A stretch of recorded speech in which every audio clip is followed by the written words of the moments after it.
Good morning. The hearing will come to order. The Committee on Armed Services has convened this hearing to consider the pending of Mr. Pete Hegseth to be Secretary of Defense. And in light of the continued suffering and death in and around Los Angeles, California, I'm going to ask my colleagues and those in the audience to observe a moment of silence.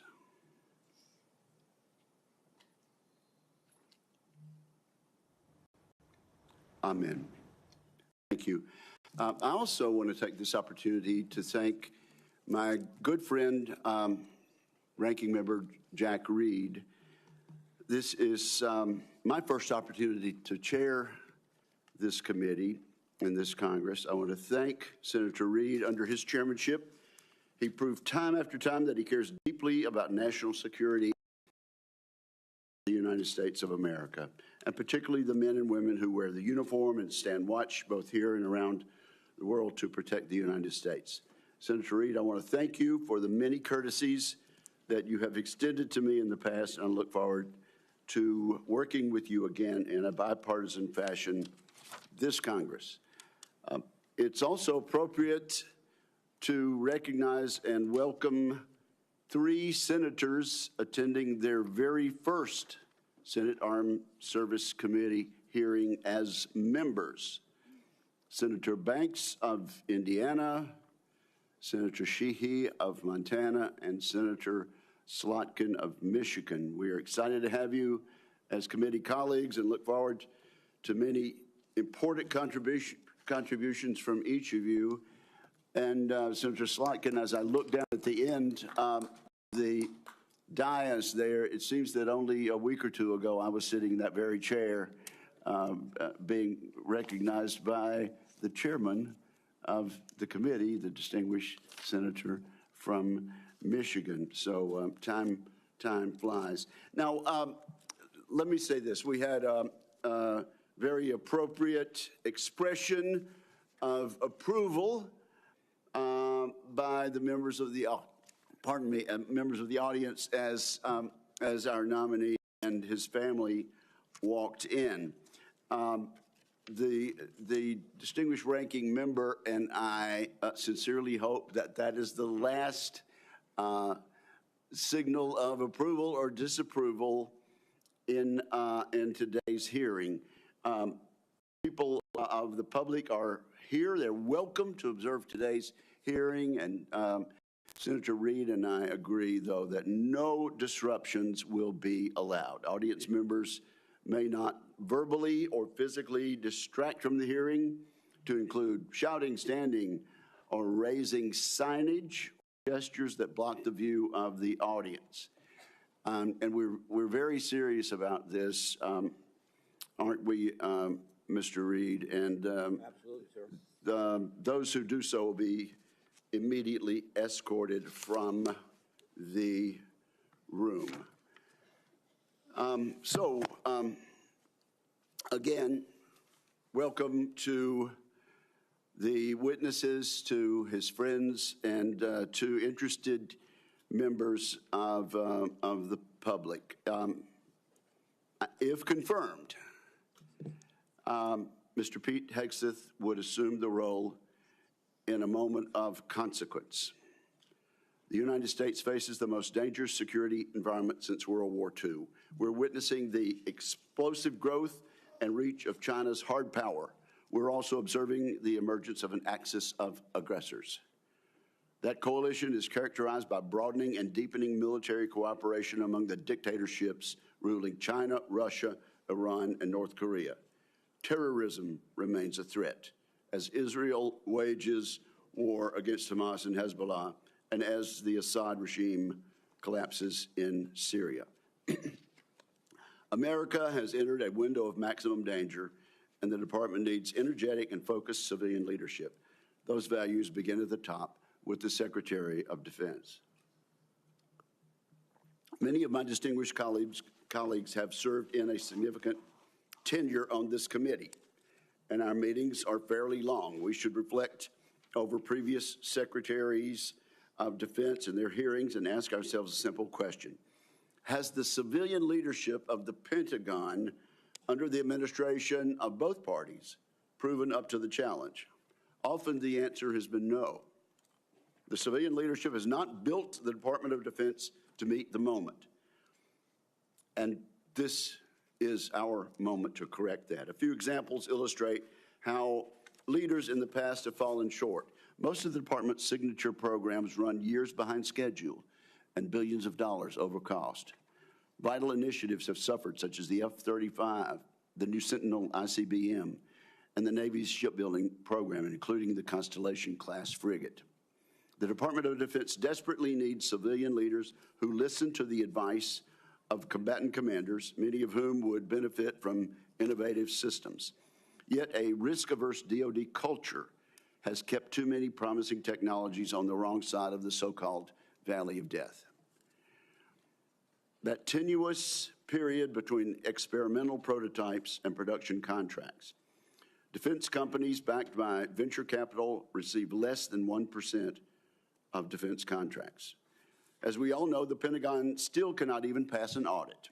The department must simplify and streamline its bureaucracy so it can respond to innovation. Staffs have ballooned. Organizations are top-heavy. Civilian leaders have promised time and again to slim down the bureaucracy, and perhaps genuinely hoped to. Every day, men and women in uniform make tremendous contributions to U.S. security. They and the American people deserve a Pentagon that does the same. Today's Department of Defense is no longer prepared for great power competition. It is not a national defense institution ready to achieve and sustain technological supremacy across the range of operations. Admittedly, this nomination is unconventional. The nominee is unconventional, just like that New York developer who rode down the escalator in 2015 to announce his candidacy for president. That may be what makes Mr. Hegseth an excellent choice to improve this unacceptable status quo that I just described. He is a decorated post-9/11 combat veteran. He will inject a new warrior ethos into the Pentagon, a spirit that can cascade from the top down. Mr. Hegseth will bring energy and fresh ideas to shake up the bureaucracy. He will focus relentlessly on the warfighter and the military's core missions, deterring wars and winning the ones we must fight. He will bring a swift end to corrosive distractions such as DEI. Today, many simply acknowledge and live with the systemic problems I have mentioned earlier in acquisition, accountability, technology transition, and organizational civil service reform. Mr. Hegseth will actually move to fix these issues decisively. In short, I'm confident that Mr. Hegseth, supported by a team of experienced top officials, will get the job done.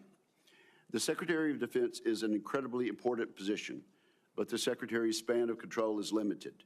The Pentagon is vast, with 3 million plus personnel, uniformed civilian and contractor.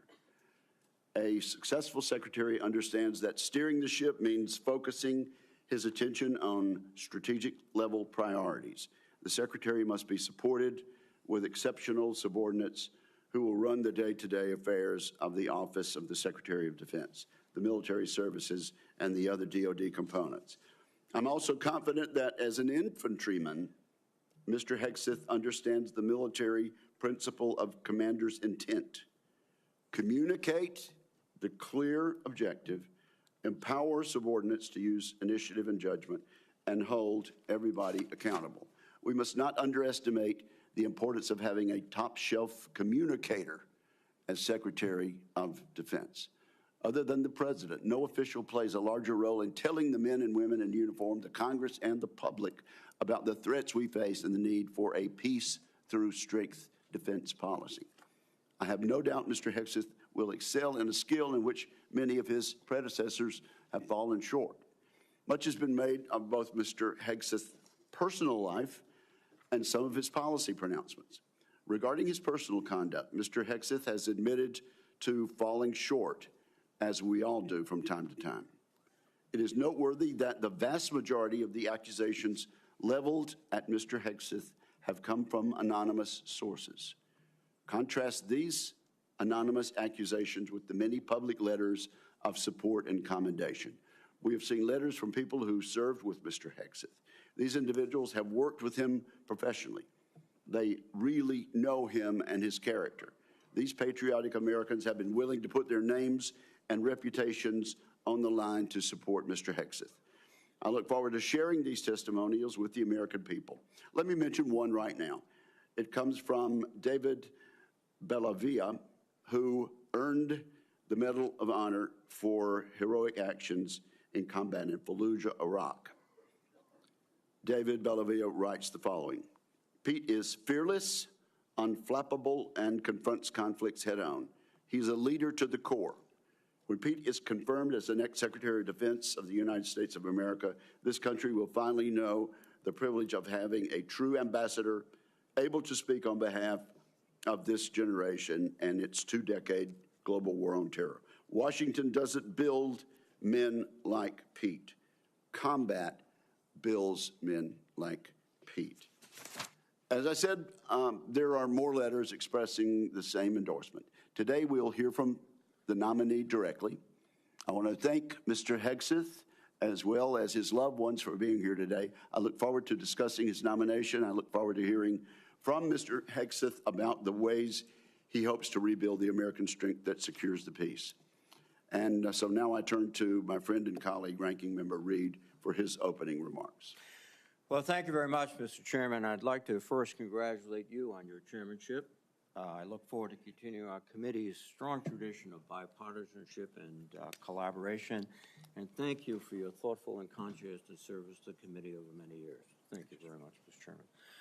I'd also like to take a moment to join Chairman Wicker in welcoming our new members, Senator Slotkin, Senator Banks, and Senator Sheehy. Welcome.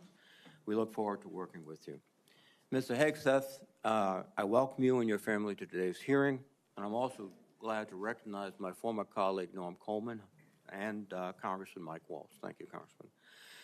Mr. Hegseth, I want to begin by saying that I respect and appreciate your military service in the Army National Guard. I know from experience that there is no greater privilege than to lead American soldiers, and I thank you for answering the call. You have been nominated to be the Secretary of Defense. The Secretary is responsible for leading a department of 3.5 million service members and civilians, an annual budget of nearly $900 billion, and hundreds of thousands of aircraft, ships, submarines, combat vehicles, satellites, and the nuclear arsenal. The Secretary also plays a powerful role with our allies, partners, and adversaries abroad. And as we speak, China is seeking to undermine our interests, intimidate our friends, and challenge our standing in the world. Russia's campaign against Ukraine threatens not only Europe, but the entire global order. Ongoing violence in the Middle East has teetered on the edge of all-out war, and the ideologies and actions of violent extremists endanger our citizens, even on our own soil, as the recent tragedy in New Orleans painfully reminds us. These are perilous times, and the position of Secretary of Defense demands a leader of unparalleled experience, wisdom, and above all else, character. The Secretary is expected to be a fair, nonpartisan, and responsible leader, as well as a trustworthy advocate for the men and women that he leads. Mr. Hegseth, I do not believe that you are qualified to meet the overwhelming demands of this job. We must acknowledge the concerning public reports against you. A variety of sources, including your own writings, implicate you with disregarding the laws of war, financial mismanagement, racist and sexist remarks about men and women in uniform, alcohol abuse, sexual assault, sexual harassment, and other troubling issues. I have reviewed many of these allegations and find them extremely alarming. Indeed, the totality of your own writings and alleged conduct would disqualify any service member from holding any leadership position in the military, much less being confirmed as the Secretary of Defense. Nonetheless, I understand that you reject many of these reports as they involve whistleblowers, non-disclosure agreements, and anonymous, although numerous, sources, including those who have faced political intimidation for sharing their experiences. I hope you will address each of these allegations thoroughly and truthfully during your testimony. Just as importantly, I hope you will pledge to prevent any repercussions for whistleblowers, both civilian and military, if confirmed. Mr. Hegseth, during our meeting last week, you said that if confirmed, your top priority would be, quote, restoring a warrior culture to the Department of Defense, because you believe the U.S. military has been weakened by political correctness. Over the years, you have made clear your opinion of the military's diversity initiatives. As you have said, quote, diversity is not our strength, unity is. And on a recent podcast, you said, quote, I'm straight up just saying we should not have women in combat roles. When I joined the Army as a young officer in the 1970s, the U.S. military was rife with racial tension. Women were prohibited from serving in most roles. Gay service members were banned, and we relied on a national draft to fill our ranks. The soldiers I served with were proud to do so, but it was certainly not the nation's most capable military by any standard. We have made great progress since then. Today, the Department of Defense is fully integrated. Every race and religion is accepted. Women serve in all combat roles and leadership positions. Sexual orientation is irrelevant to service, and the all-volunteer force visibly reflects the nation it protects. Our military is more diverse than it has ever been, but more importantly, it is more lethal than it has ever been. This is not a coincidence. Mr. Hegseth, I hope you will explain why you believe such diversity is making the military weak and how you propose to undo that without undermining military leadership and harming readiness, recruitment, and retention. Mr. Hegseth, another reason I'm deeply concerned about your nomination is your disregard for the law of armed conflict and your support for service members who have been convicted of war crimes. You have championed the pardoning of military members who were turned in by their fellow soldiers and SEALs. And let me emphasize that. They weren't discovered by reporters. They were turned in by fellow soldiers and fellow SEALs. And also pardoning of military contractors convicted of killing 14 Iraqi citizens without cause. You have also advocated for the restitution of interrogation methods like waterboarding that have been defined as torture, and you have belittled the advice and counsel of the Judge Advocates General while on deployment. In your book, The War on Warriors, you write, quote, should we follow the Geneva Convention? If our warriors are forced to follow rules arbitrarily and asked to sacrifice more lives so that international tribunals feel better about themselves, aren't we just better off in winning our wars according to our own rules? Mr. Hegseth, I would ask that you explain how you, if confirmed, would maintain good order and discipline within our forces and the support of our allies and partners by rejecting international law and the law of war. I'm also concerned about your abilities as a competent manager of organizations far less complex than the Department of Defense. From 2008 to 2010, you led the organization Veterans for Freedom, which had an annual budget of less than $10 million. In each year you were in charge, expenses far exceeded revenues until the organization teetered on bankruptcy and had to be merged with another group. In fact, according to public reporting, an independent forensic accountant reviewed the organization's finances and discovered evidence of gross financial mismanagement. I would note that this report has not been made available to any government agencies, which is, I think, alarming. But a Republican advisor to you during your tenure at the organization who read the report stated, and I quote, I watched him run an organization very poorly, lose the confidence of donors. The organization ultimately folded and was forced to merge with another organization who individuals felt could run and manage funds on behalf of donors more responsibly than he could. I don't know how he's going to run an organization with an $857 billion budget and 3 million individuals. And that is the only comment we've had and the only access we've had to the forensic report.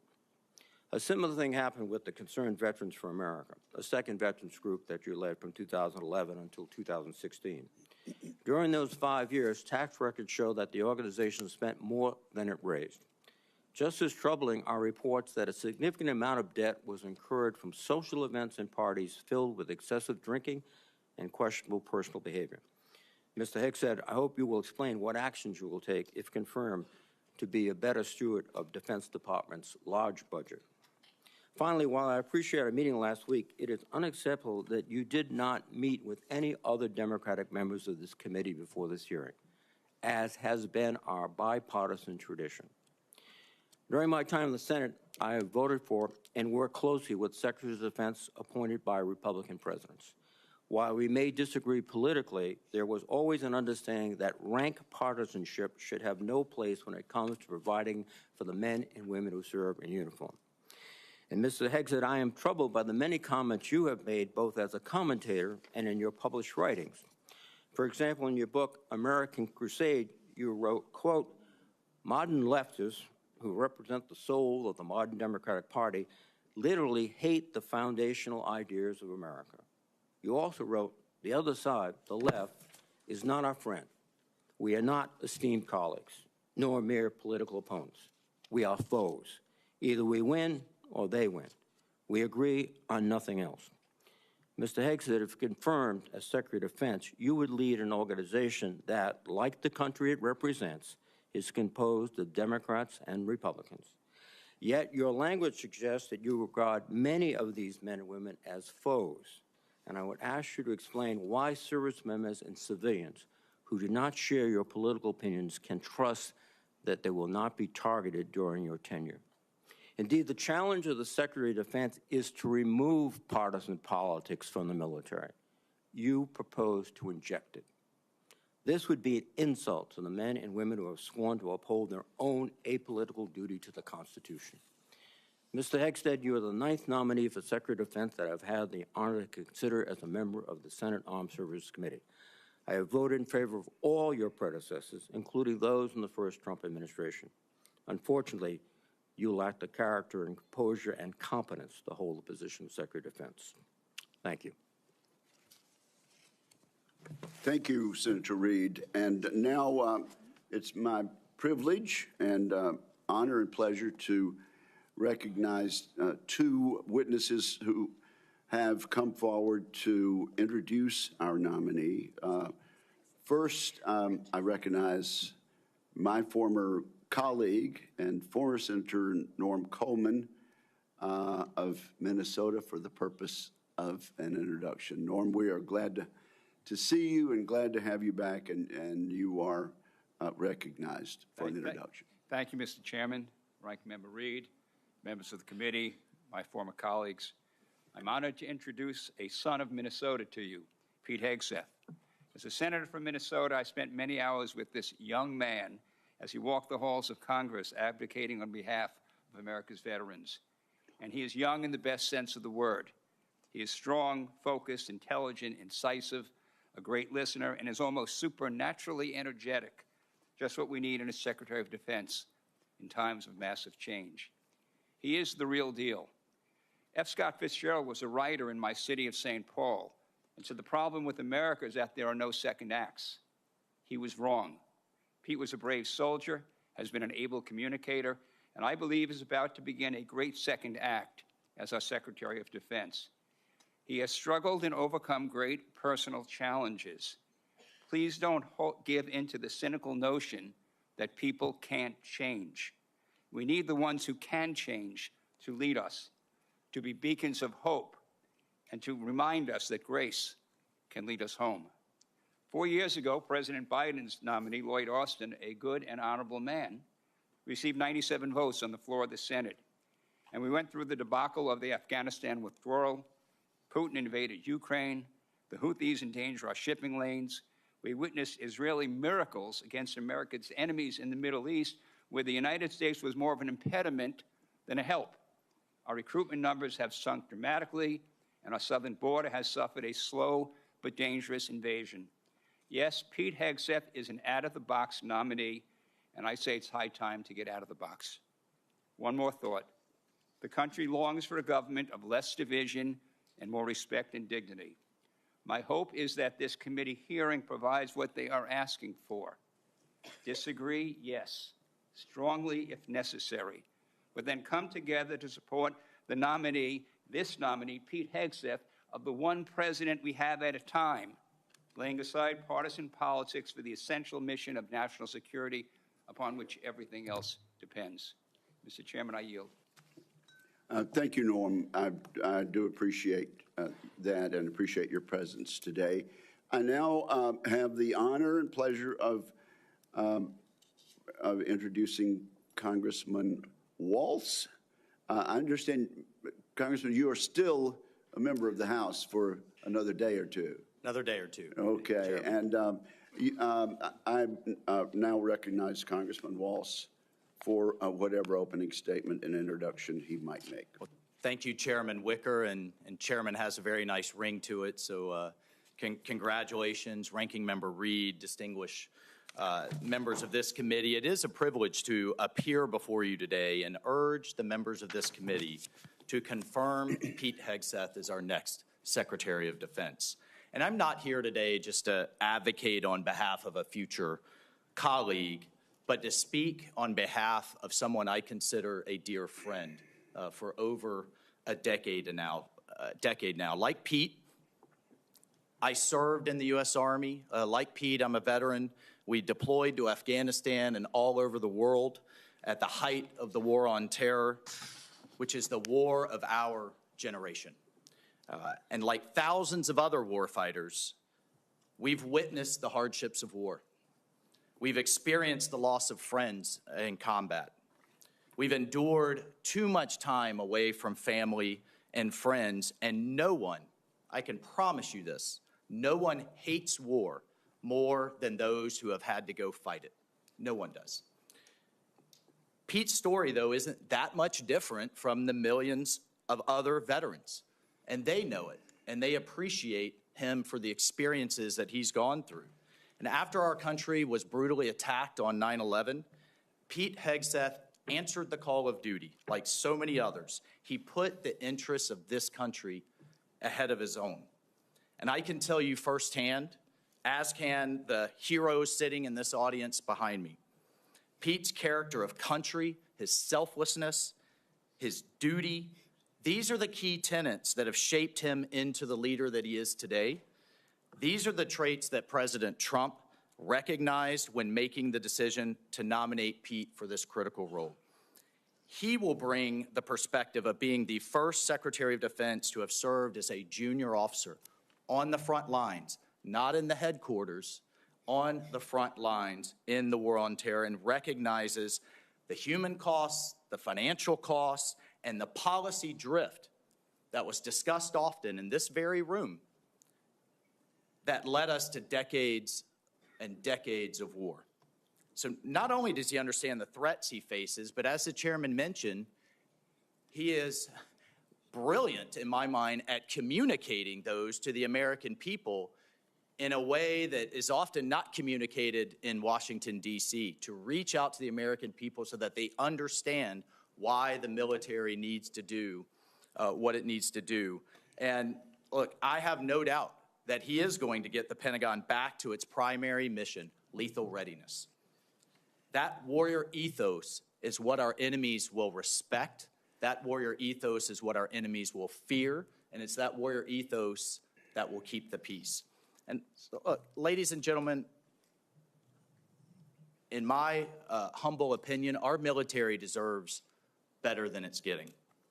Our country faces a devastating recruitment crisis. Men and women are not volunteering to serve at the levels required. Our readiness is down. Our costs are up. And it seems like nearly every major weapon system, again, often discussed in this very room, is costing too much, delivering too little, and taking way too long. The bottom line is the status quo is unacceptable. It's not working. And the members of this committee, you all know it. You know it's not working. And the members of the House Armed Services know it's not working. And we have hearing after hearing, year after year, And here we are, decades later, describing the same problems. The Pentagon has continuously failed audits. The businesses that want to do business with the Pentagon have to pass an audit, but the entity itself fails an audit. Innovation is stalled, morale is down, standards have been weakened, and meritocracy is less valued. And as a result, our adversaries have been emboldened all over the world. Ladies and gentlemen, it's time for change. It is time for change. You all have literally seen thousands of veterans, as the chairman cited one amazing Medal of Honor recipient. But we have seen thousands of veterans expressing their support for Pete. This is a man who can reinvigorate that warrior ethos, and this is a man that will lead. I can't imagine having a more capable partner in my position as National Security Advisor. Pete is a man of family, of faith, and he's committed to making our country strong again. And most importantly, and brother, I know this in my core, he will always have as a first principle the service members that are out there on the front lines for all of us at the heart of every decision he makes. So, Senators, I urge you to support this confirmation. It is critical that President Trump has his national security team in place for the challenges ahead, and I thank you. Thank you, Mike, for your testimony, and I'm guessing that each and every member of this committee will want to have you on speed dial for the next few years. So thank you both. Our two guests may stay, or I know they have other engagements and responsibilities also, but thank you both for your testimony. At this point, Mr. Hegseth, I'm required to ask you as a nominee a series of questions that the committee asks all civilian nominees who appear before it. If you would, please simply respond in the affirmative or negative to each question. Have you adhered to applicable laws and regulations governing conflicts of interest? Yes, sir. Have you assumed any duties or taken any actions that would appear to presume the outcome of the confirmation process? No, sir. Exercising our legislative and oversight responsibilities makes it important that this committee, its subcommittees, and other appropriate committees of Congress receive testimony, briefings, reports, records, and other information from the executive branch on a timely basis. Do you agree, if confirmed, to appear and testify before this committee when requested? Yes, sir. Do you agree to provide records, documents, and electronic communications in a timely manner when requested by this committee, its subcommittees, or other appropriate committees of Congress, and to consult with the requester regarding the basis for any good faith delay or denial in providing such records? Yes, sir.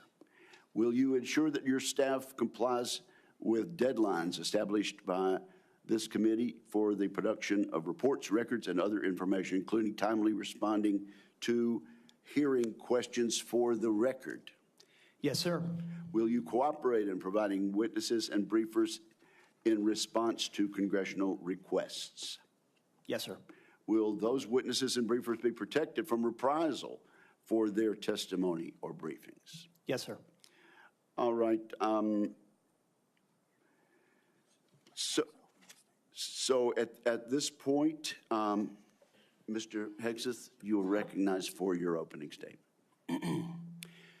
Well, thank you, Chairman Wicker, Ranking Member Reed, and all the members of this committee for this opportunity today.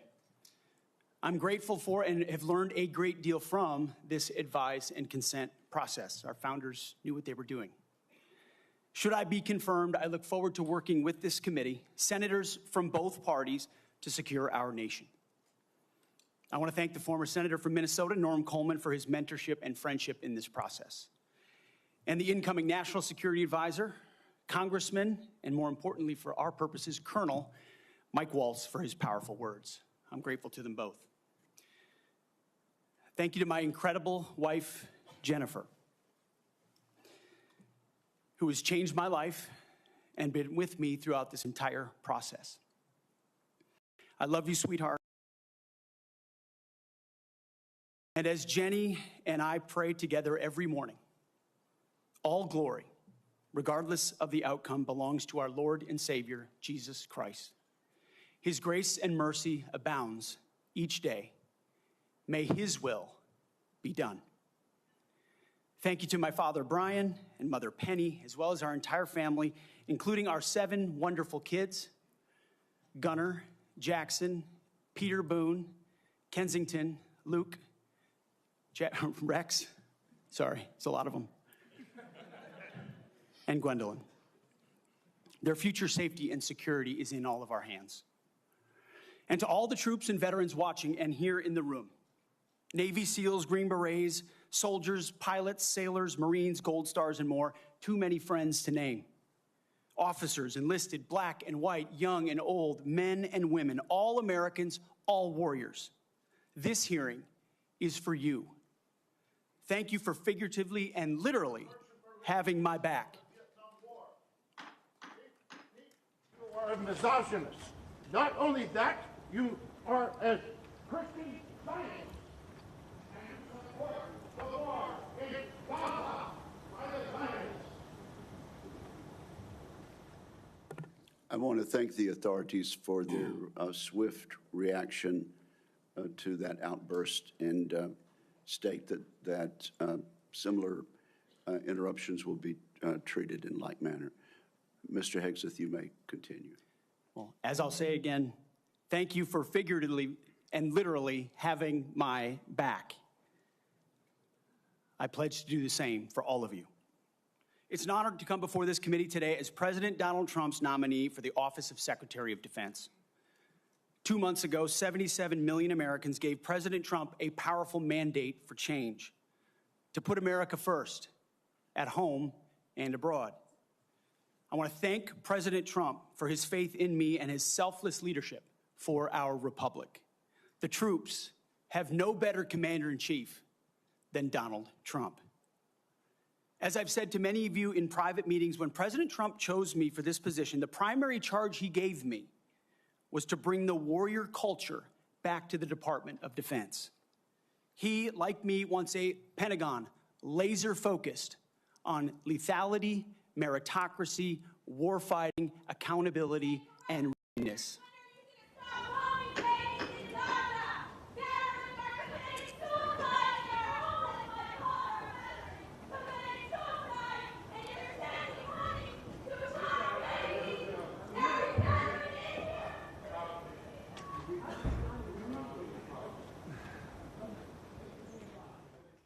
You may continue, sir. Returning the Pentagon back to warfighting, that's it. That's my job. Mr. Hegseth, suspend your remarks. Let me just say this. The Capitol Police are going to remove immediately individuals that are disrupting the hearing. I see a pattern attempted to be inflicted on the committee, and we're simply not going to tolerate that. You may proceed. To bring back warfighting, if confirmed, I'm going to work with President Trump and this committee to, 1, restore the warrior ethos to the Pentagon and throughout our fighting force. In doing so, we will reestablish trust in our military, addressing the recruiting crisis, the retention crisis, and readiness crisis in our ranks. Members of the security force will remove members.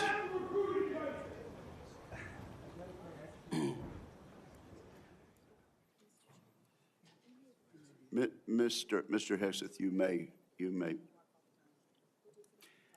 The strength of our military is our unity and our shared purpose, not our differences. Number 2, we're going to rebuild our military, always matching threats to capabilities.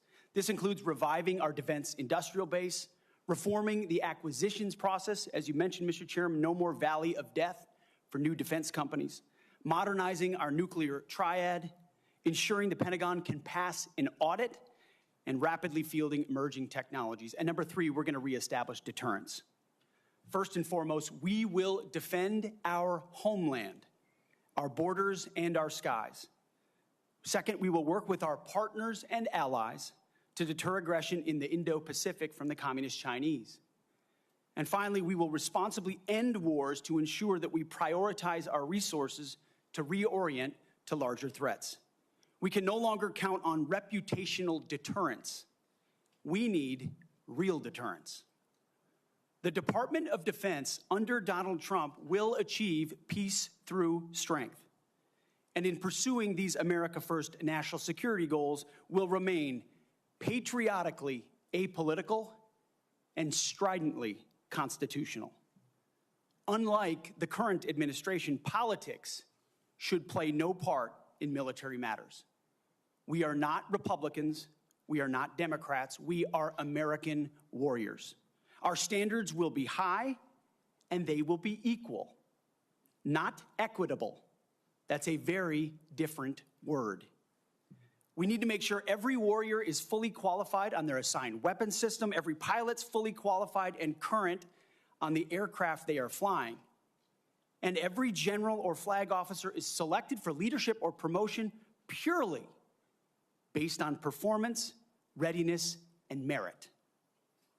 Leaders at all levels will be held accountable, and warfighting and lethality and the readiness of the troops and their families will be our only focus. This has been my focus ever since I first put on the uniform as a young Army ROTC cadet at Princeton University in 2001. I joined the military because I love my country and felt an obligation to defend it.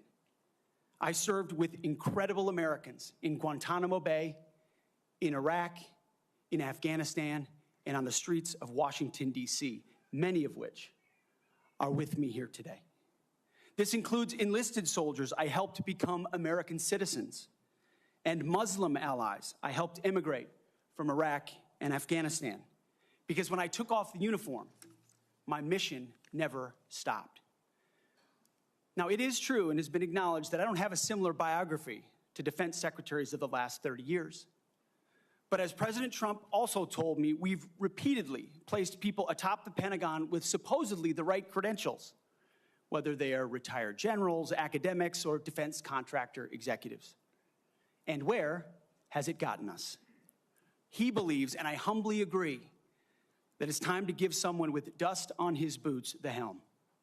A change agent, someone with no vested interest in certain companies or specific programs or approved narratives. My only special interest is the warfighter.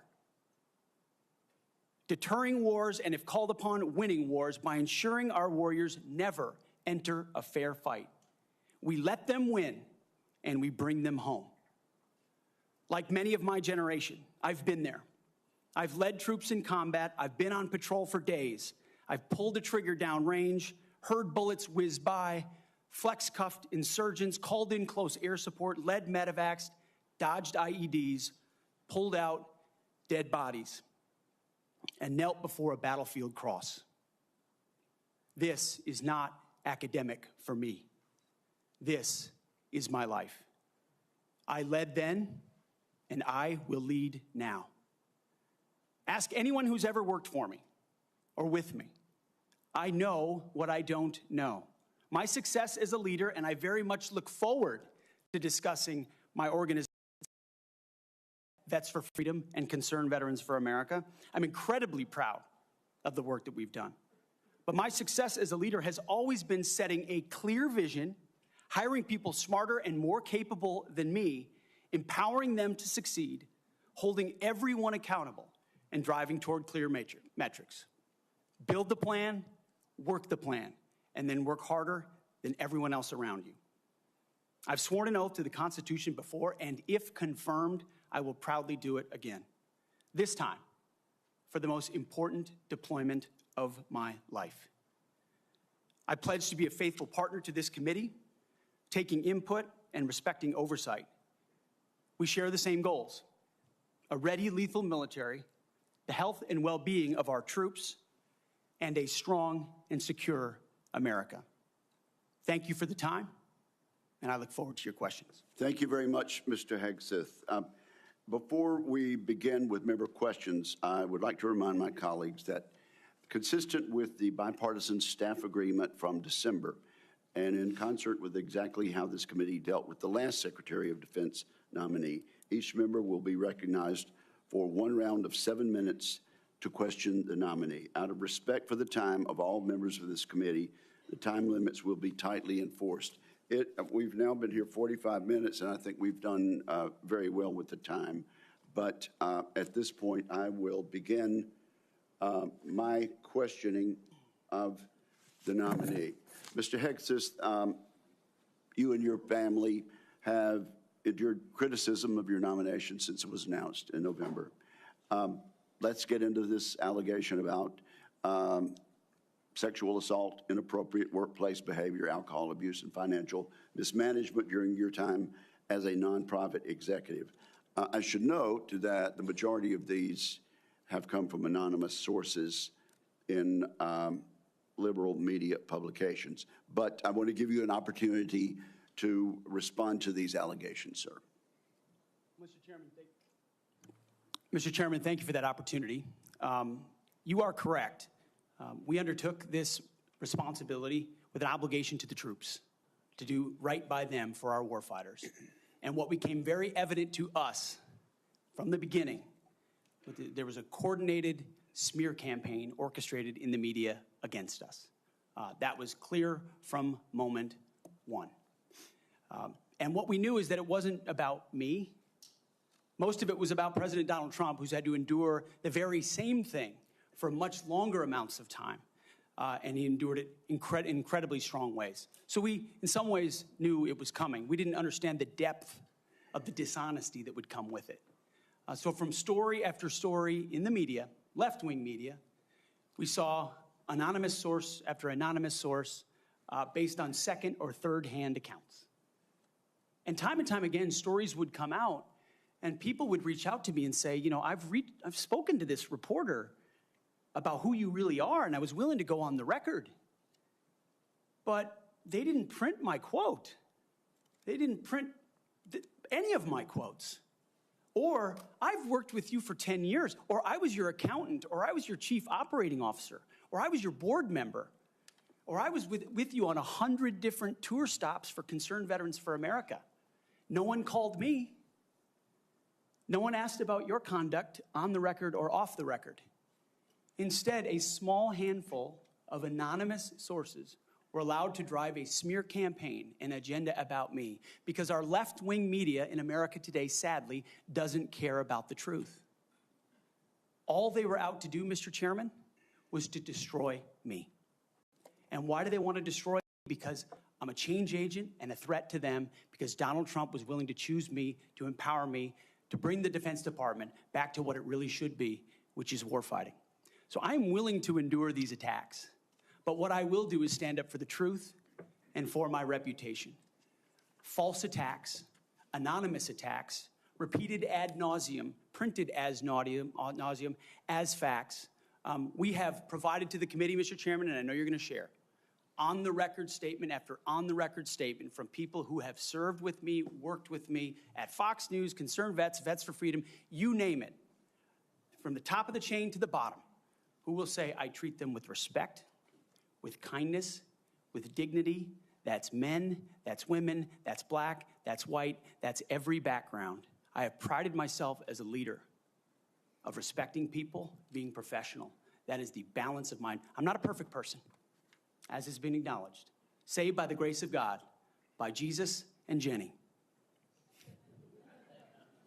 I'm not a perfect person, but redemption is real. And God forged me in ways that I know I'm prepared for. And I'm honored by the people standing and sitting behind me, and look forward to leading this Pentagon on behalf of the warfighters. Thank you, Mr. Hegseth. And frankly, I'm sure there are millions of Americans watching who would agree that they've experienced that same sort of redemption. So I do appreciate that.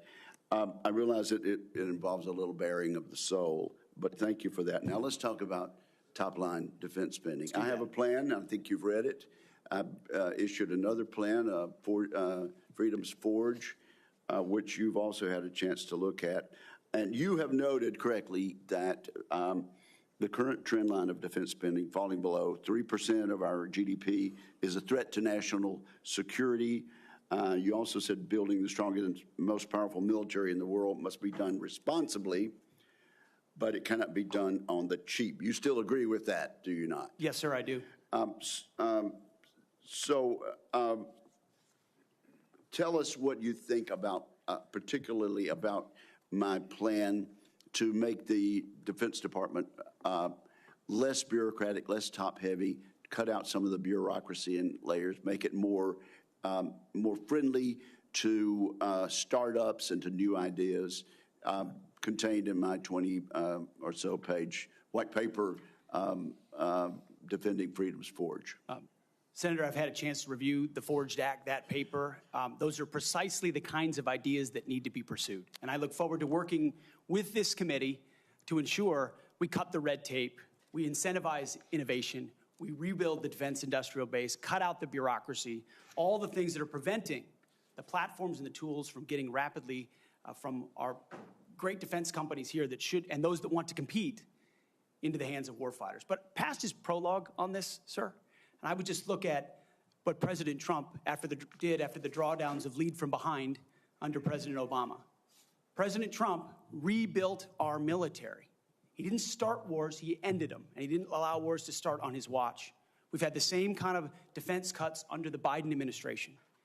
And so, look, I would present to the committee the reputation of President Donald Trump and me coming alongside him to ensure we have peace through strength by rebuilding our military, investing as necessary. Going under 3%, Mr. Chairman, is very dangerous.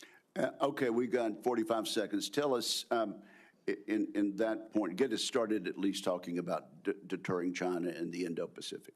It starts with priorities. The 2017 National Defense Strategy was the first step in reorienting away from simply entanglement in the Middle East, which our generation knows a lot about, and reorienting the behemoth that is the Pentagon toward new priorities, specifically the Indo-Pacific. So that strategy has started and was barely followed through on under the Biden administration. So we're going to start by ensuring the institution understands that as far as threats abroad, the CCP is front and center, also obviously defending our homeland as well. Thank you very much, Senator Reid. You're recognized. Well, thank you very much, Mr. Chairman. Before I begin my questioning, I would like to make 3 requests. First, many of my members would like a second round. That has been the custom. Senator Hagel was afforded 3 rounds. Senator Ash Carter, 2 rounds. And that was done by a Republican chairman with the consent and the appropriate guidance of Democrats. I must say, too, my recollection is I've never denied anyone the opportunity to ask the second round of questions as I chaired. I would request the second round. And my time is running. I think these are administrative. Oh, yeah, you're using your time. No, if the timekeeper will pause the time. I must say, I think we're going to have adequate time for questioning, and I know Democrat members have coordinated their questions as much as we have, and we are following the same exact precedent on all things that we did with Secretary Austin. So I respectfully understand what you're saying, but I think we have an agreement. It's been known for quite some time, and I intend to stick with that agreement which we made last December. What is your second request? Second, as been publicly reported, you and I have both seen the FBI background investigation of Mr. Hegseth, and I want to state for the record, I believe the investigation was insufficient, frankly. There are still FBI obligations to talk to people. They have not had access to the forensic audit, which I referenced to, and the person who had access to was quite critical of Mr. Hegseth. And I think people on both sides have suggested that they get the report. I know your colleagues have asked for it. Senator Thune assured me personally that he thought it was an appropriate idea. So I would ask, and I would say too, as a precedent, one of President Trump's appointees had similar, very complicated personal issues. The report was made available to all the members of the committee. We would be following precedent, and I ask that that be made possible. Again, there's been much discussion about this, and what I intend to do is follow the exact precedent that we've had for the last two hearings with regard to secretaries of defense. Not only Secretary Austin, but Secretary Mattis 8 years ago. And that was for the chair and the ranking member to see the report. And so that is my intention as chair of this committee. Finally, Mr. Chairman, I have several letters that I would include for the record. One from Count Every Hero, which is an organization of retired 4-star generals and former secretaries of defense that is critical of the proposed purge panels. One from an organization for domestic violence.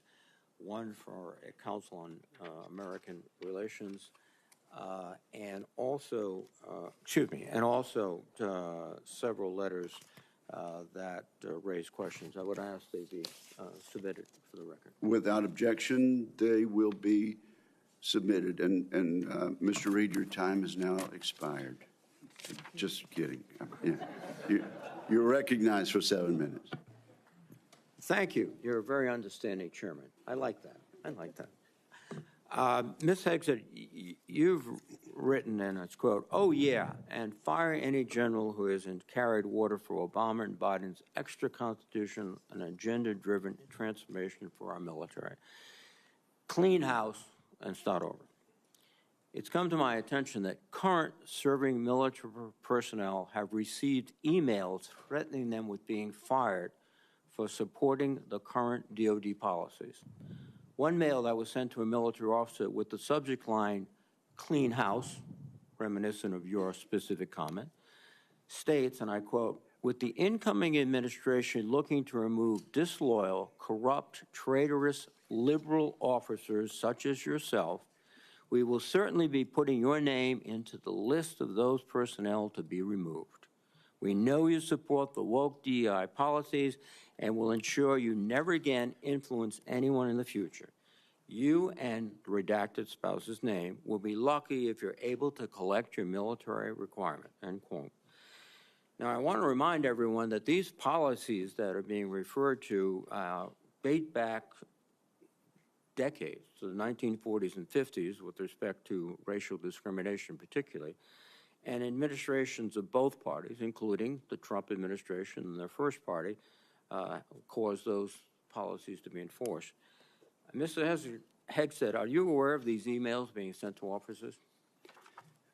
Senator, you mentioned the word accountability, which is something we have not had for the last 4 years. Are you aware of these messages being sent to officers?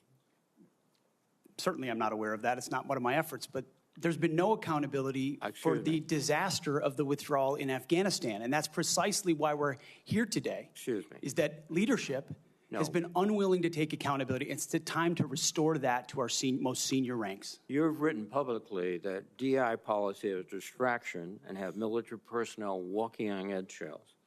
Do you believe that emails like that are essentially threatening both a serving officer and a spouse and claiming that they'll lose their pension will have a distraction and detract from the lethality?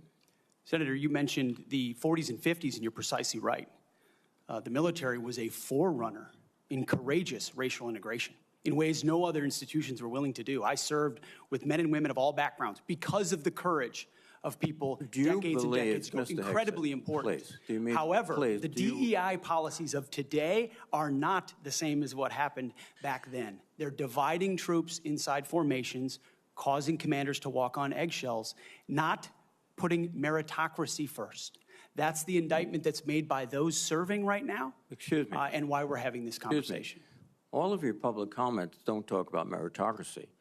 They talk about liberal democratic efforts that are destroying the military, that those people are our enemies. That's not meritocracy. That's a political view And your goal, as I see emerging, is to politicize the military in favor of your particular positions, which you've outlined extensively, which would be the worst blow to the professionalism of the United States military and would undercut readiness, undercut retention, because I can see officers receiving these emails beginning to wonder very seriously if they should continue. Let me change subject for a moment here. You've been instrumental in securing pardons for several convicted war criminals. In at least 2 of these cases, the military personnel who served in combat with these convicted service members were not supportive of the pardons. They did their duty as soldiers to report war crimes. Your definition of lethality seems to embrace those people who do commit war crimes, rather than those who stand up and say, this is not right. So what's the response to your service members who personally witnessed these and courageously reported them to their superiors? Senator, as someone who's led men in combat directly and had to make very difficult decisions, I've thought very deeply about the balance between legality and lethality, ensuring that the men and women on the front lines have the opportunity to destroy with and close the enemy, and that lawyers aren't the ones getting in the way. I'm not talking about disavowing the laws of war or the Geneva Conventions or the Uniform Code of Military Justice. Sir, I'm talking about restrictive rules of engagement that these men and women behind me understand they've lived with on the battlefield, which has made it more difficult to defeat our enemies. In many of the cases you're talking about in particular, sir, there was evidence withheld, there was prosecutorial misconduct, and as someone who looks case by case and defaults to the warfighter, to the men and women with dust on their boots, not the second guessers in air-conditioned offices in Washington, D.C. Excuse me. I look case by case and was proud to work with President Trump to understand those cases and ensure that our warriors are always looked out for. Those cases were adjudicated by who? People in Washington or fellow non-commissioned officers who had also served, sacrificed, and believed in the ethic of the military? Who were the court-martial? Senator, in multiple cases, they were actually acquitted, but charges cases, lingered. yes, regardless of where those convening authorities were, yes, sir. Some were, but others were convicted, and you asked for pardon. That's the only reason you asked for pardon, because they were convicted. But the other factor, too, is you've already disparaged in writing the Geneva Convention, the rules of law, all of these things. How will you be able to effectively lead a military in which one of the principal elements is discipline, respect for lawful authority? You have made statements to your platoon after being briefed by a JAG officer. Well, by the way, would you explain what a JAG-off is? I don't think I need to, sir. Why not? Because the men and women watching understand. Well, perhaps some of my colleagues don't understand. It would be a JAG officer who puts his or her own priorities in front of the warfighters. Their promotions, their medals, in front of having the backs of those who are making the tough calls on the front lines. Thank you, Senator Reid. Interesting. Senator Thank Reid. you very much. Senator Fischer. Thank you, Mr. Chairman, and welcome, Mr. Hegseth, to you and to your family. Thank you for the meeting that we had. We talked about a number of things. First and foremost was that nuclear weapons are foundational to our national defense, and having a safe, effective, and credible nuclear deterrent underpins our alliances, and as you know, it deters our adversaries. Nuclear deterrence has been, and you and I believe, agreed on this, it must continue to be unequivocally the highest priority mission of the Department of Defense. But deterrence only works if our adversaries believe our nuclear forces are effective and credible. All 3 legs of our triad are undergoing that generational recapitalization programs, and we cannot afford any more delays in those programs. Sir, do you believe and agree with President Trump's 2018 nuclear posture review that preventing adversary nuclear attacks is, quote, the highest priority of the United States? Senator, yes, I do. If confirmed, will you commit to supporting all three legs of the nuclear triad and to using every tool available to deliver these systems on schedule? Senator, yes, I do, because ultimately our deterrence, our survival is reliant upon the capability, the perception, and the reality of the capability of our nuclear triad. We have to invest in its modernization for the defense of our nation.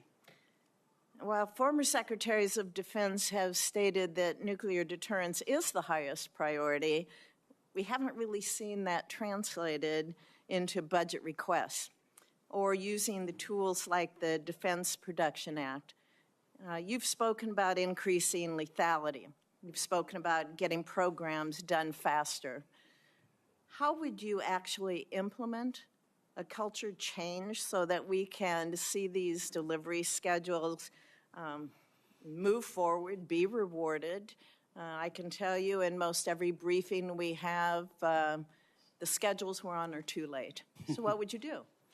Well, ultimately focused first on the things that are most important, as we have discussed, Senator, the nuclear triad, understanding whether it's the B-21 or the Minuteman to the Sentinel, all aspects, or the Columbia-class submarines, ballistic missiles. What are the priorities that need to be focused on and ensure that in those particular cases, you mentioned it, Senator, the Defense Production Act, emergency powers. If we're at a place where our nuclear capabilities are perceived to not be what they are, that is an emergency. And we have an ally in our incoming commander-in-chief, in President Donald Trump, who has spoken about these things, understands the power and strength of nuclear deterrence, will not allow them to be It's the existential threat. It's the existential threat to this nation. How do you change the culture? It's not just the Production Act that's going to be able to do it. How are you going to move forward faster? Competition, Senator, is important, critically important. The Death Valley that was talked about, leveraging the innovation of Silicon Valley, which for the first time in generations has shown a willingness, desire, and capability to bring its best technologies to bear at the Pentagon, a Pentagon that has become too insular, tries to block new technologies from coming in. So we have to embrace that, there's some great Office of Strategic Capital, DIU initiatives that provide loans to companies to participate, because you have to invest in the defense industrial base for the longer-term projects. We have the capability, the missiles and the munitions, but also to rapidly field emerging technologies that we need on the battlefield right now. So as we learn things, say in the war in Ukraine, those technologies, as we look at threats we're going to face, find ways to rapidly field those using off-the-shelf technologies or standard designs, modular designs. Another easy one, Senator, that became evident in the process is digital designs. The Pentagon often builds entire systems without first using a digital design, which means you build prototypes and then scrap them and start over again. No private sector business could survive doing business that way. So there's a lot of innovation, and I'm going to hire a lot of smart people already have to help with that. In the 2025 NDAA, it was established to a new position, the Assistant Secretary of Defense for Nuclear Deterrence, Chemical and Biological Defense Policy and Programs.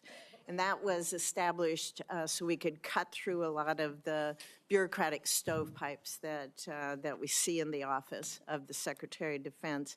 If confirmed, will you direct the Department of Defense components to expeditiously implement this reform? It sounds great. I would want to look directly at exactly what that reform is. It is I take your word that it's great, Senator. I will review it robustly, and I look forward to implementing it. Okay, thank you. During the first Trump administration, the 2018 Nuclear Posture Review concluded that the U.S. needed to once again develop and deploy a nuclear-armed sea-launched cruise missile known as Slotkin to offset significant Russian and Chinese advantages in theater-range nuclear capabilities. Since then, Congress, on a strong bipartisan basis, has directed the Navy and the National Nuclear Security Administration to continue this effort. Do you support the Slotkin program? As of right now, Senator, based on what I know, I do, but one of my answers I'll have repeatedly throughout this morning is getting an opportunity to look under the hood, classified material, get an understanding of true capabilities vis-a-vis enemy capabilities. Because what we know right now on the nuclear, Senator, what I know on the nuclear side is that Russia and China are rushing to modernize, build arsenals larger than ours. We need to match threats to capabilities, and the systems we elevate will be tied to whether those capabilities are needed based on the adversaries we face. Would you ensure that this program is executed according to law? Absolutely. Absolutely, Senator. What, short here, what is your plan to revitalize the industrial base in this country? Needs to be real short. Real short. Serious investment targeted at systems that we truly need by also incentivizing competition and laser focus from the OSD, from the Office of Secretary of Defense, to all the particular strategic initiatives to revive them so it's not just one system, it's multiple systems. You may want to expand on that on the record. At this point, my colleagues, I would ask unanimous consent to enter into the record a letter organized by a group called Flag Officers for America, which has 120 retired generals and admirals offering their support for Mr. Hegseth's nomination. I ask unanimous consent. Without objection, it is entered into the record. Senator Shaheen. Good morning, Mr. Hegseth. Good morning, Senator. I was pleased when I was contacted on your behalf about meeting before this hearing. I've been on this committee since 2011, and during that time, I voted to confirm 6 nominees to be Secretary of Defense from 3 administrations, 2 Democratic and 1 Republican, the first Trump administration. Every one of those nominees met with me and my Democratic colleagues on this committee before the hearing. So, as you can imagine, I was disappointed when no one ever followed up. When we followed up with your office, you were not able to meet. Do you understand that if you're confirmed to be Secretary of Defense, that you will have a responsibility to meet with all members of this committee, not just Republicans? Senator, I very much appreciate and understand the traditionally bipartisan nature of this committee. Their national defense is not partisan. It should not be about Republicans or Democrats. And so I look forward to working together with you and your colleagues on priorities facing this nation. Yes. I think we would expect that. And one reason that I wanted to meet with you was because I thought it would be really helpful to better understand your views on women in the military. Because you made a number of surprising statements about women serving in the military. As recently as November the 7th of 2024 on the Sean Ryan Show, you said, and I quote, "I'm straight up saying that we should not have women in combat roles. It hasn't made us more effective." The quote went on a little longer, but that was the gist of it. That was before you were nominated to be Secretary of Defense. Mr. Hegseth, do you know what percentage of our military is comprised of women? I believe it's 18 to 20%, Senator. It's almost 18%, and in fact, DOD's 2023 demographic report indicated that there are more women serving now, and there are fewer separations. So they make up a critical part of our military, wouldn't you agree? Yes, ma'am. Women in our military, as I have said publicly, have and continue to make amazing contributions across all aspects of our battlefield. Well, you also write in your book, The War on Warriors, with the chapter, The Deadly Obsession with Women Warriors, that, quote, "Not only are women comparatively less effective than men in combat roles, but they are more likely to be objectified by the enemy and their own nation in the moral realms of war." Mr. Hegseth, should we take it to believe that you believe that the 2 women on this committee who have served honorably and with distinction made our military less effective and less capable? I'm incredibly grateful for the 2 women who've served our military in uniform and including in the Central Intelligence Agency, contributions on the battlefield, indispensable contributions. Senator, I would like to clarify, when I'm talking about that issue, it's not about the capabilities of men and women, it's about standards. And this committee has talked a lot about standards. Standards that we, unfortunately, over time, have seen eroded in certain duty positions, certain schools, certain places, which affects readiness, which is what I care about the most, readiness on the battlefield. I appreciate that. And so my comments point time and time again to standards. Your statements publicly have not been to that effect. After your nomination, you did state to a group of reporters that you, quote, support all women serving in our military today who do a fantastic job across the globe, including combat. So what I'm confused about, Mr. Hegseth, is which is it? Why should women in our military, if you were the Secretary of Defense, believe that they would have a fair shot and an equal opportunity to rise through the ranks? If on the one hand, you say that women are not competent, they make our military less effective, and on the other hand, you say, oh no, now that I've been nominated to be the Secretary of Defense, I've changed my view on women in the military. What do you have to say to the almost 400,000 women who are serving today about your position on whether they should be capable to rise through the highest ranks of our military? Senator, I would say I would be honored to have the opportunity to serve alongside you, shoulder to shoulder, men and women, black, white, all backgrounds, with a shared purpose. Our differences are not what define us. Our unity and our shared purpose is what define us, and you will be treated fairly and with dignity, honor, and respect, just like every man and woman in uniform, just like the men and women that I've worked with in my veterans organizations, to include when I was a headquarters and headquarters company commander in the Minnesota National Guard. Well, I appreciate your 11th hour well. conversion, but Mr. Chairman, for the record, I would like to submit Chapter 5, The Deadly Obsession with Women Warriors, for the record. Mr. Hegseth. But without objection, it will be submitted. Are you familiar with the Women, Peace, and Security agenda at the Department of Defense? Yes, ma'am, I am. This is a law that was signed during President-elect Trump's first term. It was legislation that I sponsored with Republican Senator Capito of West Virginia. It was co-sponsored by Marco Rubio, the nominee to be the President-elect's Secretary of State. It was led in the House of Representatives by Kristi Noem, the President-elect's nominee to be the Secretary of Homeland Security. It mandates that women be included in all aspects of our national security, including conflict resolution and peace negotiations. And at the Department of Defense, it has been the law for 8 years under both the Trump and Biden administrations. The DoD has incorporated women throughout its decision-making as a result. Every single combatant commander across 2 administrations has told this committee that this law and its Department of Defense provides them a strategic advantage operationally.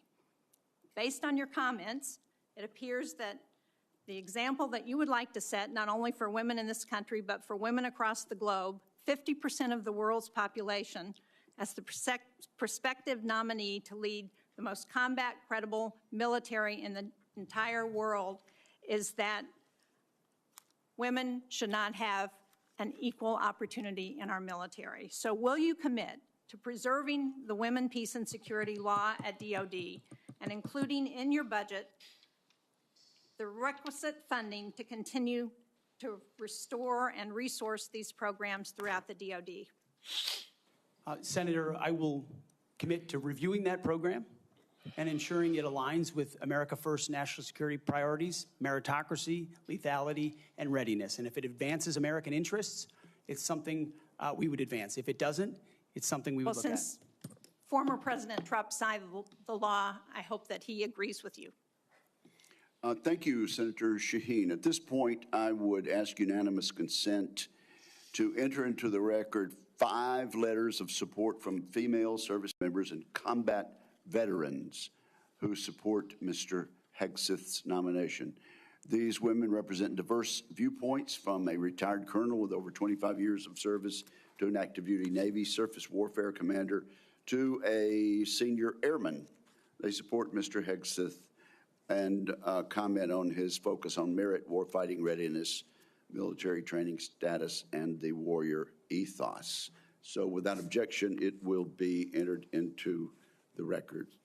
And now I'm honored to recognize Senator Cotton for 7 minutes.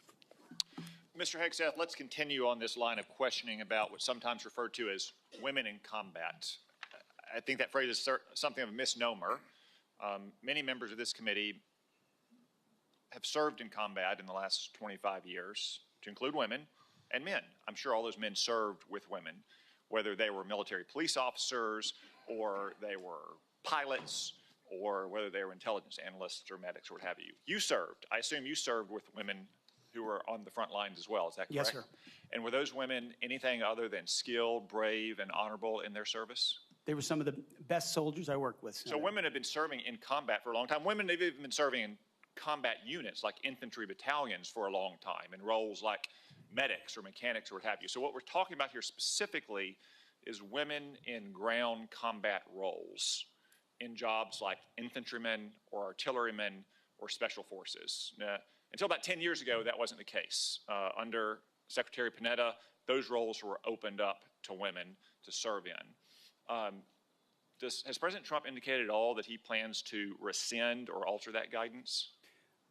You're correct to point out, Senator, that these are the decisions that the Commander-in-Chief will have the prerogative to make. He has not indicated to me that he has plans to change whether or not women would have access to these roles. However, I would point out, ensuring that standards are equal and high is of importance to him and great importance to me. Because in those ground combat roles, what is true is that the weight of the ruck on your back doesn't change. The weight of the .155 round that you have to carry doesn't change. The weight of the .240 Bravo machine gun you might have to carry doesn't change. And so whether it's a man or a woman, they have to meet the same high standards. And Senator, in any place where those things have been eroded or in courses, criteria have been changed in order to meet quotas, racial quotas or gender quotas, that is putting a focus on something other than readiness, standards, meritocracy, and lethality. So that's the kind of review I'm talking about, not whether women have access to ground combat. Okay, so thank you. So you expect no change in guidance, but as you point out, in these specific jobs, there are irreducible physical demands. We expect our intelligence analysts and our mechanics to be physically fit in the military, but it's different when you're in the infantry or the artillery. You just mentioned a few things. Let me point it out. An artillery shell weighs almost 100 pounds. An Abrams tank round weighs around 50 pounds. The M240 Bravo machine gun with its tripod weighs almost 50 pounds. The average weight of a full kit, ammo, water, commo, body armor for a soldier is over 100 pounds. Nothing you can do can change any of those things, right? That is physical reality. Go ahead. Yes, Senator. And I would say the requirements to handle those things in a ground combat unit, as far as standards, can look different than those of a medic or a drone pilot. And so it's not that it has to be the same standard throughout. It's standards to maximize efficacy of that particular position. Let me read a quote here from one Army officer. While it may be difficult for a 120-pound woman to lift or drag 250 pounds, the Army cannot artificially absolve women of that responsibility. It may still exist on the battlefield. The entire purpose of creating a gender-neutral test was to acknowledge the reality that each job has objective physical standards to which all soldiers should be held, regardless of gender. The intent was not to ensure that women and men will have an equal likelihood of meeting those standards. I assume, based on your testimony, you agree with that Army officer? Absolutely. The standards need to be the same, and they need to be high, and they need to be set by the people closest to the problem set, closest to the understanding of what is required by that job. Commanders, commanding officers, and COCOMs and elsewhere who understand the reality of what they face, that's the feedback we should get. That's what should be enshrined and enforced, and no other set of political prerogatives. When I talk about removing politics, ideological or political prerogatives should contribute to those determinations. Nothing other than the execution of the mission. Thank you. For the record, that Army officer was Captain Kristen Griest, the Army's first female infantry officer and one of its first female Ranger School graduates. One final point, you said they need to be objective, gender neutral, and high. That's because the demands are, in fact, very high. The current physical fitness test for the Army has a minimum 2-mile run of 22 miles. Run. And I want the reporter to note that I'm putting run in air quotes. 22 miles is not running. It may be jogging. It's probably walking fast. Let's move on. We've got a big, 22 minutes. We've got a big audience here. Many of them seem to be patriotic supporters of you, Mr. Hegseth. Some of them seem to be liberal critics of you. I would note that it's only the liberal critics that have disrupted this hearing. As was my custom during the Biden administration, I want to give you a chance to respond to what they said about you. I think the first one accused you of being a Christian Zionist. I'm not really sure why that is a bad thing. I'm a Christian. I'm a Zionist. Zionism is that the Jewish people deserve a homeland in the ancient Holy Land where they've lived since the dawn of history.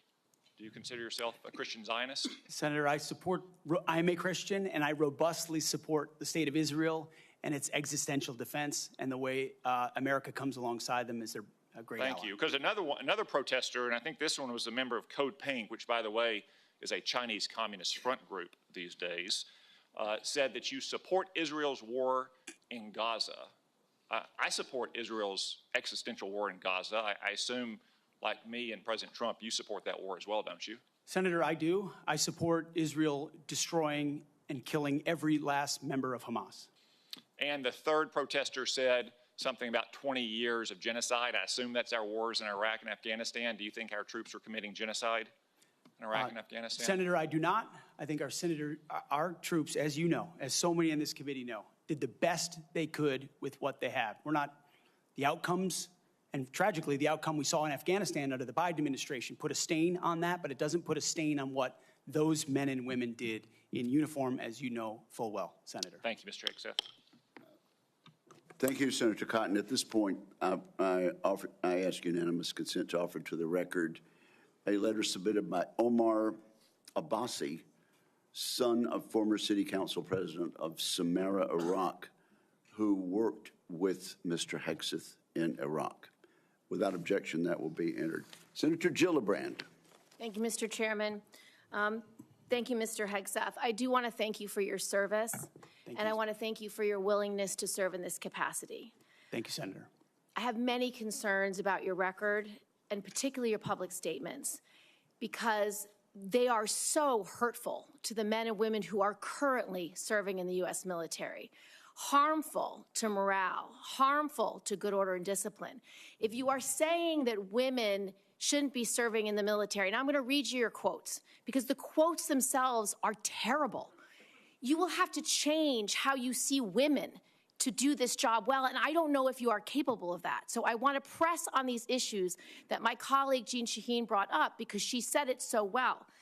So first of all, you answered your questionnaire. Do you believe that any American who wants to serve in their country in the military and can meet objective standards set by the military should be allowed to serve without limitation? You've said yes to that question. But then in all of these other circumstances, you've denigrated active duty service members. We have hundreds of women who are currently in the infantry, lethal members of our military serving in the infantry, but you degrade them. You say, we need moms, but not in the military, especially in combat units. So specific to Senator Cotton's question, because Senator Cotton was giving you layups to differentiate between different types of combat. And specifically, as Secretary, would you take any action to reinstitute the combat arms exclusion for female service members, knowing full well you have hundreds of women doing that job right now?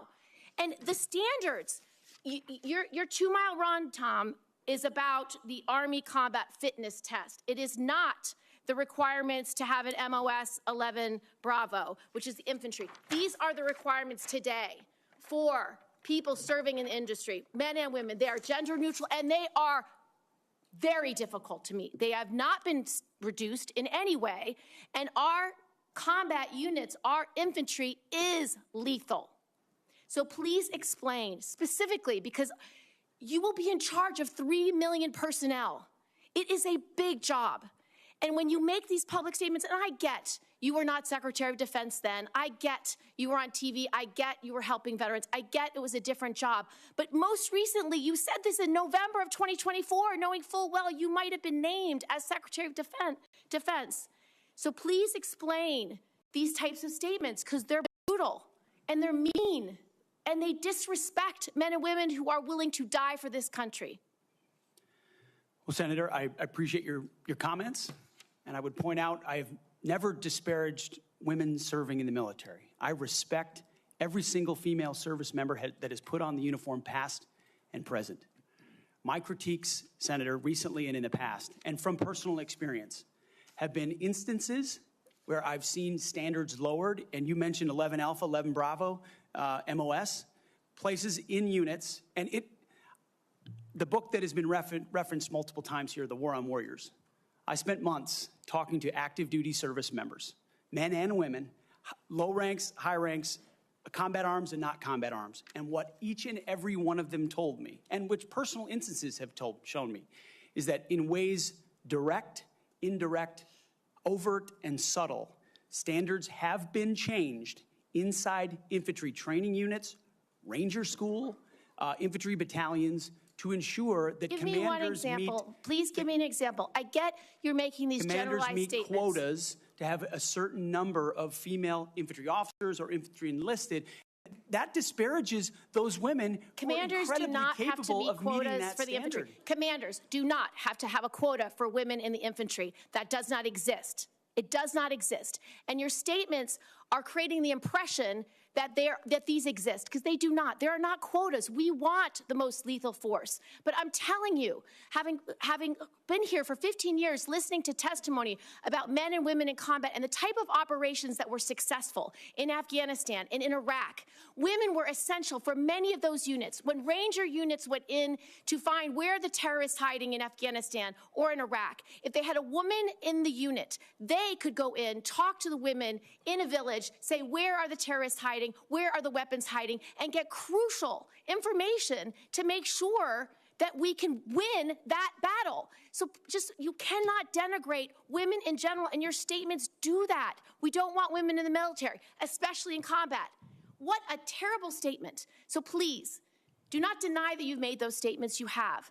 We take the responsibility of standards very seriously, and we will work with you. I'm equally distressed you would not meet with me before this hearing. We could have covered all of this before you came here, so I could get to the 15 other questions that I want to get to. So women you have denigrated. You have also denigrated members of the LGBTQ community. Did you know that when Don't Ask, Don't Tell was in place, we lost so many crucial personnel, over 1,000 in mission-critical areas. We lost 10% of all our foreign language speakers because of a political policy. You said in your statement, you don't want politics in the DOD. Everything you've said in these public statements is politics. I don't want women. I don't want moms. What's wrong with a mom, by the way? Once you have babies, you therefore are no longer able to be lethal? I mean, you're basically saying women, after they have children, can't ever serve in the military in a combat role. It's a silly thing to say. It's a silly thing to say, beneath the position that you are aspiring to. To denigrate LGBTQ service members is a mistake. If you are a sharpshooter, you're as lethal regardless of what your gender identity is, regardless of who you love. So please know this to be a true statement. So you say it was a political thing. You say it undermined us, social engineering. I don't know why someone having to publicly say or not publicly say who they love is social engineering. I think having that policy in the first place was highly problematic. And as you said in your statement, do you agree anybody should be able to serve in the military if they meet the standards? Senator, as the president has stated, I don't disagree with the overturn of Don't Ask, Don't Tell. Great, because I don't want you thinking, can't serve if you're a mom, can't serve if you're LGBTQ, and then last, can't serve if you're a leftist. The statements you said about people who have views differently than you, that we're the enemy, are you saying that 50% of the DOD, if they hold liberal views or leftist views or are Democrats, are not welcome in the military? Are you saying that? Senator, I volunteered to deploy to Afghanistan under Democrat President Barack Obama. I also volunteered to guard the inauguration of Joe Biden, but was denied the opportunity to serve because I was identified as an extremist by my own unit for a Christian tattoo. Thank you very much. Senator Gillibrand, you held up a document and referred to it during your questioning. Would you like that entered into the record? Maybe one without my marks. Okay, yeah, okay, we'll delete. We'll submit a clean clean it up. copy. Without objection, that will be admitted at the point of your question. And I would like to enter into the record at this point a letter of support from retired Air Force Colonel Melissa Cunningham. Colonel Cunningham supports Mr. Hegseth and mentions his warrior ethos, combat effectiveness, and maintaining military training standards. So without objection, both of those will be admitted, and I now recognize Senator Rounds. Thank you, Mr. Chairman. First of all, good morning. I'd like to thank you for your service to our nation in uniform and also your work on behalf of your fellow veterans and for your willingness to enter into this maelstrom of public service. I think the presence of so many veterans who have showed up to support you speaks volumes. I also want to recognize your family's service and sacrifice. You know as well as anyone that it's not just the man that enters the arena, but it's the entire family who also works their way through this process as well. I appreciated our meeting with you and with your wife, Jennifer, this last month. And I thought that we had an excellent conversation, and I appreciate your statement and your answers to the advanced policy questions, especially your desire to bring a renewed focus on warfighting and lethality back to the Pentagon. I also respect and I appreciate my friend and colleague, Senator Gillibrand, and some of her questions, and I know that she had a number of them in there. You had an opportunity to respond very briefly. Were there any other responses that you would like to make or clarifications that you would like to make before I move on to my questions? Senator, thank you very much for the opportunity to meet and for the question. I would also acknowledge you were mentioning female engagement teams, which have shown a great deal of success on the battlefield. It would be and universally acknowledged as such. I've been in Iraqi homes where the language and gender barrier was real, and the ability to have someone there to help in that process would be a massive accelerant in mission success. So I recognize that reality. I also recognize that female engagement teams assigned to a SEAL team or a Green Beret team meet different standards also, which is okay because of the duty positions involved in that job. As far as politics, Senator, it has been the joy of my life to lead men and women in military outfits. When you're in combat or in training, there's a lot of conversations that happen. And you start to realize that a lot of people you're serving with share your political ideas or they don't. You find out there's Republicans, there's Democrats, there's Libertarians, there's Independents, there's Vegetarians, everything in between. None of that matters. It never mattered in how I led men and women, how I interacted with them, what missions we undertook. Politics has nothing to do with the battlefield, which is why President Trump has asked me to say, let's make sure all of that comes out. This is about warfighting capability, setting standards high, and making sure we give our boys, our men and women, everything they need to be successful on the battlefield. So politics can play no part in that, and I look forward to infusing that, as we always have inside our units. I appreciate you making that very clear. And one of the areas that we want to do our best is to provide for the equipment and the technical capabilities so that no young man or woman enters into a battle as a fair fight, and that they always have the advantage. Those are the types of questions that I'd like to get into right now, and I want to start by talking about something that sometimes gets a little bit into the weeds, but I think it's critical. Mr. Hegseth, from what I've heard from 24 senior DOD officials in hearings over the last 2 years, including the Secretary of Defense, every service chief, and 8 combatant commanders, is that sharing the portion of the spectrum, and this is in the weeds, I know, but I'm going to ask it to get it on the record, the 3.1 to 3.5 gigahertz band would have extremely serious consequences and very costly consequences on our warfighting capabilities. In fact, the Department of the Navy alone has estimated that relocating their systems to a different part of the spectrum band would cost them $250 billion. That's just for the destroyers that defend our coasts with the radars that they have in them. If confirmed, what will you do to make sure that the Department of Defense can maintain its access to and the use and to be able to maneuver within the electromagnetic spectrum at home and abroad, And would you be willing to literally go to the mat with the interagency to protect warfighter requirements for the use of the spectrum?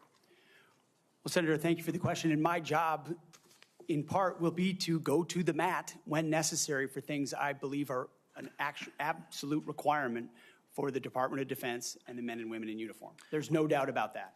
In this particular case, as far as spectrum, I look forward, as I've said before, getting a full class of, because this issue has come up a number of times in meetings. It's critically important with how our warfighters communicate across all services. So I'm going to get a classified briefing immediately about what that would, how it would impact the spectrum if it were to allow other companies or it to be Rest assured, China China would love to have our ability to use that part of the spectrum restricted. They would love that. Absolutely right. And so I will go in with eyes only toward ensuring we have the capabilities we need and there's no disruption when I take that brief. Thank you. In your advanced policy questions, you recognize a cooperative approach by China, Russia, Iran, and North Korea to undermine U.S. influence around the world. As you point out, aggression by any one actor would be an opportunity for others to engage the U.S. on multiple fronts along the continuum of the conflict. As we discussed in my office, neither of us wants to send our troops into a fair fight. We want to make sure that they have every advantage that the United States can give them, and that requires resources and reforms. Given the growing potential of a multi-theater conflict involving near-peer adversaries, what steps would you take to prepare the Department of Defense to simultaneously execute and sustain operations across multiple regions while maintaining readiness and deterrence globally? And I just have to make note, and I want to make it clear, we have language in this year's fiscal year 2025 National Defense Authorization Act calling for a review of the department's operational plans. And I just want to make sure that you're aware of that, and that we will have, if we have a fight with one, the chances are very good that we're going to have two battles or two different battlegrounds at the same time. Senator, which is why I believe our country's incredibly fortunate to have a new commander-in-chief in Donald Trump, who through the strategic approach he has taken with allies and against foes has prevented wars and is determined to do the same. That's our chief job, is deter and prevent wars. My job, should I be confirmed at the Secretary of Defense, is to ensure we have the right prioritization of assets and strategy, and then the tools in the toolbox necessary, the pointiest possible spear for President Trump to wield if necessary as the last resort. So President Trump at the helm, I think, will go a long way in making sure our enemies know there's a new sheriff in town. Thank you. Thank you, Mr. Chairman. And thank you very much, Senator Blumenthal. Thanks, Mr. Chairman. Thank you for having this hearing. Thank you for being here, Mr. Hegseth. And I want to join in expressing appreciation and respect for your service to our country, and thanks to all the veterans who are here today, and thank you for your service as the ranking member of the Veterans Affairs Committee. I hope we can focus on doing better for our veterans and doing better in management of the Department of Defense. There's always room for improvement.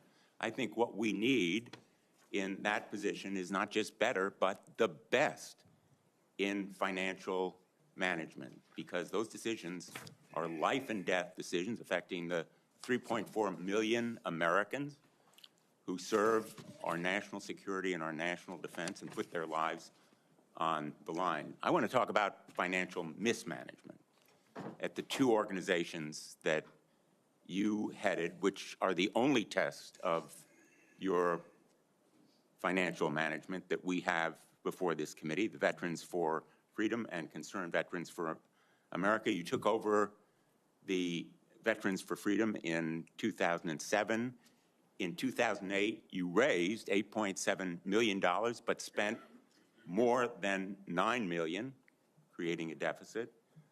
By January 2009, you told donors that the organization had less than $1,000 in the bank and debts of $434,000.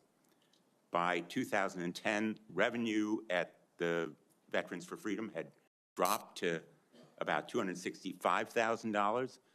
In the next year, it had dropped further to $22,000. You don't dispute these numbers, do you? Senator, I'm extremely proud of the work me and my fellow vets did at Vets for Freedom.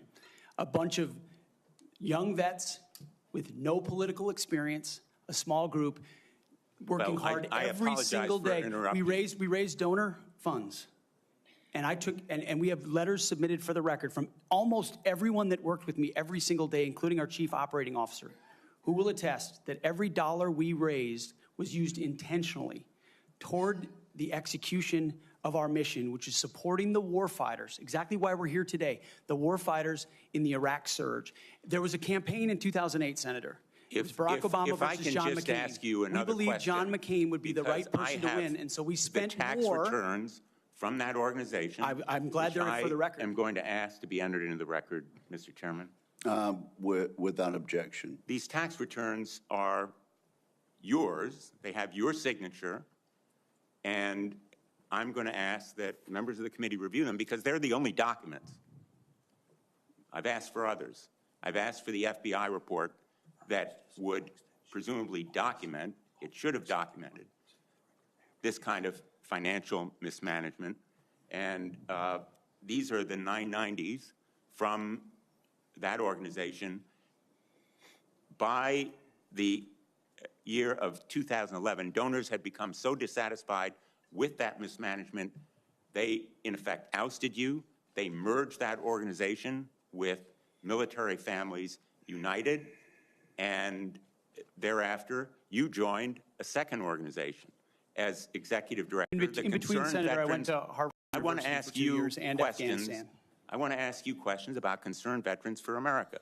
Again, another set of tax returns, the 990s from that organization. I ask they be made part of the record, Mr. Chairman. Without objection, both of those returns are now part of the record. 2011 to 2016. At the end of 2013, shortfall of $130,000. At the end of 2014, shortfall of $428,000. You had a surplus the following year, but then another deficit of $437,000. By the time you left, that organization had deep debts, including credit card transaction debts of about $75,000.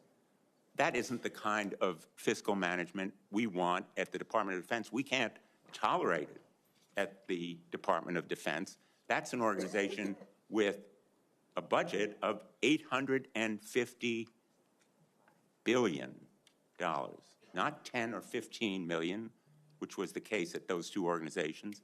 And it has command responsibility for 3.4 million Americans.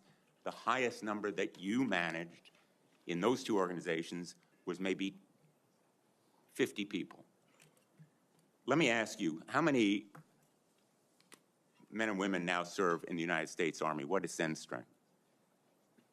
Senator, I would like an opportunity to respond to I've asked you a impugning question. of my leadership of a veterans organization. Concerned Veterans for America, you're on the VA committee, sir, and I appreciate your service there. The VA Accountability Act and the Mission Act were all brainchilds of Concerned Veterans for America. We used our donor money very intentionally and focused to create policy that bettered the lives of veterans. Mr. Hegseth, I'm asking you a very simple question. How many men and women currently serve in the United States Army? Senator, the United States Army, 450,000 on active duty, sir. And how many in the Navy? And the Navy is 425, sir. Well, it's 337 this year. How many in the Marine Corps? 175,000, sir. 172,300. Those numbers dwarf any experience you had by many multiples. I don't believe that you can tell this committee or the people of America that you are qualified to lead them. I would support you as the spokesperson for the Pentagon. I don't dispute your communication skills, but I believe that we are entitled to the facts here. I've asked for more documents. I assume you'd be willing to submit to an expanded FBI background check that interviews your colleagues, accountants, ex-wives, former spouses, sexual assault survivors, and others, and enable them to come forward. Senator, I'm not in charge of FBI background checks. But you would submit to it and support it. I'm not in charge of FBI background checks. Thank you, Senator Blumenthal. I at this point, want to submit a letter from Captain Wade Zirkle, the founder of Vets for Freedom and the person who hired Pete Hegseth to run the organization.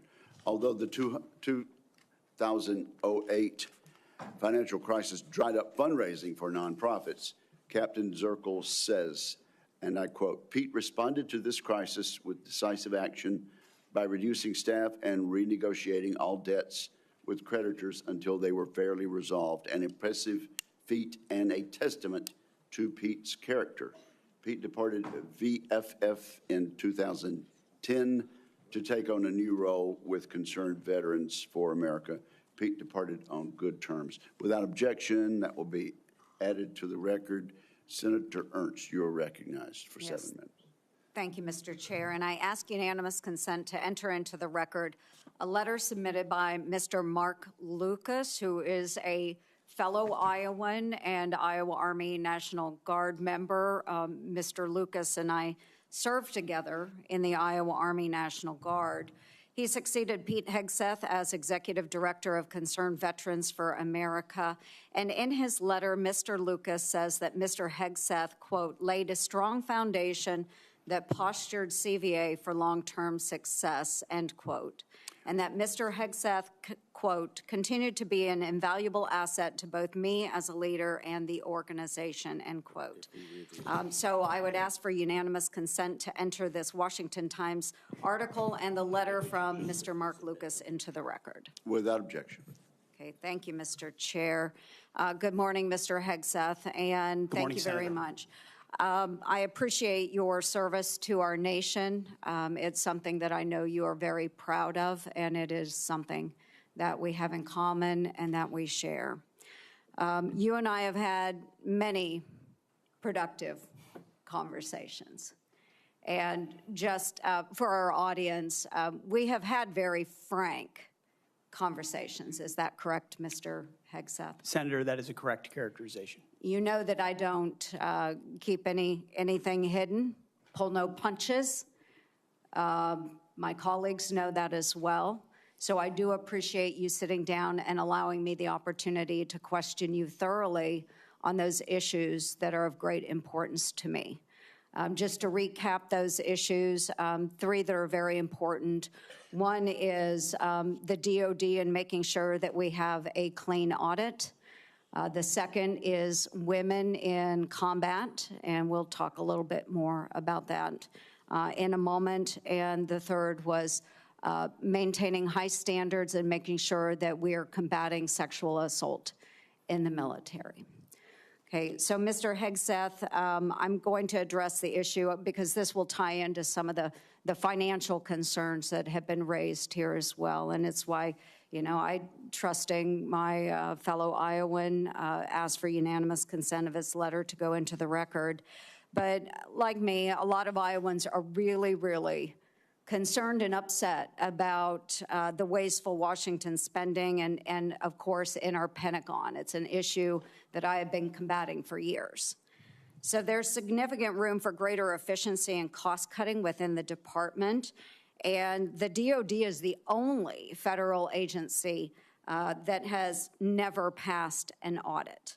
As the Senate DOJ caucus chair and founder, that's unacceptable to me, and it should be unacceptable to you as well. So I appreciate that you mentioned that in your opening statement. What are those steps that you will take to ensuring the Pentagon has a clean audit by the year 2028? Senator, I appreciate your work on this topic, which you've been involved in for a long time. You mentioned Concerned Veterans for America. I just want to clarify. We have very generous donors who set a very clear budget that we stuck to every single year. So the latitude there was restricted, and we worked very hard and diligently inside it. You've also been a leader on the Pentagon audit for a very long time. I think when we met, Senator, I said 2014 was the first year. We discovered a 2013 op-ed I wrote about the need for a Pentagon audit, because an audit is an issue of national security and frankly, respect to American taxpayers who give $850 billion over to the Defense Department and expect that we know where that money goes. And if that money is going somewhere that doesn't add to tooth and instead goes to fat or tail, we need to know that. Or if it's wasted, we need to know that. So I think previous secretaries of defense, with all due respect, haven't necessarily emphasized the strategic prerogative of an audit. And myself, my deputy SecDef, and others already know that a Pentagon audit will be the comptroller, others central to ensuring we find those dollars that can be used elsewhere legally under the law inside the Pentagon. So you have my word, it will be a priority. Okay, thank you. Okay, moving on to women in combat, and I had the privilege of serving in uniform for over 23 years. Between our Army Reserves and our Iowa Army National Guard, did serve in Kuwait and missions in Iraq. And so it is incredibly important that I stress, and I hope that if confirmed, you continue to stress, that every man and woman has opportunity to serve their country in uniform and do so at any level, as long as they are meeting the standards that are set forward. And we talked about that in my office. I do believe in high standards. Now, I was denied the opportunity to serve in any combat role because I have a lot of gray hair. And the policy has changed since then, okay? So I've been around for quite a while. But for the young women that are out there now and can meet those standards, and again, I'll emphasize they should be very, very high standards. They must physically be able to achieve those standards so that they can complete their mission. But I want to know, again, let's make it very clear for everyone here today. As Secretary of Defense, will you support women continuing to have the opportunity to serve in combat roles? Senator, first of all, thank you for your service, as we discussed extensively as well. It's my privilege. And my answer is yes, exactly the way that you caveated it. Yes, women will have access to ground combat roles, given the standards remain high, and we'll have a review to ensure the standards have not been eroded in any one of these cases. That'll be part of one of the first things we do at the Pentagon, is reviewing that in a gender-neutral way, the standards, ensuring readiness and meritocracy is front and center. But absolutely, it would be the privilege of a lifetime to, if confirmed, to be the Secretary of Defense for all men and women in uniform who fight so heroic. They have so many other options. They decide to put their right hand up for our country, and it would be an honor to have a chance to lead them. Thank you. And just very briefly, we only have less than a minute left, but we have also discussed this in my office. A priority of mine has been combating sexual assault in the military and making sure that all of our service members are treated with dignity and respect. This has been so important. Senator Gillibrand and I have worked on this, and we were able to get changes made to the Uniform Code of Military Justice to make sure that we have improvements and on how we address the tragic and life-altering issues of rape, sexual assault. It will demand time and attention from the Pentagon under your watch if you are confirmed. So as Secretary of Defense, will you appoint a senior level official dedicated to sexual assault prevention and response? Senator, as we have discussed, yes, I will. Okay, and my time has expired. Thank you for your answers. Senator Hirono. Thank you, Mr. Chairman. Mr. Hegseth, welcome. Thank you. I am focused on your fitness to serve, including your character and temperament and your overall qualifications to do the job. And I do appreciate the comments of Ranking Member Reed with his concerns regarding your nomination, because I share those concerns. As part of my responsibility as a member of this committee to ensure the fitness of all nominees to come before any of the committees on which I sit, I ask the following two initial questions. First, since you became a legal adult, have you ever made unwanted requests for sexual favors or committed any verbal or physical harassment or assault of a sexual nature? No, Senator. Have you ever faced discipline or entered into a settlement relating to this kind of conduct? Senator, I was falsely accused in October of 2017. It was fully investigated, and I was completely cleared. I don't think completely cleared is accurate, but the fact is that your own lawyer said that you entered into an NDA and paid a person who accused you of raping her a sum of money to make sure that she did not file a complaint. Moving on.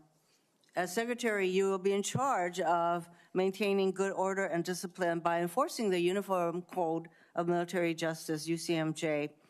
In addition to the sexual assault allegations, and by the way, the answer to my second question should have been yes.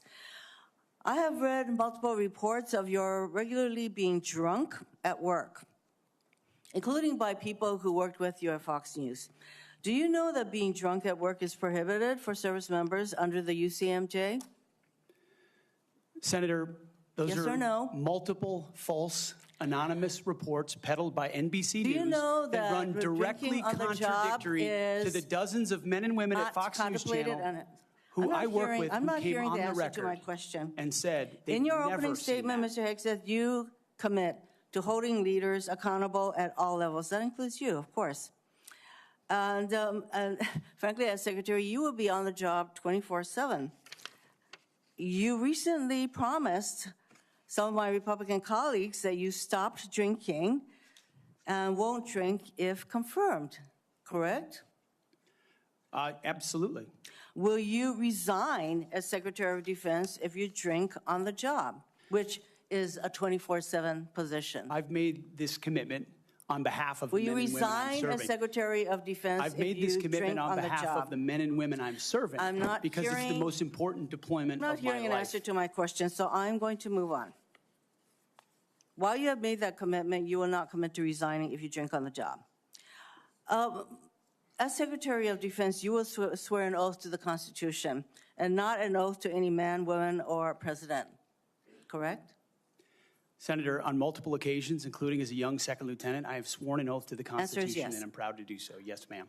In June of 2020, then President Trump directed former Secretary of Defense Mark Esper to shoot protesters in the legs in downtown D.C., an order Secretary Esper refused to comply with. Would you carry out such an order from President Trump?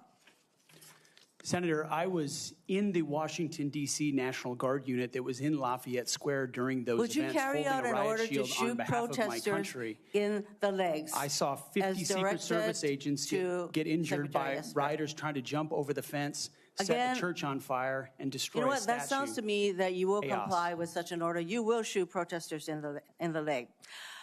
Moving on. President-elect has attacked our allies in recent weeks, refusing to rule out using military force to take over Greenland and the Panama Canal, and threatening to make Canada the 51st state. Would you carry out an order from President Trump to seize Greenland, a territory of our NATO ally Denmark, by force, or would you comply with an order to take over the Panama Canal? Senator, I will emphasize that President Trump received 77 million votes to be the lawful commander-in-chief of this country. We're not talking about the election. My question is, would you use our military to take over Greenland or an ally of Denmark? Senator, one of the things that President Trump is so good at is never strategically tipping his hand. And so I would never in this public forum give one way or another direct what orders the president would give me in any context. That sounds to me that you would contemplate carrying out such an order to basically invade Greenland and take over the Panama Canal. Current DoD policy allows service members and eligible dependents to be reimbursed for travel associated with non-covered reproductive health care, including abortions. Will you maintain this common sense policy? Senator, I've always been personally pro-life. I know President Trump has as well, and we will review all policies, but our standard is whatever the president wants on this particular issue. With my advice, I will take a look at. If the president tells you that this common sense policy will not be maintained, you will not enable our service members to seek reproductive care. So I don't believe the federal government I'm not should be hearing funding answers to my questions, travel for Mr. abortion. Chairman. I just want to note that the other area that of serious concern to me is President Trump saying that he wants to use the military to help with mass deportations, which will cost billions of dollars. And what that will do to readiness is very, very concerning. Mr. Hegseth, I have noticed a disturbing pattern. You previously have made a series of inflammatory statements about women in combat, LGBTQ service members, Muslim Americans, and Democrats. Since your nominations, however, you have walked those back on TV and interviews, and most recently in your opening statements. You are no longer on Fox and Friends, Mr. Hegseth.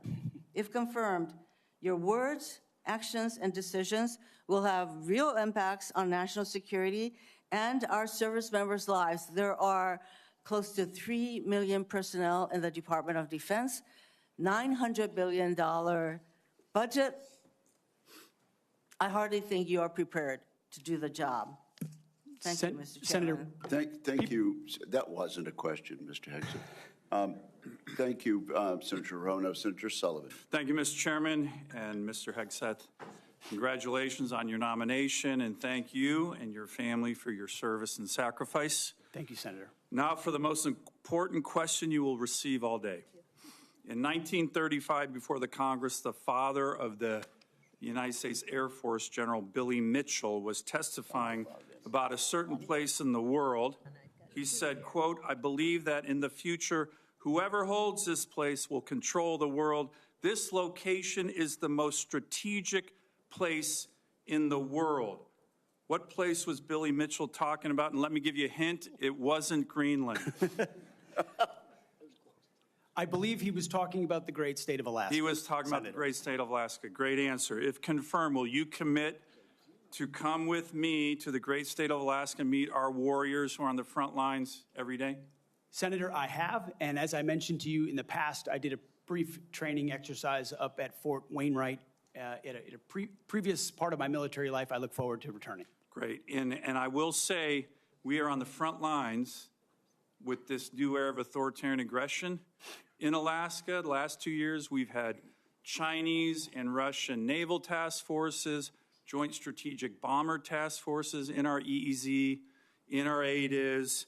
And after his election, President Trump put out an extensive statement on Alaska, which included the following statement: "We will ensure Alaska gets even more defense investments as we fully rebuild our military, especially as Russia and China are making menacing moves in the Pacific." Mr. Hegseth, if confirmed, will you work with me, this committee, and the incoming Commander-in-Chief on continuing to build up our military assets and infrastructure in Alaska to reestablish deterrence in the Arctic and in the Indo-Pacific? If confirmed, Senator, it would be a pleasure to work alongside you and this entire committee to recognize the very real threat in the Indo-Pacific, the very real ways, even these past couple of weeks, that Russia has attempted to probe and push in and around Alaska, and also the very real strategic significance of Alaska vis-a-vis shipping lanes through the Arctic. There are many, many ways in which Alaska is strategically significant, and with a necessary shift toward Indo-PACOM, Alaska, by necessity, will play an important role in that. Thank you, Ms. Hegseth. I very much appreciate your focus on lethality and warfighting. We desperately need it. I want to provide a few examples of the Biden woke military, which is not focused on readiness or lethality, and want to get your comments on it. Nobody wants an extremist or racist in our military, but one of the most disgraceful and shameful things I've seen over the past 4 years as a senator on this committee and as a Marine Corps Reserve officer was on day one, the Biden administration played up a false and insulting narrative that our military was chock full of racist and violent extremists. This reached a pinnacle in this committee when Biden's Undersecretary of Policy, Colin Kahl, the #3 guy at the Pentagon, testified that one of his top goals would be to, quote, ending violent extremism and systemic racism within the ranks of the military. He had no data on this. The media loved it, fanned the flames, wrote baloney stories on this false narrative. Disappointingly, some of my colleagues on the other side of the aisle here reinforce this ridiculous narrative, one even suggesting that almost 10% of our uniformed military was extremists, 200,000 members. Ridiculous, by the way, from this committee on the other side of the aisle. Mr. Hegseth, unlike Undersecretary Kahl, you have a lot of experience with our military. Do you believe the military is a systemically racist organization? And if confirmed, will you commit to defend, not denigrate, our troops? Senator, I was also offended by those comments because anyone who's been on active duty in the National Guard, man, woman, in units, understand that is fundamentally false. By the way, there's 3 studies, to his credit, Secretary Austin put out one of them that said exactly what you just said. Fundamentally false. Senator, they knew it. Anyone who'd been in a unit knew it. One could argue that if not the least, one of the least racist institutions in our country is the United States military. Being a racist in our military has not been tolerated for a very long time. One of the greatest civil rights organizations in America. Would you agree the U.S. military is one of the most forward-leaning, probably one of the greatest civil rights organizations in American history? No doubt. Let me turn to another one. Last year at a hearing before this committee, I called on the Biden Secretary of the Navy to resign because he's failing in his ability to build ships. We are being completely outbuilt in terms of ships by the Chinese, and yet this Secretary of the Navy has been focused on climate change, not building ships in lethality. Mr. Hegseth, if your Secretary of the Navy ends up focusing on climate change more than shipbuilding and lethality, will you commit to me to fire him? My Secretary of the Navy, should I be confirmed, sir, will not be focused on climate change in the Navy. Just like the Secretary of the Air Force won't be focused on LG-powered fighter jets, or the Secretary of the Army will not be focused on electric-powered tanks. Let me ask, we're going to be focused on lethality and defeating our enemy. And I appreciate that. The other thing President Biden did, his first executive order as president, was to focus on transgender surgeries for active duty troops. This is all I'm describing the woke military here under Biden over the last 4 years. If confirmed and you issue an order saying we are going to rip the Biden woke yoke off the neck of our military and focus on lethality and warfighting, how do you think the troops will react? Senator, I know the troops will rejoice. They will love it. They will love it. And we've already seen it in recruiting numbers. There's already been a surge since President Trump won the election of recruiting. The Army says do you think our military will surpass its recruiting goals. Will follow that order? Our military will follow that order, Senator. Gladly, because they want to focus on lethality and warfighting and get all the woke, political prerogative, politically correct, social justice, political stuff out of the military. Thank you, Senator Sullivan. Thank you, Senator Kaine. Thank you, Mr. Hegseth. I'm looking forward to this opportunity to talk. I want to return to the incident that you referenced a minute ago that occurred in Monterey, California in October 2017. At that time, you were still married to your second wife, correct? I believe so. And you had just fathered a child by a woman who would later become your third wife, correct? Senator, I was falsely charged, fully investigated, and completely cleared. So you think you were completely cleared because you committed no crime. That's your definition of cleared? You had just fathered a child 2 months before by a woman that was not your wife. I am shocked that you would stand here and say you're completely cleared. Can you so casually cheat on a second wife and cheat on the mother of a child that had been born 2 months before, and you tell us you are completely cleared? Senator, How is that a complete clear?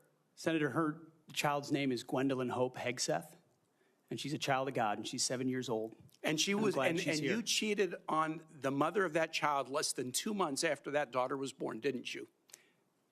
Those were false charges. Well, it was fully investigated, and I was completely cleared. And I am so grateful for the marriage I have to this amazing woman behind me. You've admitted that you had sex at that hotel in October 2017. You said it was consensual, isn't that correct?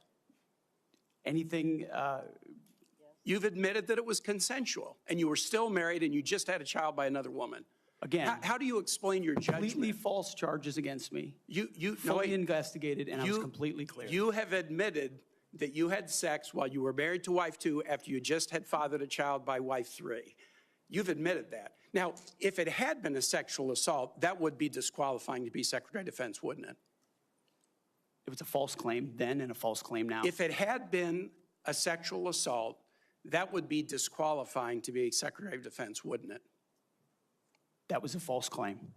So you talking about a hypothetical. So you can't tell me whether someone who has committed a sexual assault is disqualified from being Secretary of Defense? Senator, I know in my instance, and I'm talking about my instance only, it was a false claim. But you acknowledge, that you cheated on your wife and that you cheated on the woman by whom you had just fathered a child. You have admitted that. I will allow your words to speak for themselves. You're not retracting that today. That's good. I assume that in each of your weddings, you've pledged to be faithful to your wife. You've taken an oath to do that, haven't you? Senator, as I've acknowledged to everyone in this committee, not a perfect person, not claiming to be. But no, I just asked a simple question. You've taken an oath like you would take an oath to be Secretary of Defense in all of your weddings to be faithful to your wife. Is that correct?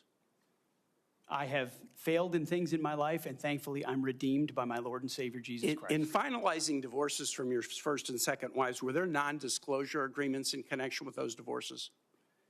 Senator, not that I'm aware of. If there were, would you agree to release those first and second wives from any confidentiality agreement? Senator, it's not something I'm aware of. But if there were, you would agree to release them from a confidentiality agreement? Senator, that's not my responsibility. Did you ever engage in any acts of physical violence against any of your wives?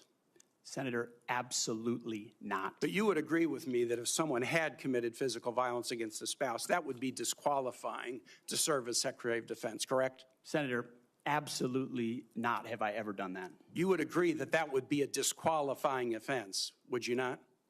Senator, you're talking about a hypothetical. I don't think it's a hypothetical. Violence against spouses occurs every day.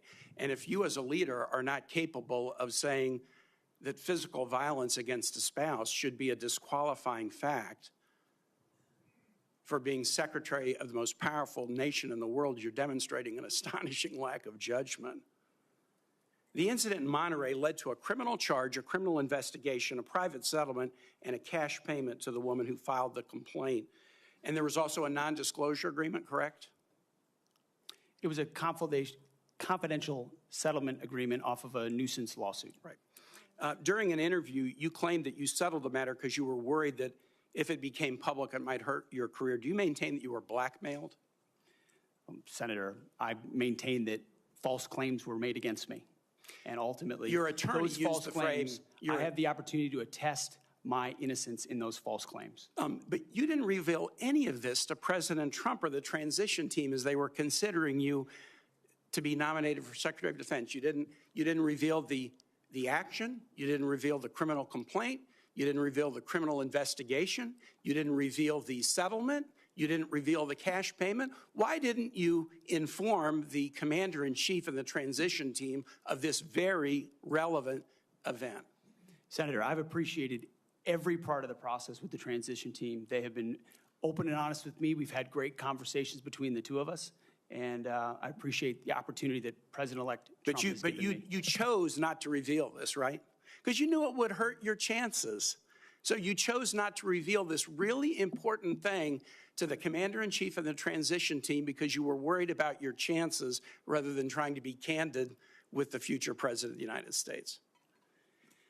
Are there any other important facts that you chose not to reveal to the president-elect and his team as they were considering you to be Secretary of Defense? Senator, I sit here before you an open book, as everyone who's watched this process. With multiple non-disclosure and confidentiality agreements tying the hands of many people who would like to comment to us. Much has been made of your workplace behavior as a leader of nonprofit veterans organizations and as a Fox News contributor. Were you fired from either of the leadership positions with the nonprofits? I was the leader. I was the CEO of Concerned Veterans for America and the executive director of Vets for Freedom. Were you fired from either of them? And I was never fired from a veterans organization. Do you have non-disclosure agreements with either of those organizations? Not that I'm aware of, Senator. Many of your work colleagues have said that you show up for work under the influence of alcohol or drunk. I know you've denied that, but you would agree with me, right, that if that was the case, that would be disqualifying for somebody to be Secretary of Defense. Senator, those are all anonymous false claims, and the totality they're not anonymous. The letters on the record here. They're not anonymous. On the record, people we've seen records with names Vets attached for Freedom, to them. Concerned Vets for America, and Fox News attributing to me being colleagues working hard every day on behalf of One of your mission. colleagues said that you got drunk at an event at a bar and chanted, "Kill all Muslims." Another colleague, not anonymous, we have this, said that you took co-workers to a strip club. You were drunk, you tried to dance with strippers, you had to be held off the stage, and one of your employees in that event filed a sexual harassment charge as a result of it. Now, I know you denied these things, but isn't that the kind of behavior that, if true, would be disqualifying for somebody to be Secretary of Defense? Senator, anonymous false charges. They're not anonymous. And I'll just conclude and say this to the chairman. You claim that this was all anonymous. We have seen records with names attached to all of these, including the name of your own mother. So don't make this into some anonymous press thing. We have seen multiple names of colleagues consistently throughout your career that have talked about your abusive actions, Chairman, attitudes, I think he's words, over and his time. statements He's way to women. over his time. I now yield. And thank you very much. I now ask unanimous consent to enter into the record a family court order concerning the appointment of parenting time between Mr. Hegseth and Mrs. Samantha Hegseth.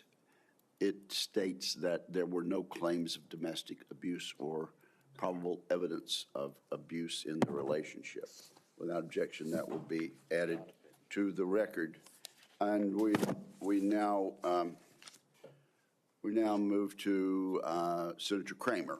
Thank you, Mr. Chairman. Thank you, Mr. Hegseth, for your service, for your willingness to endure this. And I'm sorry for what has been happening to you, particularly the very idea that you should have to sit there and answer hypothetical potential, in somebody's imagination, crimes that may take place at some point. And wouldn't that disqualify you if you were a murderer or if you were a rapist?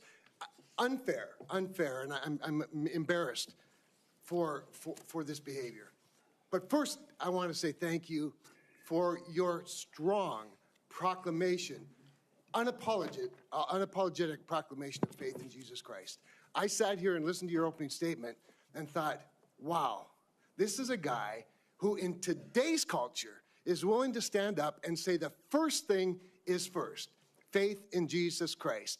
And I was reminded of what Christ said in Matthew, seek ye first the kingdom of God and his righteousness, and these things shall be added unto you. You are going to have a great future as our secretary, and I look forward to that day happening. I also want to get back to, you mentioned, and it got rather dismissed quickly, pivoted, as a lot of things do. You'd mentioned that you were not able to serve with your National Guard unit in the protection of the inauguration of Joe Biden because of a tattoo, a Christian tattoo. Can you elaborate just a little bit on what is this very offensive, extremist, racist tattoo that you have? It's a tattoo I have right here, Senator. It's called the Jerusalem Cross. It's a historic Christian symbol. In fact, interestingly, recently I attended briefly the memorial ceremony of former President Jimmy Carter on the floor of our National Cathedral. On the front page of his program was the very same Jerusalem Cross. It is a Christian religious symbol. And when the events happened before preceding the Biden inauguration, I was a part of the mobilization to defend that inauguration, as someone who'd been a proud supporter of Donald Trump, but also a member of the military, had orders to come to Washington, D.C. to guard that inauguration. And at the last minute, those orders were revoked. I'd never had orders revoked before. I'd been on orders to a lot of places to do a lot of difficult and dangerous things. They were revoked, and I was not told why. Later, when I wrote my book, I was able to get information. It was because I had been identified. Someone who'd served in Iraq, in Afghanistan, in Guantanamo Bay, holding a riot shield outside the White House. I'd been identified as an extremist, as someone unworthy of guarding the inauguration of an incoming American president. And if that's happening to me, Senator, how many other men and women, how many other patriots, how many other people of conscience? We haven't even talked about COVID and the tens of thousands of service members who were kicked out because of an experimental vaccine. In President Trump's Defense Department, they will be apologized to. They will be reinstituted with pay and rank. Things like focusing on extremism, Senator, have created a climate inside our ranks that feel political when it hasn't ever been political. Those are the types of things that are going to change. And Senator Sullivan, you mentioned that study. After a whole study was held, extremism working group study, 100 extremists were identified in the ranks of 3 million. And most of those were gang-related. So it was a made-up boogeyman to begin with. You, Mr. Hegseth, are not the extremist. The people who would deny you your expression of faith are the extremists. They're the racists. They're the bigots. You're the one that is protecting their right to be one. Thank you for that. I want to go to another point in your opening statement, and it's summarized in this beautiful one-sentence paragraph. You said, quote, leaders at all levels will be held accountable, and warfighting and lethality and the readiness of the troops and their families will be our only focus. At that moment, in my mind's eye, I heard soldiers, airmen, Marines, sailors, guardians from the Pentagon to the Pacific and everywhere in between applaud. Applaud. And they're thinking, it's about time. I can get on board with that idea. And quite honestly, and I want to get to this because I think it's so important. I would say, I don't know, just about maybe everyone, I'm trying to think of an exception to this, that wears the uniform that has ever come before this committee or that I've met with privately, publicly, that I've been on tours with, that I've traveled with, that wear the uniform, whether it's with 4 stars or no stars, agrees with that statement. And I just want to caution you, and I'd be interested in your feedback on this. You know, there's been a lot of talk about firing woke generals, creating the purge group, and all those things you and I have talked about. I would say give those men and women a chance under new leadership. You know, my favorite painting in the rotunda is of George Washington retiring his commission, establishing on day one, a man who could have been king, chose to be a civilian leader of this country. And I just would encourage you to trust them first, and look forward to them saluting the civilian leadership of this country. So just maybe if you could spend a minute just elaborating a little bit about the wokeness, where it comes from, and who will be held accountable. The wokeness comes not from the uniform ranked, Senator, but from the political class. On day one, on January 20th, when President Trump is sworn in, he will issue a new set of lawful orders. And the leadership of our services will have an opportunity to follow those lawful orders or not. Those lawful orders will not be based on politics. They will be based on readiness, accountability, standards, and lethality. That is the process by which leaders will be judged. And accountability is coming, because everybody in this room knows if you're a rifleman and you lose your rifle, they're throwing the book at you. Mm-hmm. But if you're a general who loses a war, you get a promotion. That's not going to happen in Donald Trump's Pentagon.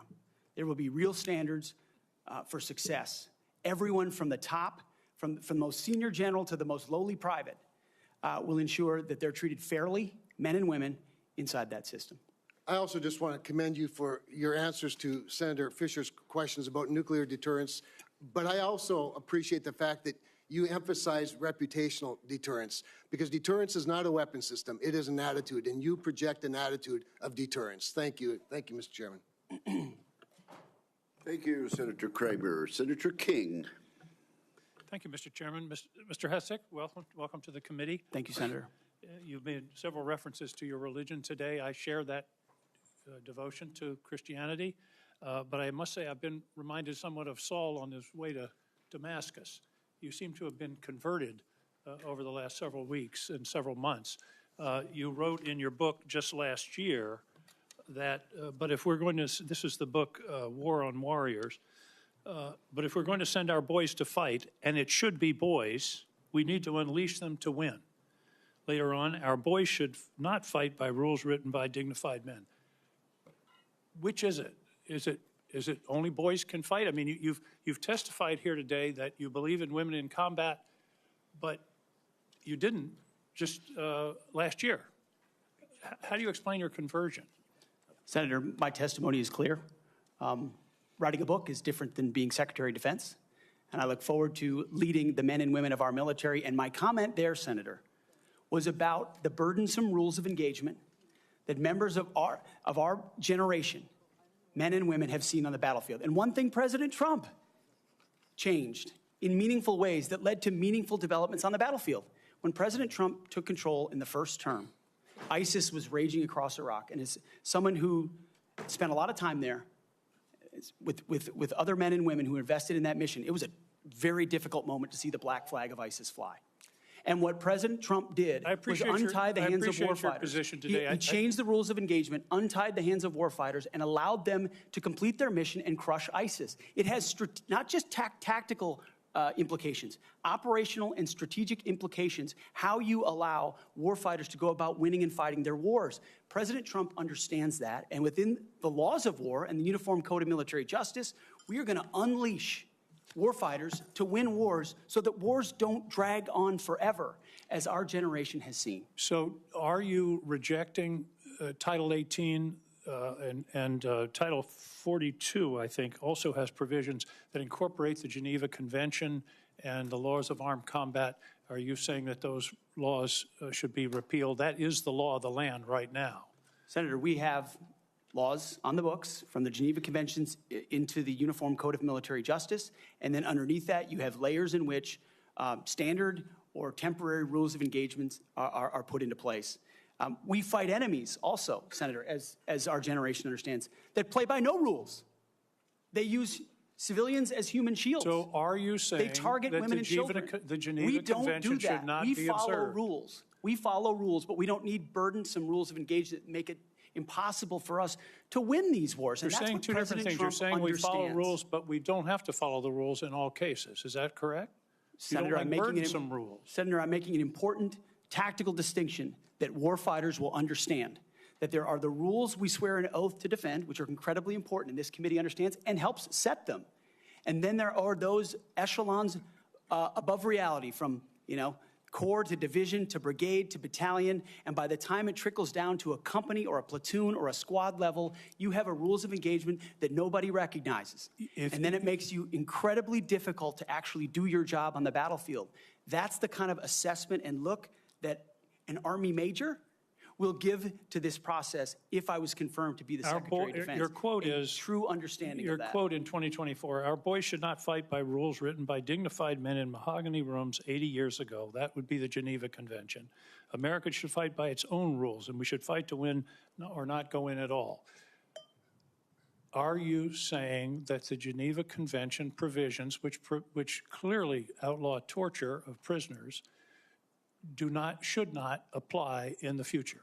Senator, how we treat our wounded, how we treat our prisoners, the applications of the Geneva Conventions are incredibly important. But we would all have to acknowledge that the way we fought our wars back when the Geneva Conventions were written are a lot different than the asymmetric, non-conventional environment of counterinsurgency that I confronted in Iraq and Afghanistan. I was the senior counterinsurgency instructor in Afghanistan. My job was to understand how the Taliban and al-Qaeda operated so that NATO units coming in could be informed of what was happening. They knew our rules of engagement, and when they were more restrictive, they took advantage of them, and it put our men and women in a more dangerous and difficult place. And you believe For future wars we fight, we need to have someone atop the Pentagon, sir, who understands how those ripple effects Well, I just want to understand your position. Your position is torture's okay. Is that correct? Waterboarding, torture is no longer prohibited given the circumstances of whatever war we're in. Is that correct? Senator, that is not what I said. I've never been party to torture. We are a country that fights by the rule of law, and our men and women always do. And yet we have too many people here in air-conditioned offices that like to point fingers at the guys in dark and dangerous places, the gals in helicopters in enemy territory who are doing things that people in Washington, D.C. would never dare to do, or send, in many cases. In one of your interviews, you said they're willing to do this. You're talking about Donald Trump and Senator Cruz. They're willing to do something like waterboarding if it's going to keep us safe. Are you okay with waterboarding? Senator, the law of the land is that waterboarding is not legal. So the statement that you made, you now recant. Is that correct? They are willing to do something like waterboarding if it's going to keep us safe. You expressed that with approval. Senator, I'm very familiar with that as a concept, having spent a year at Guantanamo Bay, Cuba, guarding 700 of those that attacked us on 9/11. Well, I just want to be clear. Are we going to abide by the Geneva Convention and the prohibitions on torture, or are we not? Is it going to depend on the circumstances? As I've stated multiple times, the Geneva Conventions are what we base ours. But what an American first national security policy is not going to do is hand its prerogatives over to international bodies that make decisions about how our men and women make decisions on the battlefield. America First understands we send Americans for a clear mission and a clear objective. We equip them properly for that objective. We give them everything they need, and then we stand behind them with the rules of engagement that allow them to fight decisively to defeat America's enemies, which is why we say I just have a few seconds left, Mr. Hegseth, if you could. I was very disturbed in your opening statement where you talked about the priorities that you have. We will work with our partners and allies to deter aggression in the Indo-Pacific from the Communist Chinese. There's not a single mention in this statement about Ukraine or Russia. Is this code for we're going to abandon Ukraine? Senator, the president, that's a presidential level policy decision. He's made it very clear that he would like to see a end to that conflict. We know who the aggressor is. We know who the good guy is. We'd like to see it as advantageous for the Ukrainians as possible, but that war needs to come to an end. You talk a lot about deterrence of China. I would submit that Xi Jinping is watching what we do very carefully. If we abandon Ukraine, that would be the strongest signal possible to Xi Jinping that he can take Taiwan without significant resistance from this country. Thank you, Senator King. Senator Scott of Florida. Mr. Chairman, I'd like to enter into the record two letters which testify to Mr. Hegseth's leadership record at Concerned Veterans for America. The first letter submitted by Mr. Darren Selnick, a senior advisor at CFA, stated that there's been no better leader, policy champion, or fighter for the military and veterans than Pete. He was instrumental in 2014 and 2017 in ensuring that veterans had health care choice.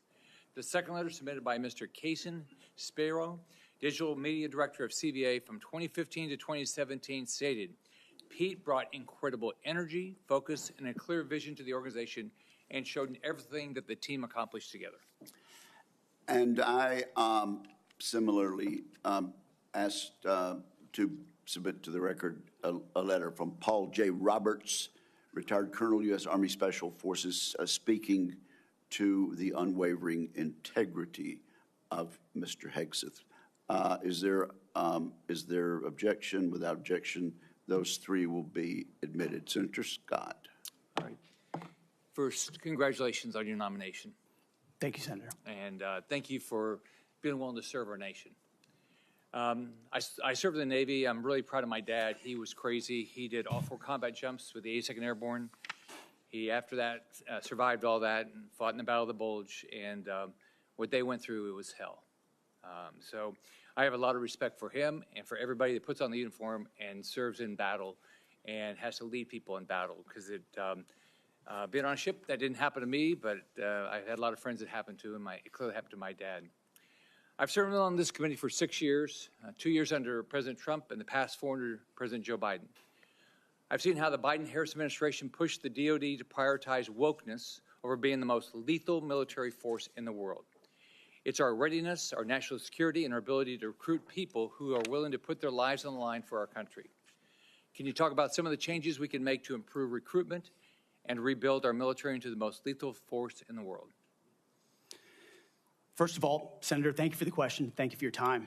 I think the first and most important thing we could have done is elect Donald Trump as the new commander-in-chief, because past is prologue. Our warfighters understand what kind of commander-in-chief they're going to get in President Donald Trump, someone who stands behind them, someone who gives them clear missions, someone who ends wars decisively, and the issue of Ukraine was mentioned, and ensures new wars are not started. There was a minor incursion under Barack Obama into Crimea, followed by nothing under President Trump, followed by an all-out assault by Vladimir Putin into Ukraine under the Biden administration. That did not happen under Donald Trump. Donald Trump managed the Taliban.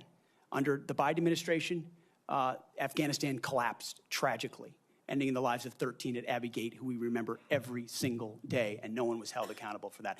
Chinese spy balloons were flying over the country. None of that happened under Donald Trump, and our warfighters understand that. So there's no better recruiter, in my mind, for our military than President Donald Trump. My job is to come alongside him, should I be confirmed, and continue to emphasize his emphasis on warfighting, on getting anything that doesn't contribute to meritocracy out of how decisions are made inside the Pentagon. What gender you are, what race you are, your views on climate change, or whether you are a person of conscience and your faith should have no bearing on whether you get promoted or whether you're selected to go to West Point or whether you graduate from Ranger School. The only thing that should matter is how capable are you at your job? How excellent are you at your job? I served in multi-ethnic units in every place that I worked, every place that I served. None of that mattered. But suddenly we re-inject DEI and critical race theory, dividing troops into different categories, oppressor and oppressed, in ways that they otherwise just want to work together. That's why I've pointed out before, and I'll say it again, and because I'm sure it'll be quoted to me at some point. The dumbest phrase in military history is our unity is our strength. No, our shared purpose is our strength. Our shared mission is our strength. We are one DoD community of all committed to the same mission. Has nothing to do with your background. Has to do with what your commitment is to the country. And that is my solemn pledge to every single person that would put the uniform on and reflects President Trump's priorities as well. Senator. Thank you. You know, we talked a little bit about the fact the Pentagon can't do an audit, all right? Can you talk about, and I mean, to me, I've run big businesses. It's all about accountability. If you want to get an audit done, you can get an audit done. You might get a letter saying there's things you have to fix, but it all goes to accountability, and we haven't had it. So can you talk about how you bring accountability to the table, what you've done in the past, and what you're going to do with regard to bringing accountability to the Pentagon? I meant it when I said it in the opening statement, Senator. I know what I don't know. I know I've never run an organization of 3 million people with a budget of $850 billion. But what I do know is that I've led men and women. I've led people. And it's leadership of people and motivation of people and a clear vision of people where you build a team, cast that vision, empower people properly. I want smarter and more capable people around me than me. And you will get that at the department. I cast the clear vision, build the plan, work it. We set the metrics, and everyone is held accountable. I know our incoming businessman president believes in accountability and holding people accountable. That will happen at the Pentagon. I mean, this has been a problem for a long time. Secretary Rumsfeld gave a speech on September 10th, 2001 that's mostly forgotten. But it was about the need for acquisition reform, cutting tail to give to teeth to warfighters. And then 9/11 happened. And these are problems that have been persistent for a long time. But now we have new threats. And we need the urgency of this moment. As you said, Mr. Chairman, the most dangerous moment we've been since the end of the Cold War and possibly since World War II. urgency to do everything possible to get the capabilities into the hands of warfighters, Emergency Powers Defense Production Act, whatever it takes, and an audit is certainly part of it. Why do you want to do this? Why do you want to do this job? What drives you? You have 30 seconds. Because I love my country, Senator, and I've dedicated my life to the warfighters. People see me as someone who hosts a morning show on television. But people that really know me know where my heart's at. It's with the guys in this audience who've had my back, and I've had theirs. We've been in some of the darkest and most difficult places you can ever be in. You come back a different person. And only by the grace of God am I here before you today. I'm doing this job for them, for all of them. Thank you, Mr. Hegseth. Senator Warren. Thank you, Mr. Chairman. And Mr. Hegseth, thank you. Thank you for your service. So if you're confirmed as Secretary of Defense, you will oversee our military, including about 250,000 women who currently serve on active duty in the Army, the Navy, the Air Force, the Space Forces, and the Marines. And I have serious concerns that your behavior toward women disqualifies you from serving in this role. Now, I've been trying to get answers from you for quite some time on this. You haven't wanted to meet or answer any of my questions, so we'll just have to do it here and dive in. I want to pick up on some of the questions asked by Senators Shaheen and Gillibrand and Hirono, and I just want to make sure we have a list of some of the facts that I think are undisputed. I'm not going to talk about anonymous sources. I'm just going to quote you directly. We've got the video. We've got it in print. So going back to January 2013, you told a Fox News interviewer that women in the military simply couldn't measure up to men in the military, saying that allowing women to serve in combat roles would force the military to lower the bar. You picked up on that same theme in 2015, making remarks on Fox News, referring to women in combat as, quote, it would erode standards. June 2024, you said on Ben Shapiro's podcast, quote, women shouldn't be in combat at all. And then, of course, we've talked about it in 2024, you published, and you say on page 26 of your book, we need moms, but not in the military, especially in combat units. Page 48 of your book, you claim that women should not be in combat roles because men are distracted by women. And then 10 weeks ago, you appeared on the Sean Ryan show and said, I'm straight up just saying we should not have women in combat roles. Now, I presume you recall making all these statements? Senator, I'm not familiar with the article you're pointing to in 2013, but it underscores my argument completely because in that 2013 argument, I was talking about standards. No, standards are what it's always been about, let's not Senator. have this same fight again. Always been about Senate I've quoted standards. you directly. We've got the video. We're happy to show it. But I want to be clear here. For 12 years, you were quite open about your views, and your views were consistently the same. Women are inferior soldiers, sailors, Marines, airmen, and guardians.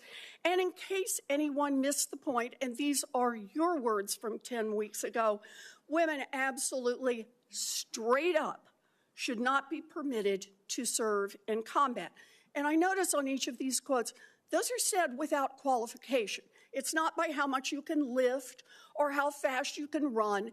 They don't belong in combat, period, or your words, straight up.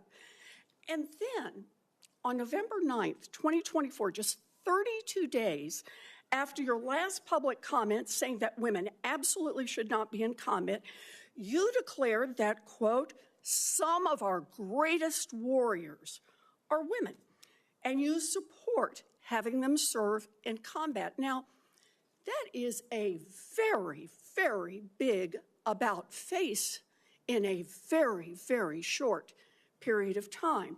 So help me understand, Mr. Hegseth, what extraordinary event happened in that 32-day period that made you change the core values you had expressed for the preceding 12 years?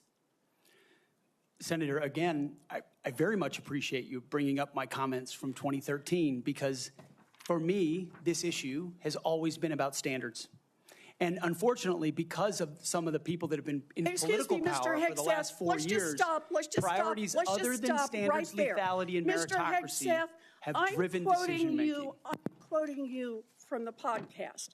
Women shouldn't be in combat at all. Where is the reference to standards? That they should be there if they can carry, if they can run? I don't see that at all, Mr. Hegseth. What I see is that there's a 32-day period in which you suddenly have another description about your views of women in the military. And I just want to know, what changed in the 32 days that the song you sang is not the song you come in here today to sing? Senator, the concerns I have and the concerns that many have had, especially in ground combat units, is that in pursuit of certain percentages or quotas, standards have been changed. And that makes the combat more difficult for everybody involved. Let me make a suggestion about what happened in that 32 days. You got a nomination from President Trump. Now, I've heard of deathbed conversions, but this is the first time I've heard of a nomination conversion.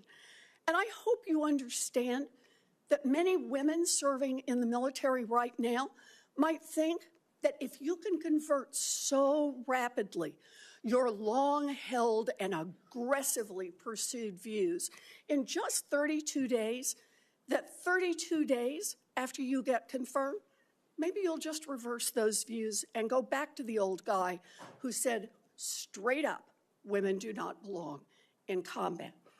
Now, Mr. Hegseth, you have written that after they retire, generals should be banned from working for the defense industry for 10 years. You and I agree on the corrosive effects of the revolving door between the Pentagon and defense contractors. It's something I would have liked to talk with you about if you'd come and been willing to visit with me. But the question I have for you on this is, will you put your money where your mouth is and agree that when you leave this job, you will not work for the defense industry for 10 years? Senator, it's not even a question I've thought about because it's not one. Think about it right now. It's not one. My motivation for this job I understand has never that. I been just about need what a could yes or no conceivably here. come next. Time is short. I just need a yes or no. I would consult with the president about what the policy should be In at the Defense other Department. words, you're quite sure that every general who serves should not go directly into the defense industry for 10 years. But you're not willing to make that same pledge? I'm not a general, Senator. You'll be the one, let us just be clear, in charge of the generals. So you're saying sauce for the goose, but certainly not sauce for the gander? I would want to see what the policy of the president I'll is. bet you would. Thank you, Senator Warren. Senator Tuberville. Thank you, Mr. Chairman, and thanks for your hard work and your committee's hard work, Mr. Chairman. This has gone well. I'd like to submit this letter, topic Conduct at Vets for Freedom for Hegseth. I'd like to submit that for the record, please. Without objection. Mr. Hegseth, thanks for being here today and with your family. I know this is tough. That's what it's all about, though. You're a tough guy. Been here for a while. Never seen this many people that here for a support of a nominee. That's impressive. I met with a lot of them yesterday, and they are very passionate. So thank you for willing to take this on, and congratulations on your nomination. I'm worried about recruiting. I mean, we can look at everything out there and talk about all these things, these narratives, but at the end of the day, I came from a team sport where the players actually won the games. And that's what's going to happen here. You're not going to win the game. Now, you're going to set the precedent. You're going to get the blame or the credit, but there's going to be people that's going to be under you that's going to set the precedent for the future of our country. Now, the war games that we play on our computers with our adversaries right now, for us, it don't look good because our military, we're in trouble. Our whole country's in trouble. Thank God President Trump got elected November the 5th. We couldn't have kept down this same path. That could not happen. I met with a couple of generals this summer. Coach, we're spending more money on transgender restrooms than we are coverings for $100 million airplanes. That's not acceptable. We can't do that. That's not what this is about. Met with a couple of Navy SEALs not too long ago. They just got back from crawling around in the mud and the muck, overseas, unknown places. Couldn't tell you where they've been, carrying a weapon, obviously protecting us and our allies. And the first week they're back, what'd they do? They had to go through a week of DEI training. Both are now out. They give it up. It was embarrassing to them of what they had to do. We've lost all sight of what we're doing in our military, lost all sight. It starts with leadership, and it starts with recruiting. Well, when a young man used to, when I was growing up, if you couldn't afford to go to college, you had the opportunity to go to the military where you could learn a trade. You could learn, you could make a living for your family, and eventually possibly get an education. That was a good alternative. We've forgotten that. We've forgotten it. We can't give up on our young people. Young people are our number one commodity in this country, and they're the ones that's going to live and die for the freedom of this country in the future. So, again, thank you for taking this on. Recruiting. Our service academies are meant to serve as our primary commissioning source of officers. It now appears that they are a breeding ground for leftist activists and champions of DEI and critical theory. Now, not all, but some, and some is way too much. How are we going to eliminate this, Mr. Hegseth? How are we going to get this back on track to where we grow our leaders? I had a young man that forever he wanted to go to West Point. I got him a nomination, I got him accepted, and he turned it down. He says, Coach, I'm not getting involved with that mess. How are we going to overcome this? Senator, thank you for the question. And I think it comes down to leadership, clear leadership. From President Trump through me, should I be nominated? And that's what soldiers, sailors, airmen, Marines, and Guardians see, is clear leadership. It says, this is what we believe. This is the mission we're going to give you. Here's the equipment we're going to give you, and here's how we're going to support you. Because the military, at a lot of levels, Senator, has been for generations a family business. You know, my grandfather served, my father served, I served, my daughter served. That chain has started to break with generations of people my age and older talking to their kids and grandkids, wondering, pondering, do I want them to serve? Will my country use them responsibly? When that kind of doubt is cast, you get serious recruiting problems like we do right now. You get questions about whether I want my son or daughter to follow my path in West Point, which I've heard multiple times. Would I want and so you have to rip, root, and branch the politics and divisive policies out of these institutions and then focus them on creating and preparing actual future military leadership. West Point traditionally is focused on engineering, and rightfully so, because in our fighting forces across all services, we need the best and brightest minds in engineering, in addition to military studies. That's what I did at ROTC at Princeton, military science. And we need more uniformed members going back into West Point, the Air Force Academy, the Naval Academy, as a tour to teach with their wisdom of what they've learned in uniform, instead of just more civilian professors that came from the same left-wing woke universities that they left, and then try to push that into service academies. When that changes, Senator, I truly believe under Donald Trump, we will have a recruiting renaissance. That sends signals to the world, to our enemies and our allies alike, that America's back. And thankfully, then we have the men and women of our country willing to want to serve. Thank you. And it's about attitude, too. And I love your attitude. You've got to be motivated. You've got to understand that people, they will hook up with you. They will understand and learn under their leaders. Why would you fight for a country that you don't love? That's what I keep hearing from a lot of our college kids that they're getting from these woke universities that they go to. Now, and I worked at a lot of them. That is one of the excuses I get from our kids. We've got to break that. Another one. According to the Pentagon, between 2001 and 2024, the number of civilian employees in the Office of the Secretary of Defense has nearly doubled from 1,500 to 3,000. Civilians on Joint Chiefs has increased from 191 to almost 1,000.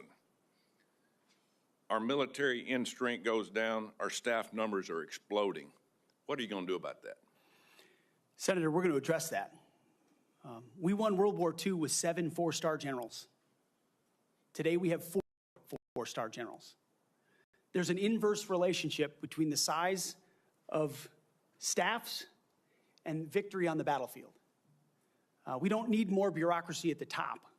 We need more warfighters empowered at the bottom.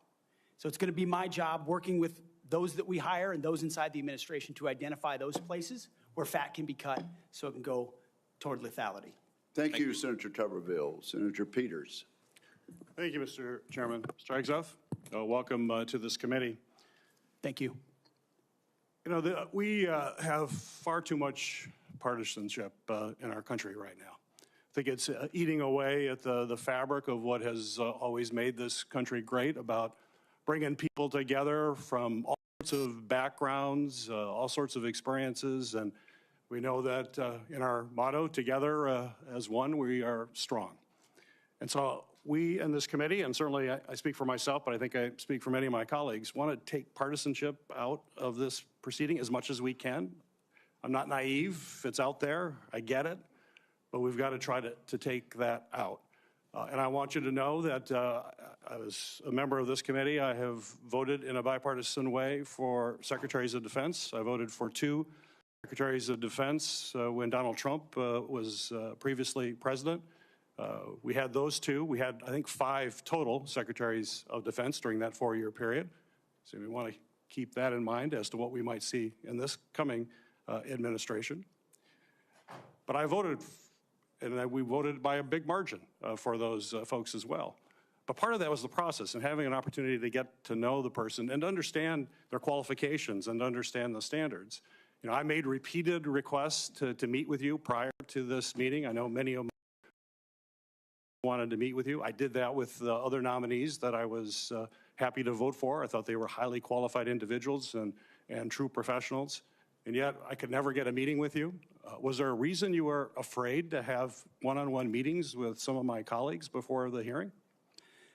Senator, I know there was a great deal of outreach to multiple offices. Schedules get full. There's a lot going on. I was ready. And I welcome the opportunity, pending ready. my schedule, to have an opportunity to sit down. I was ready. It would have been so much better to have that opportunity to talk. Big mistake, and it doesn't set us on a good course when you refuse to meet with people and have a professional conversation about the huge challenges that we face at the Department of Defense.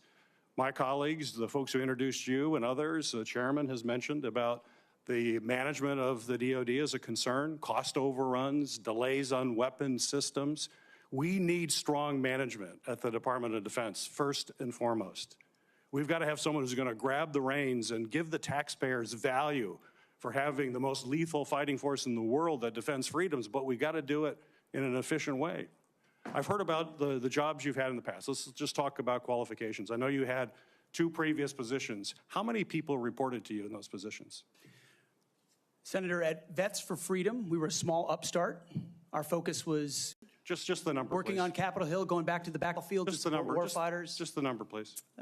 We probably had 8 to 10 full-time staff and lots of volunteers. So you had 8. Has there been any other? We've heard about the 2, and certainly there's a lot of talk about the mismanagement, et cetera, et cetera. I'm just curious. I won't go into that. Just curious. So you had 8 there. What's the largest number of people you've ever supervised or had in an organization in your career? Not 3 million. Senator. No, I don't expect that. Very few people have ever had that experience. But how many? It's a straight up question. I think we had over 100 full-time staff at Concerned Vets for America, roughly, with thousands of volunteers. So 100 people. I was also a headquarters company commander, which would have been that's fine. A couple of hundred. Nothing remotely near the size of the Defense Department, I would acknowledge that. Actually, Senator. not remotely near even a medium-sized company in America, let alone a big company in America, especially a major corporation. And we're hiring you to be the CEO of one of the most complex, largest organizations in the world. We're the board of directors here. I don't know of any corporate board of directors that would hire a CEO for a major company if they came and said, you know, I supervised 100 people before. They'd ask you, well, what kind of experiences you had? We need innovation. Can you give me the experience or your actual experience of driving innovation in an organization? Give me an example of where you have done that. Oh, my goodness, Senator, absolutely. At Concerned Veterans for America, we created the Fixing Veterans Healthcare Task Force, a bipartisan task force that had never been done before, to create policy, to derive policy change on Capitol Hill that organizations fought ferociously against. We got the VA Accountability Act passed and the Mission Act passed in a way that a nonprofit of our size, veterans organization, has never done. And that's testified in all the letters that we put forward to the committee, which are on the record. I have limited time. Thank you for that. Give me an example of where you've driven down cost. I've heard the examples that Senator Blumenthal gave. The cost was a real problem for you in your 50-person organization that you actually raised a lot less than what you actually spent. Did you drive costs down if in a 50-person organization? Let me tell you, we've got to drive costs down dramatically in an organization of 3 million people and hundreds of billions of dollars. You don't have that experience that you can talk about. To me, this is, or acquisition reform. Acquisition reform, you bring that up. Have you had experience in acquisition reform? I've written about and studied on acquisition reform. Have you actually done it? Because what we need in the hands of our warfighters better change because we're not doing it well right now. It better, and we need people who have experience actually doing standards. Again, I'm going to go back to CEO of the most complex organization in the world. I don't think there's a board of directors in America that would hire you as a CEO with the kind of experience you have on your resume. You talk about standards. You talk about raising or low, that we have a problem of standards in the DOD and we have to raise women who serve. Do you think that the way to raise the minimum standards of the people who serve us is to lower the standards for the Secretary of Defense, that we have someone who has never managed an organization more than 100 people is going to come in and manage this incredibly important organization and do it with a professionalism and has no experience that they can tell us that they have actually done that? I have real problems with that. This is not about all very important. I'm just about trying to get things done, managing efficiently and having the best people who have demonstrated that in a large organization. And I'm sorry, but I don't see that in your background. There are a lot of other things you can do very well. You're a capable person, but you have not convinced me that you're able to take on this tremendous responsibility with a complex organization and having little or no significant management experience. Senator, I'm grateful to be hired by one of the most successful CEOs in American history, should I be confirmed. Mr. Hegseth, it seems to me that you've supervised far more people than the average United States Senator supervises typically.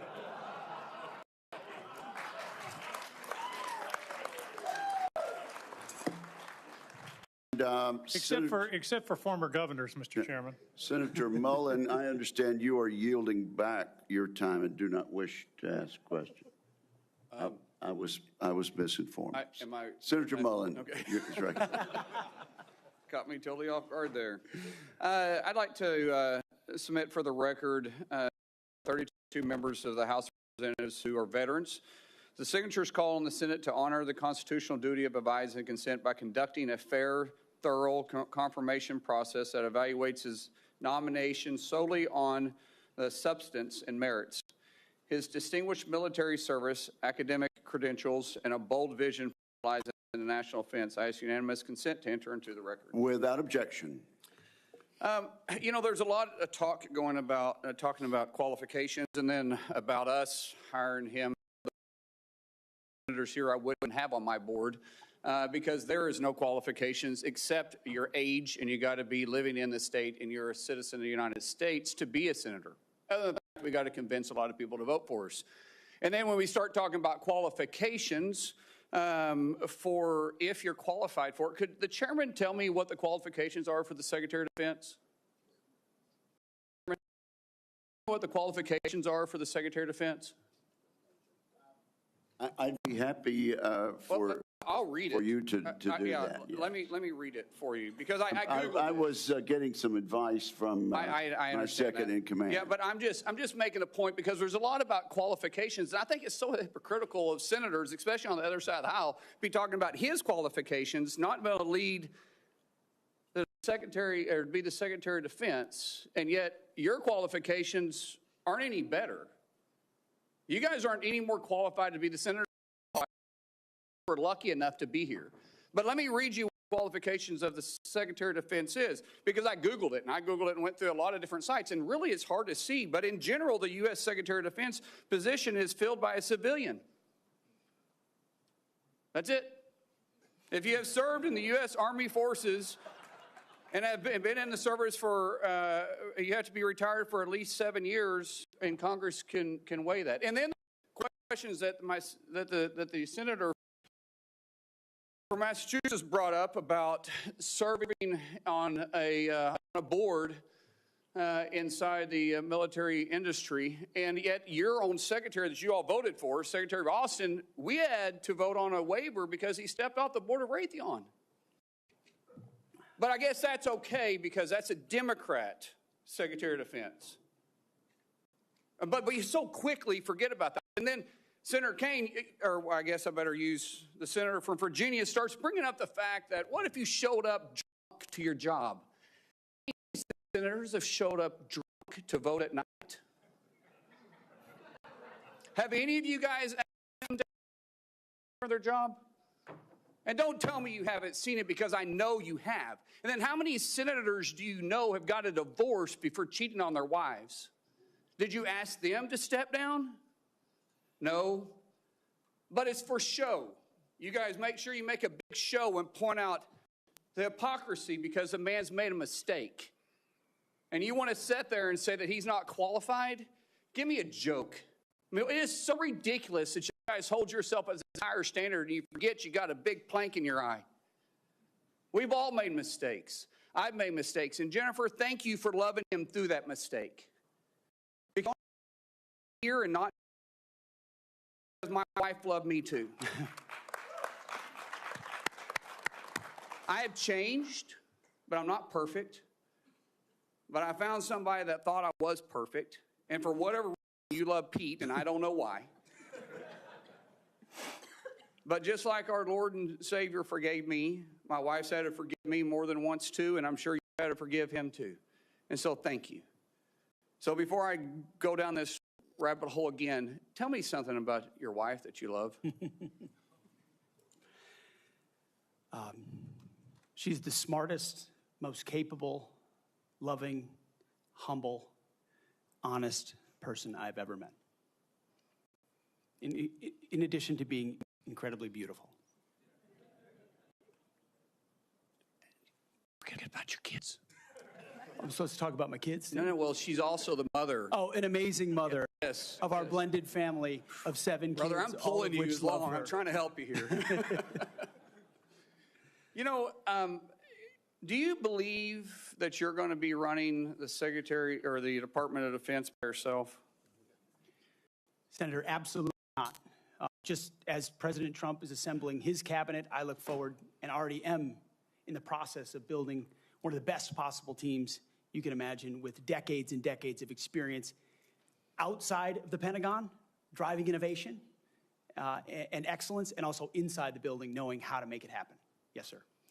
So, in your organizations that you did have the privilege of running, did you have a board? In both organizations, we had a board, yes. Okay, and what did you do with that board? What kind of decisions did you make with them? Those boards provided oversight and insight into decision-making. They all have special, unique sets that maybe filled gaps that you're not the expertise in? Yes, sir. So do you believe you're capable of surrounding yourself with that you're going to be able to run those same ideas by and surround yourself with people that are smarter and better equipped in maybe areas that you don't necessarily have those expertise with? Senator, the only reason I've had success in life, to include my wonderful wife, is because of people more capable around me and having the self-confidence. Say, hey, run with the ball, run with the football, take it down the field. We'll do this together. I don't care who gets the credit. And in this case, that's how the Pentagon will be run. Let's end with this, Mr. Chairman, about the qualifications. You got a man who has literally put his butt on the line. He served 20 years in the service, multiple deployments. Has heard the bullets crack over the top of his head. Has been willing to go into combat. Been willing to see friends die for this country. And he's willing to still put himself through this. His wife is willing to still stand beside him, knowing he wasn't perfect, knowing that all this was going to be brought up, and he's still willing to serve the country. What other qualifications does he need? That I yield.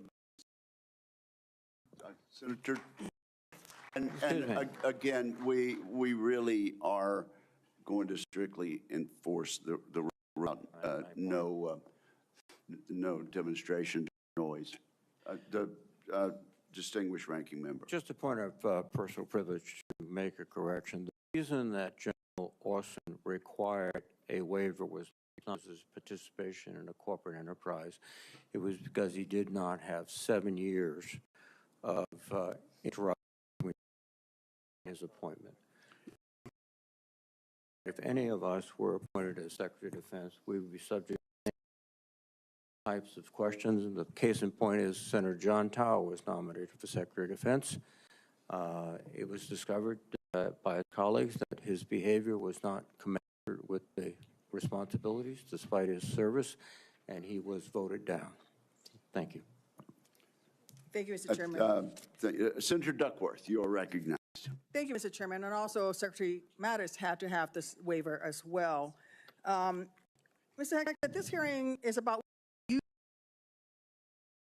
and one of the qualifications to answer my colleague's question is to actually win the votes of every member of this committee and to be confirmed by the United States Senate. And you need to convince us that you're worthy of that vote, because the people of the state of Illinois voted for me to be their senator so that I could cast that vote when it comes to picking who is going to be the next Secretary of Defense. This hearing now seems to be a hearing about whether or not women are qualified to serve, and not about whether or not you are qualified to be Secretary of Defense. And let me just say that the American people need a SecDef who's ready to lead on day one. You are not that person. Our adversaries watch closely during times of transition, and any sense that the Department of Defense that keeps us safe is being steered by someone who's wholly unprepared for the job puts America at risk. And I am not willing to do that. I want you to try to explain to the American people, this committee, who has for you, and to our troops who are deployed around the world, why you are qualified to lead the Department of Defense. We already know that you've only led the largest, a 200-person organization. We already know that you so badly mangled a budget that after you left, they had to bring in a forensic accountant to figure out what went wrong, and that the largest budget you ever managed was about $18 billion. You know, that is about 51,560 times lower than the Department of Defense budget of $825 billion. $16 million is 51,568 times smaller than the defense budget. That you talk about DOD passing an audit. Please describe to me a time or an organization when that you led underwent an audit, because you say you're going to hire smarter people than you to run an audit. I'm not asking you to be an accountant. I want you to be able to tell me what kind of guidance will be given to those employees, what will happen if, whether or not you pass that audit. Have you led an audit of any organization, yes or no? I don't want a long answer, yes or no. Have you led an audit of any organization of which you were in charge? Senator, in both of the organizations I ran, we were always completely fiscally responsible. Yes or no, did you lead an audit? And the way yes my leadership or no, did you lead an audit? Stated, yes or no? Completely what are you afraid of? You can't answer this question. Yes or no, did you lead an audit? Do you not know this answer? Senator, yes every part of my leadership of these organizations has been misrepresented. I would guidance a no. What were the findings? So there were no findings because you've never led an audit. What guidance did you give the auditors? None, because you've never led an audit. Nobody expects you to be an accountant, Mr. Hegseth.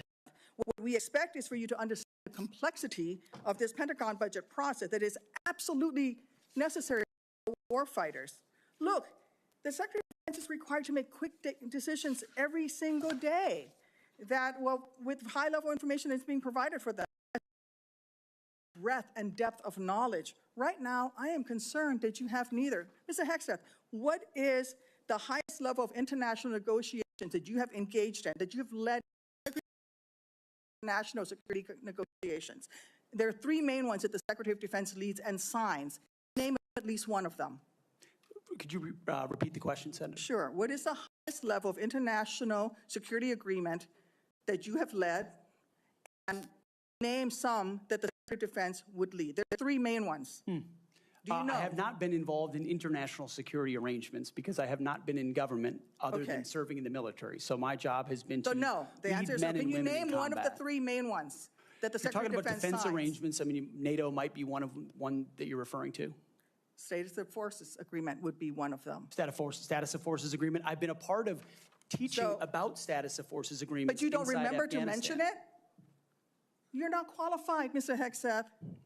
You're not qualified. You talk about repairing our defense industrial complex. You're not qualified to that. You could do acquisition and cross-servicing agreements, which essentially are security agreements. You can't even mention that. You've done none of those. You talked about the Indo-Pacific a little bit, and I'm glad that you mentioned it. Can you name the importance of at least one of the nations in the ASEAN, and what type of agreement we have with at least one of those nations? And how many nations are in ASEAN, by the way?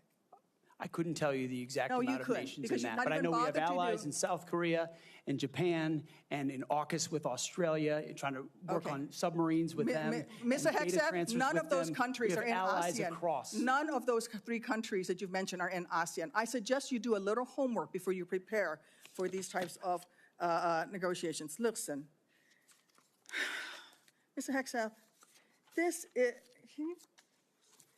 we ask our troops to go into harm's way all the time. We ask them to go into harm's way.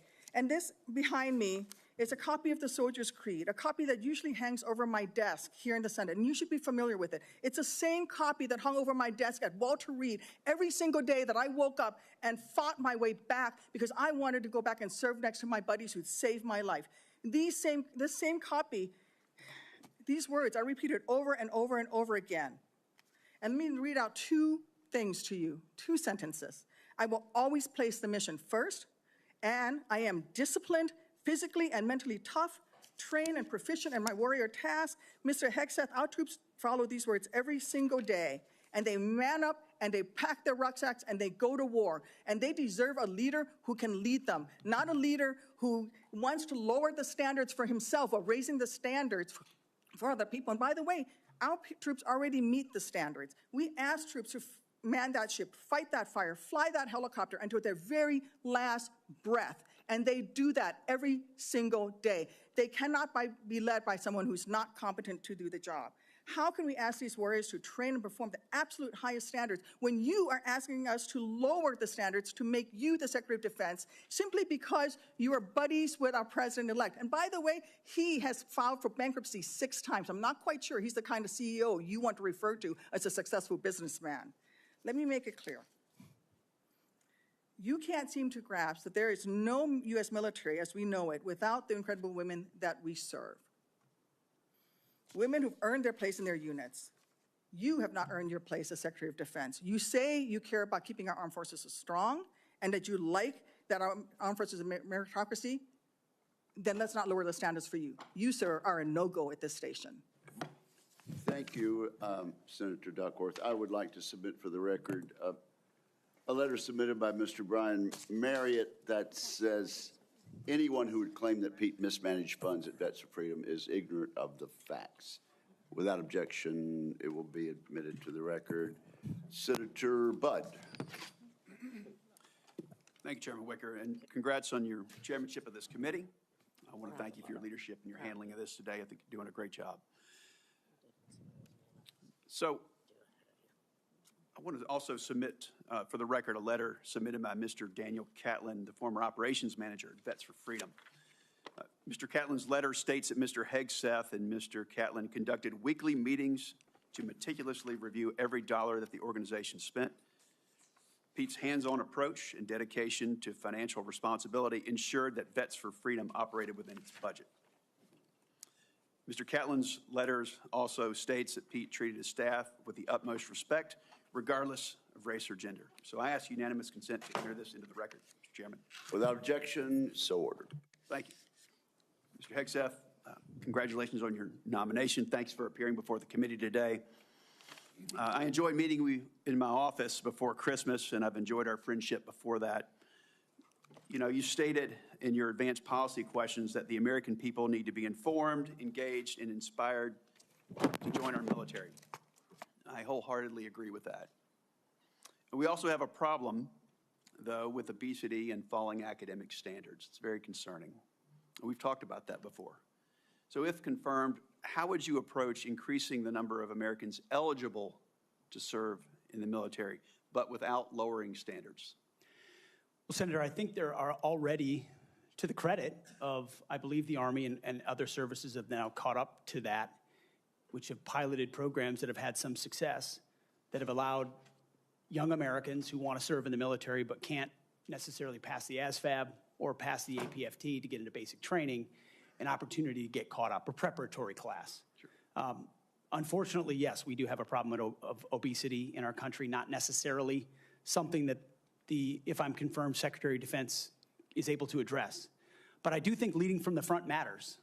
I do think having a Secretary of Defense that will go out and do PT with the troops matters, that has been out there and done that before. And hopefully that's a motivating factor for young people. But the reality of obesity and criminal backgrounds and medical problems have long been an issue of recruitment in America, unfortunately.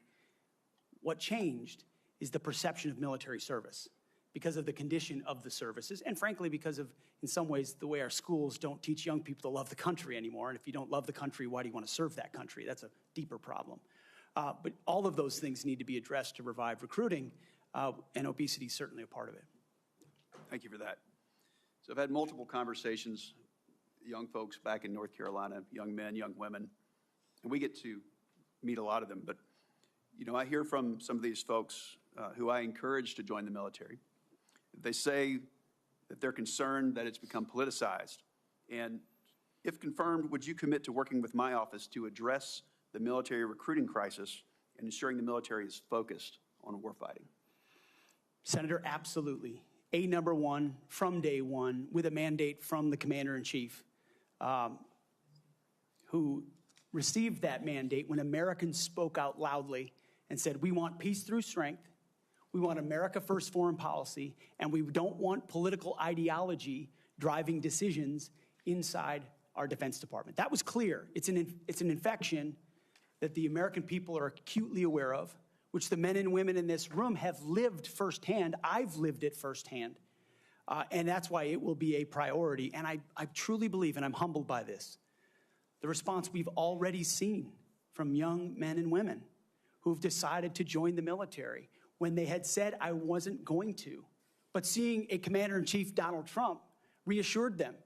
Seeing the possibility, if confirmed, of a Secretary of Defense that would have their back reassured them. And so in the first couple of months after President Trump's election, we have already seen, the numbers are there, a recruiting surge in all the services that I would welcome the opportunity to continue. And it's humbling to think that families across this country would have confidence in us to deliver for their young men and women. There's no more important task. Thank you for that. So shifting gears a bit, I want to hear some of your thoughts on the growing fighter aircraft capacity gap with China and what this means for a potential fight in the Indo-Pacific. So if confirmed, what policy recommendations will you make to the President on procurement and maintenance of 4th and 5th generation fighters while we continue to research and develop 6th generation and collaborative combat aircraft? Senator, that's a very important conversation, one that I've been looking at a great deal. A lot of it, just to be clear, involves classifications and understanding precisely cost and capabilities, including capabilities of enemy systems, both not just 4th and 5th, but potential 6th generation, which we've already seen a prototype released from the Chinese. That's a dangerous development, considering at least the publicly understood condition of NGAD, which I look forward to the opportunity to looking underneath the hood on that. But ensuring 4th and 5th are capable and upgraded as necessary will be a part of our contingency. But when you look at what's happening in the Indo-Pacific, say operability, range is going to matter because it's such a large battle space. That will all factor in decisions that are made. And that's where I feel, frankly, a little bit liberated, is that I didn't work at Lockheed or any number of, pick a defense contractor. I didn't mean to point one out in particular. Pick any. I haven't. I don't have a special interest in any particular system or any particular company or any particular narrative. I want to know what works. I want to know what defeats our enemies, what keeps us safe, what deters them, what keeps our enemies up at night. Whatever that is, I want more of it, and I want to invest in it. And I know that's the view that President Trump has as well. Thank you. You know, some have commented recently about the need to eliminate immediately a manned aircraft. So I'd say maybe one day, but that day's not now, and certainly not before 2027, especially in the Indo-Pacific. So if confirmed, will you commit to work with my office in this committee to ensure the proper mix of fighters, manned and unmanned? I look forward to working with you on that, Senator, because unmanned will be a very important part of the way future wars are fought. Just the idea of survivability for a human being drives cost and time in ways that unmanned systems do not. But I look forward to that conversation. Thank you. Thank you, Senator Budd. I now recognize Senator Reid for a unanimous consent request. Mr. Chairman, I would ask unanimous consent that 2 letters be submitted for the record. One letter is signed by numerous organizations, including the Government Accountability Project, the other signed by several organizations, including the Truman National Security Project. Without objection, so ordered. Now, Senator Kelly, Senator Rosen got here after the gavel went down. Do you really want to go ahead of her? I am going to defer to my good friend and colleague, Senator Rosen, that from is the a really great good, state of Nevada. Really good decision. Senator Rosen, you are recognized. And thank you, Senator Kelly. I owe you one. Thank you, Chairman Wicker, Ranking Member Reid, for holding this hearing. And Mr. Hegseth, I appreciate your service and your willingness to serve again. However, I am deeply disappointed that you would not agree to meet with me, as other members have said on this committee prior to this hearing, as is the precedent for this committee and others. So let me tell you a little bit about what I would have talked about had you made yourself available prior to the hearing. Nevada is home to the premier aviation training ranges for both the Air Force and the Navy, the largest ammunition depot in the world, and the only place in the country where we are able to verify the reliability of our nuclear stockpile without the need for explosive testing. The Nevada National Guard is one of the only few units across the country with the mission of fighting wildfires. That's for another hearing. And currently activated to fight the devastating fires around Los Angeles in support of our neighbors. We therefore play a critical role in our national security, and the person who holds the position of Secretary of Defense matters greatly to Nevada service members and our military equities. But every single person who serves in the military, we've talked about, my colleagues, esteemed colleagues, have talked about recruitment and retention. One day, they will become a veteran. So my veterans and the folks who are serving active duty now are concerned about what you think. DOD does not have jurisdiction over Nevada's 200,000 plus veterans, but I am interested in your views about the service members once they've transitioned out of the military, given the influence you would have while they're in service if confirmed. In 2019, on a segment of Fox and Friends, you said that veteran service organizations, VSOs, I'm going to quote, encourage veterans to apply for every government benefit they can ever get after they leave the service. You stated you don't want to, quote, be dependent on government assistance from the VA based on injuries or illnesses that might have arisen from your military service. So I'm just going to ask you a few yes or no questions about veterans, understanding you don't have jurisdiction, but this is important to our morale, it's important to our recruitment, and is important to our retention, and it is important to how we respect others in this country. So yes or no, please, do you believe that VSOs are wrong to support veterans in obtaining the benefits that they have rightfully earned and deserved when they signed that line like you did for your service? Senator, yes or veterans no, please? deserve the benefits they've earned. I have been in many battles with traditional veteran service organizations over differences of opinion about how to deliver those services, yes including or no. Veterans Do you believe Choice, VSOs are wrong? Which is VSOs is a very broad term. We were a VSO also, ma'am. But some of those services took a traditionally should they be able to help the veterans obtain the benefits that they have earned? Yes or no? Should anyone be able to help? Every veteran should have rapid access to all the benefits that they've earned. Do you believe that veterans should be ashamed for Absolutely. having sought and obtained the benefits that they have earned? Do you think veterans should be ashamed to seek out benefits? Senator, I think Yes or we no? should be ashamed as a nation of the amount of veterans that commit You think suicide veterans because they hit a brick should be wall. ashamed? They commit suicide because they hit a brick wall of the I'm going to bureaucracy move on. of the I'm going to VA. take that And as a reformers yes. are not courage enough. How about veterans who suffer lasting Take it on. injuries or illnesses due to their military service? Do you think they deserve our support and assistance? I mean, your answers to these, they're too broad. People want to know, are you willing to support our veterans organizations that will help our veterans get every damn thing that they deserve because they signed on the dotted line to keep us safe, just like you did? I respect that. Will you?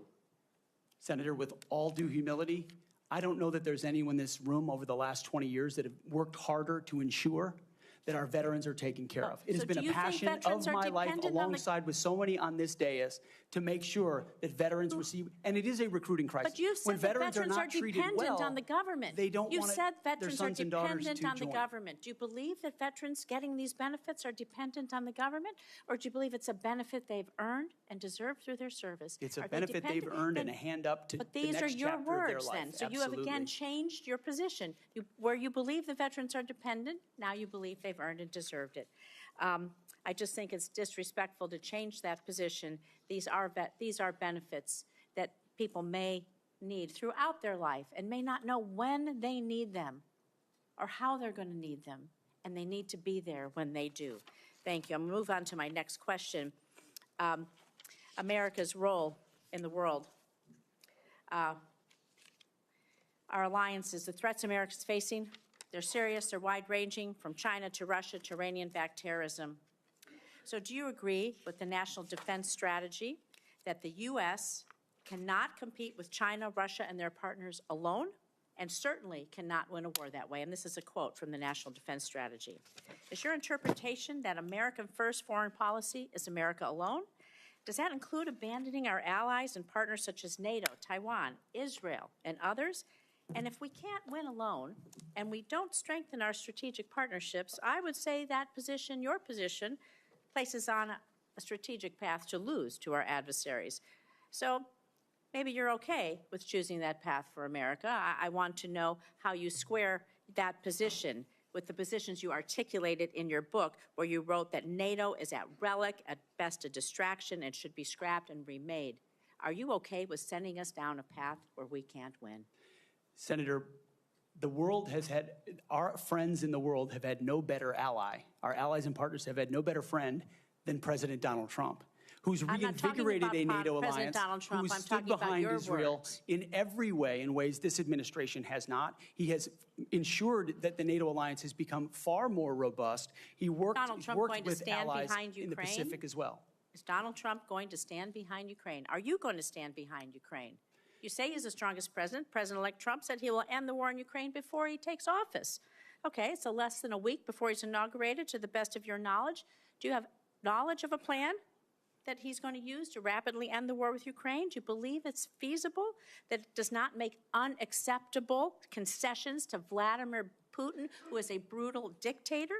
And are you going to give President-elect Trump the military advice that you have given others to achieve the objective of us winning the war in Ukraine? How do you think a rapid end to the war that Vladimir Putin started will affect the United States standing across the world?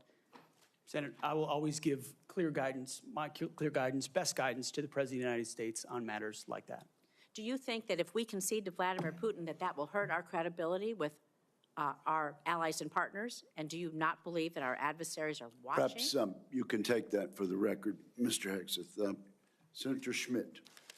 Thank you, Mr. Chairman. I'd like to submit for the record a letter submitted by Mr. Christopher Ahn, the former Director of Operations for Vets for Freedom. Mr. Ahn, his letter states that the suggestion, quote, the suggestion that funds were misused for personal gain, lavish parties, or other improper purposes is categorically false. Throughout my time working with Pete Hegseth, he consistently demonstrated exceptional integrity and leadership. I asked unanimous consent to enter this letter into the record. Without objection, so ordered. Senator Schmidt. Thank you, Mr. Chairman. Mr. Hegseth, good to see you here today. Thank you for your service. Thank you, Senator. And your willingness to serve. I also want to thank you for your clarity in articulating the vision you have for the Department of Defense in restoring an ethos, a warrior ethos.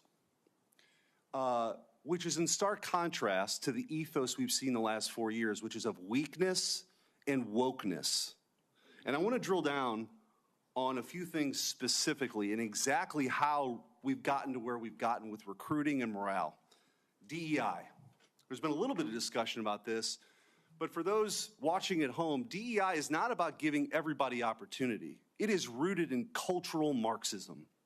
The idea that you pit the room, any room, with oppressor versus oppressed. It's race essentialism, and it is poison. It has no business whatsoever in our military. I think the American people have spoken loudly and clearly about this. They're tired of this. They're tired of woke ideology. And to my Democrat colleagues on the other side, if you haven't picked up on that, you missed the plot. Because that's what November 5th partially was about. And so let's talk specifically about some of these DEI programs that have been funded. In our academies, specifically the Air Force Academy, it was advised as disfavored language to refer to your mom and dad as mom and dad. Okay? Dear mom and dad, I'm writing home. Don't say that. That's insane. We're all just people. You can't say that either. And in an effort to police this, in a 1984 Orwellian novel, there was actually an eyes and ears program to rat on your fellow students who might say mom and dad.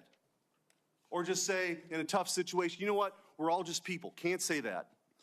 This wasn't limited, by the way, to our academies.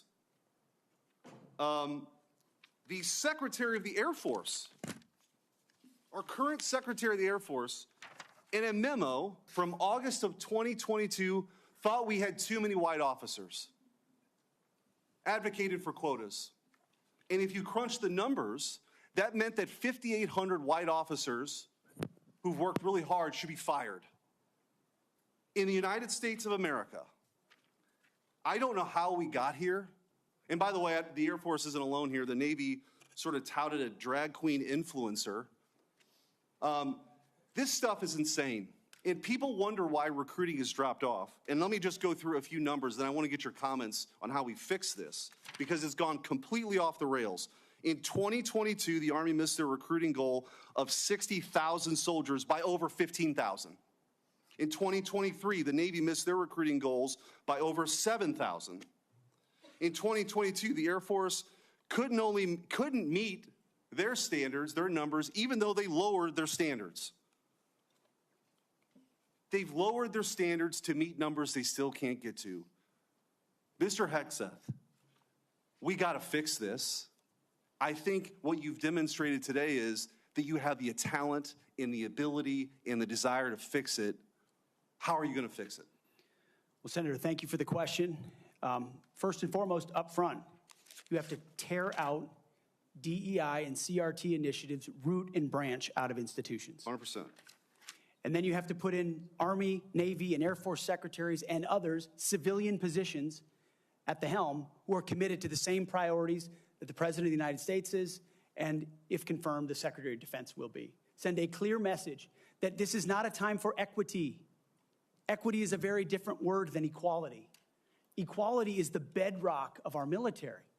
Men and women, duty positions in uniform, black, white, doesn't matter. We treat you equally based on who you are in the image of God as an individual.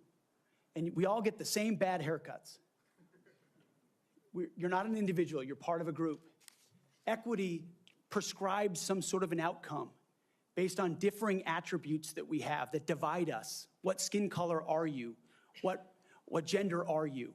And then infuse that into institutions which manifest in things like quotas, formal or informal, which does what to morale? Sends it in the tubes. And it makes people feel like they're being judged by something other than how good they are at their job, which is poisonous inside institutions. So on top of this recruiting crisis, that wasn't enough for this administration. During the COVID hysteria and in their attempt to fire 100,000 people who worked for bigger companies because they didn't get the COVID shot, or to mask 5-year-olds, they decided also to make this a central plank in their policy at the Pentagon.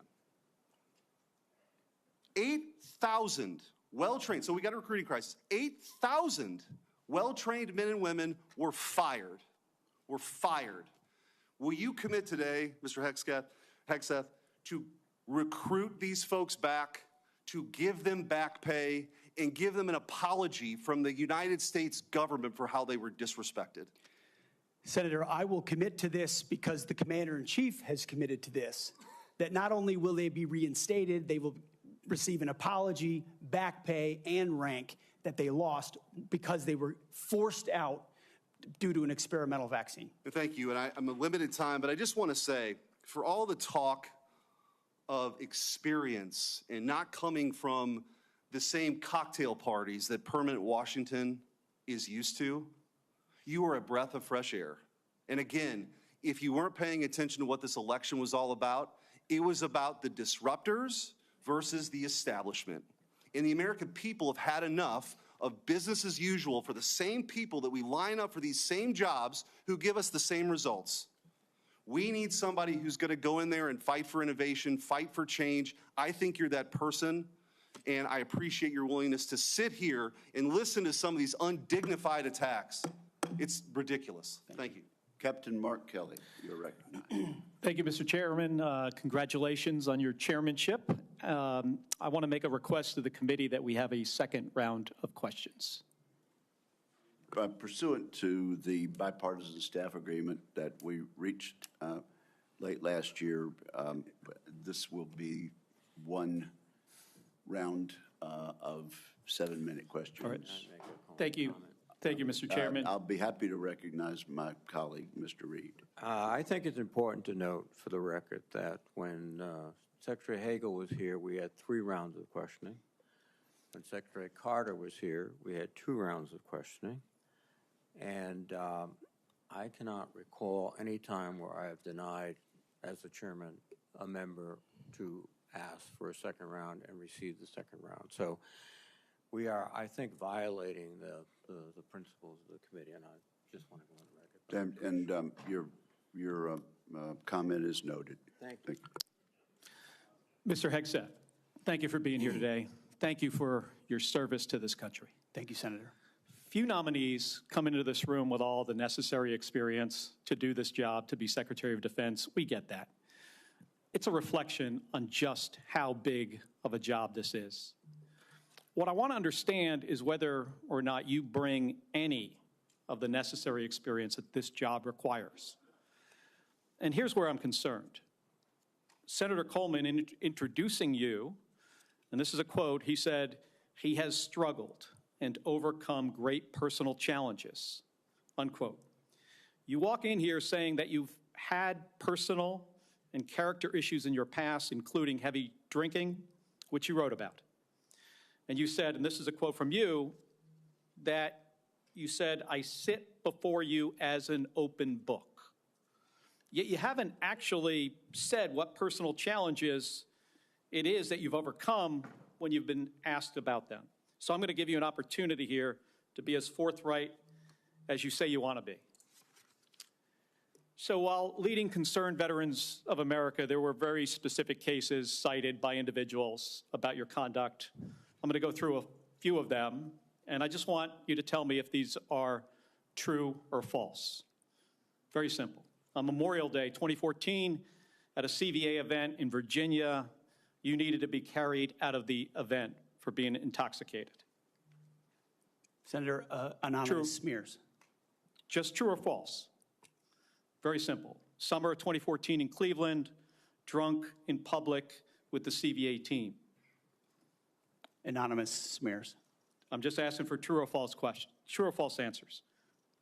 An event in North Carolina, drunk in front of 3 young female staff members after you had instituted a no alcohol policy and then reversed it. True or false? Anonymous smears.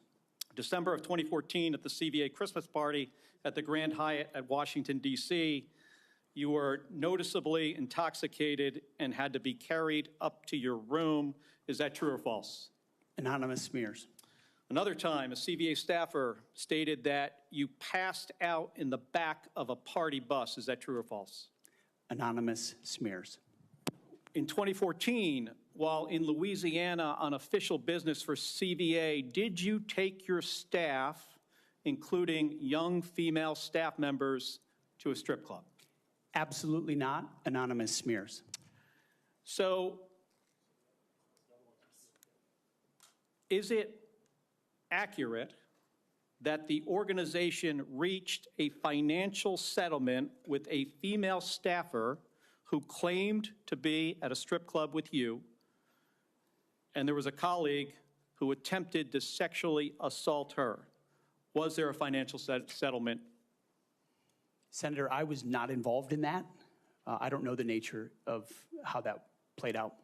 But you understand there was a financial settlement for a young female staffer who accused another member of the organization, not you, of sexual assault in a strip club. We have multiple statements on the record referring to that. But you claim you were not there when that occurred. Absolutely not. Now, the behavior I cited, if true, do you think that this behavior of intoxication, going into these type of establishments, women on your staff being so uncomfortable that they have to file these sort of harassment claims, do you think this is appropriate behavior for a leader? Senator, the overwhelming majority of anyone who's worked for me, including the on-the-record statements that have been submitted to this, with their name on it, on the record, men and women who worked with me every day, are the overwhelming preponderance of evidence that testify to my leadership and professionalism in leading Vets for Freedom and Concerned Veterans for America. Okay. My leadership has been completely impugned on these veterans organizations that did fantastic work. Mr. Hegseth, I'm not even going to go into the and accusations. We managed our financial books with integrity across the board. How many people, everybody who runs a campaign. I have limited time. I'm not going to get into the accusations that come from Fox News. I know you have some of your Fox News colleagues here.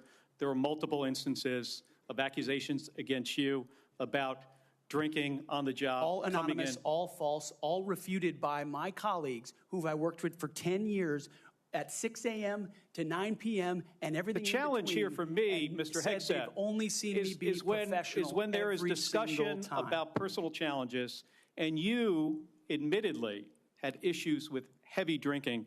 It's hard to kind of square this, to square the circle here. It's kind of a difficult thing to do. Let me ask you, if I have about 90 seconds left here, if you had to answer these questions about sexual assault against you and your drinking and your personal conduct, would it have been different if you were under oath? Senator, all I'm pointing out is the false claims against me. Okay, I take it you do not want to answer that question. I walked into this hearing this morning concerned that you haven't demonstrated adequate leadership in your civilian roles. And this is a dangerous world we're living in here. And America cannot afford a Secretary of Defense who is unprepared for that mission. I'm going to leave with concerns about your transparency. You say you've had personal issues in your past, yet when asked about those very issues, you blame an anonymous smear campaign, even when many of these claims are not anonymous. Which is it? Have you overcome personal issues, or are you the target of a smear campaign? It can't be both. It's clear to me that you're not being honest with us or the American people because you know the truth would disqualify you from getting the job. And just as concerning as each of these specific disqualifying accusations are, what concerns me just as much is the idea of having a Secretary of Defense who is not transparent.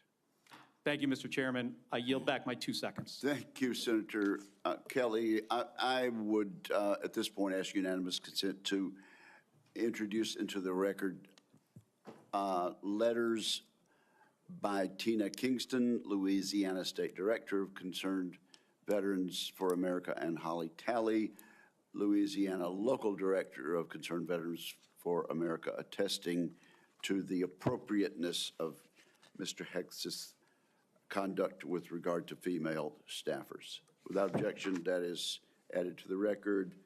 And Senator Banks, you are now recognized. Thank you, Mr. Chairman. Welcome, Mr. Hegseth. You have conducted yourself very well today.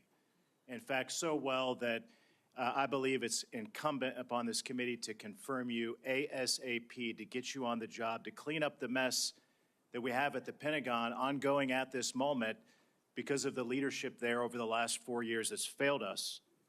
In President Biden's first year in office, the Department of Defense spent over 5 million man-hours on quote-unquote counter-extremism and diversity training, what you and I might call woke training or DEI.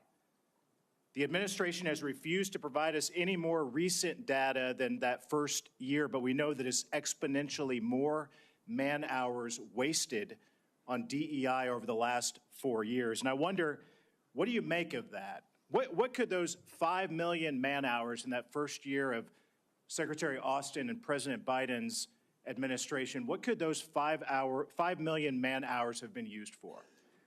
Senator, that's a lot of service members sitting in a lot of briefs, hearing about a lot of threats or political perspectives that might be dangerous, that do not comport to threats that actually exist inside the force, or ideas that introduce critical race theory or DEI or climate change initiatives that they and their commands have to conform to. And every time one of those happens, it gets pushed down the chain of command. That also includes new layers of leadership that have been created under this administration, committed to enforcing those types of DEI and CRT initiatives. So we hear 5 million man-hours, and that sounds like a lot. The more troubling aspect is how many training hours that takes away from a company commander or battalion commander or a wing commander who's out there trying to maintain their force, which is already constrained because of what the Biden administration has done to the defense budget and defense capabilities. So they're having to choose between the political prerogatives of the civilians who are demanding more DEI and CRT and gender quotas and the readiness of their forces. And I believe this Pentagon is prepared, because of our commander-in-chief, for a Secretary of Defense, should I be confirmed, that laser focuses on these issues, and they're ready to respond. They want to pack their rucksacks and go train because they understand we live in a dangerous world. I think that's an important point, a key point, because months later, while the priority of the Biden-Austin-led Pentagon was on DEI and woke training, one of the biggest embarrassments in American history happened when we lost 13 of our heroes in the botched withdrawal from Afghanistan. Secretary Austin testified before the House Armed Services Committee a couple of years ago, and responding to a question from me said he had, quote, no regrets about what happened in Afghanistan. I wonder, what do you make of that? Senator, it's shameful. They still tout it as the most successful airlift in American history, when what the rest of us all saw was true laid before our eyes. Utter failure, a destruction of a military legacy there, abandonment of our allies, death of American troops, detriment to our reputation, and then no answers and no accountability on the other side. And then what was unleashed because of what happened in Afghanistan? The October 7th attacks, an invasion into Ukraine. The world recognized weakness for what it was. And who bore the brunt for it? The troops on the front lines at Abbey Gate doing an impossible job, whose external security was the Taliban, because there was no actual plan for this under the Biden administration. And yet, not a single person, the only person held accountable in those moments was a Marine Corps lieutenant colonel who had the courage to stand up and say someone should be held accountable for that. His name is Stu Scheller. No one else involved has ever taken accountability for it. When that microcosm becomes the reality of the perception of the American military or America's commitment to victory and success and positive outcomes, the world responds to that. President Trump is going to restore real deterrence by bringing a real warrior culture back, rebuilding our military, and ending wars properly. And if we have to fight them, winning them decisively. I served in Afghanistan. You served in Afghanistan. 75% of our nation's veterans disagree with how the withdrawal from Afghanistan was handled, the embarrassment of it. What that's done, I believe, has directly impacted our historic recruitment crisis in this country, without a doubt. And you've already talked about that, but how do we fix it? How do we bring pride back to wearing the uniform for the next generation, to inspire them to do what you and I did, to raise our right hand and take that oath and serve this great country?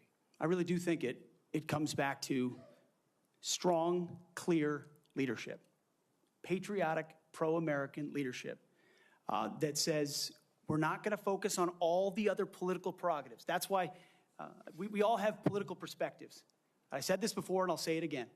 In uniform, none of that matters. You wear green, you wear blue, you bleed red. That's it. Who you vote for doesn't matter. But when the perception of that changes, then you don't want people deciding whether to serve based on a political party in power. That's a dangerous thing for continuity inside your military. And it's fragile right now.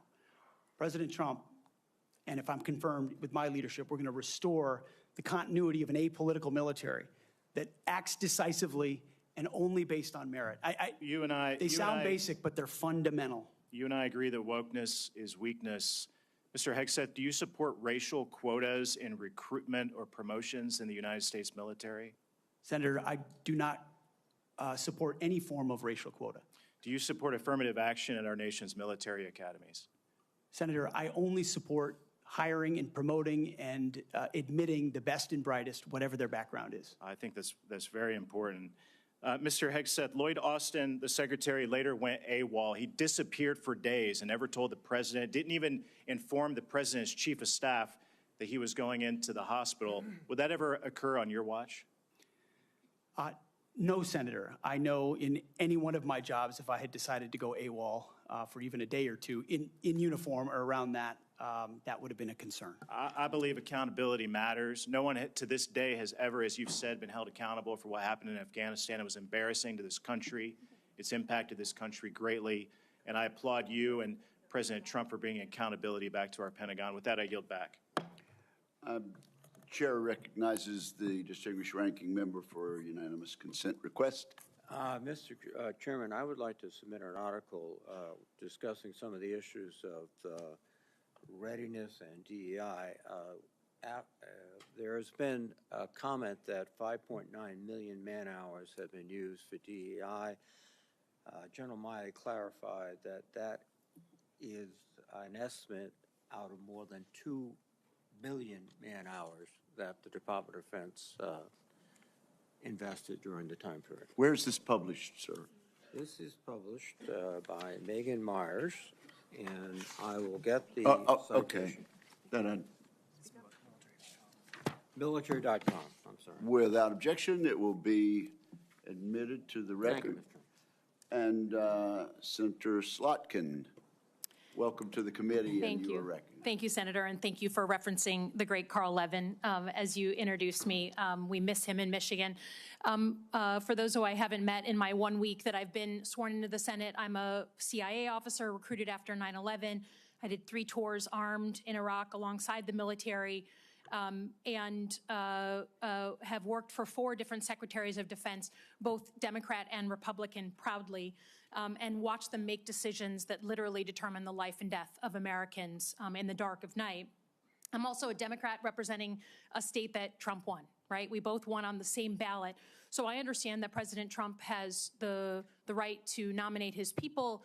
We are going to have policies that we disagree with. All of that, to me, comes very standard. What I think I'm most concerned with is that no president has the right to use the uniformed military in a way that violates the U.S. Constitution and further taints the military as that apolitical institution that we all want, right?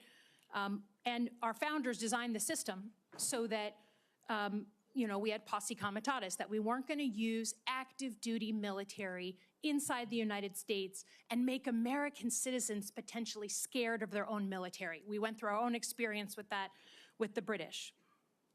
As the Secretary of Defense, you will be the one man standing in the breach should President Trump give an illegal order, right? I'm not saying he will, but if he does, you are going to be the guy that he calls to implement this order.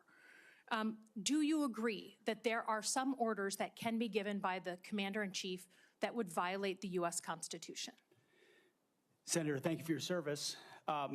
But I reject the premise that President Trump is going to be giving illegal orders. No, I'm not saying he will, but do you believe there is such a thing as an illegal order that Joe Biden or any other president, Donald Trump, could give? Is there anything that a commander-in-chief could ask you to do with the uniformed military that would be in violation of the U.S. Constitution? Senator, anybody of any party Right. could give an order that is against the Constitution or against the law. Right. Okay. So are you saying that you would stand in the breach and push back if you were given an illegal order? I start by saying I reject the premise that President I Trump will understand. be giving You've done your any genuflecting illegal to him, orders but at all. This isn't a hypothetical, okay? Your predecessor in a Trump administration, Secretary Esper, was asked and did use uniformed military to clear unarmed protesters. He was given the order to potentially shoot at them. Helos flew low in Washington, D.C. as crowd control.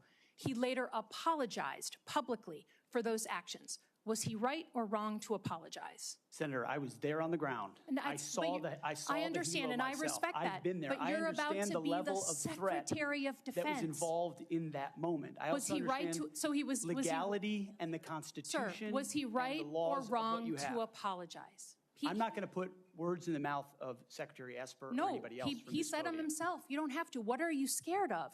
Did he do the right thing by apologizing? I'm not scared of anything, Senator. Then say I'm yes or no. interested You in can say upholding no. the laws and the Constitution Okay. in any So particular Donald scenario. Trump asked for the active duty 82nd Airborne to be deployed during that same time. Secretary Esper has written that he convinced him against that decision. If Donald Trump asked you to use the 82nd Airborne in law enforcement roles in Washington, D.C., would you also convince him otherwise? I'm not going to get ahead of conversations I would have with the president. However, there are laws and processes inside our Constitution that would be followed. President Trump said in November that he is willing to consider using the active duty military against the, quote, enemy within. Have you been personally involved in discussions of using the U.S. military active duty inside the United States?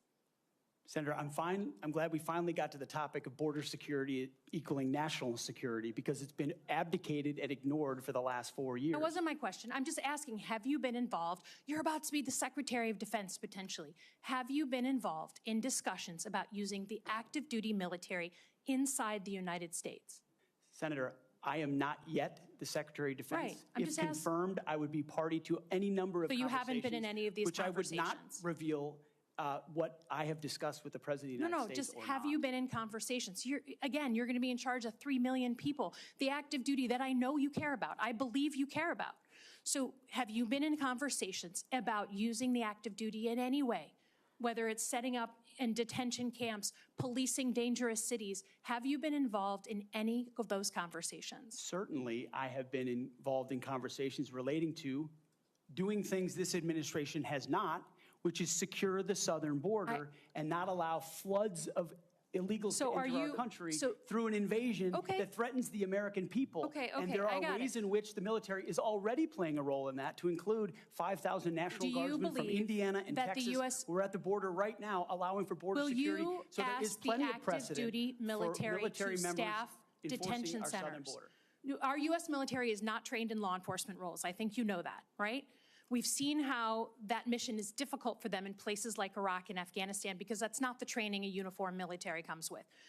Do you support the use of active duty military in supporting detention camps? Senator, everything we will do would be lawful and under the Constitution, but I recognize that this administration has abdicated its responsibility. President Trump is going to restore order at the border, prevent our enemies from invading, and yes, he has said Sir, I get your filibustering. I get it. Part of what happens. In the spirit of preserving the institution that I think we both care about, legitimately, the Uniform Code of Military Justice. I've heard a couple of different things. One, you said you will not change the Uniform Code of Military Justice, which is what governs justice system in the military.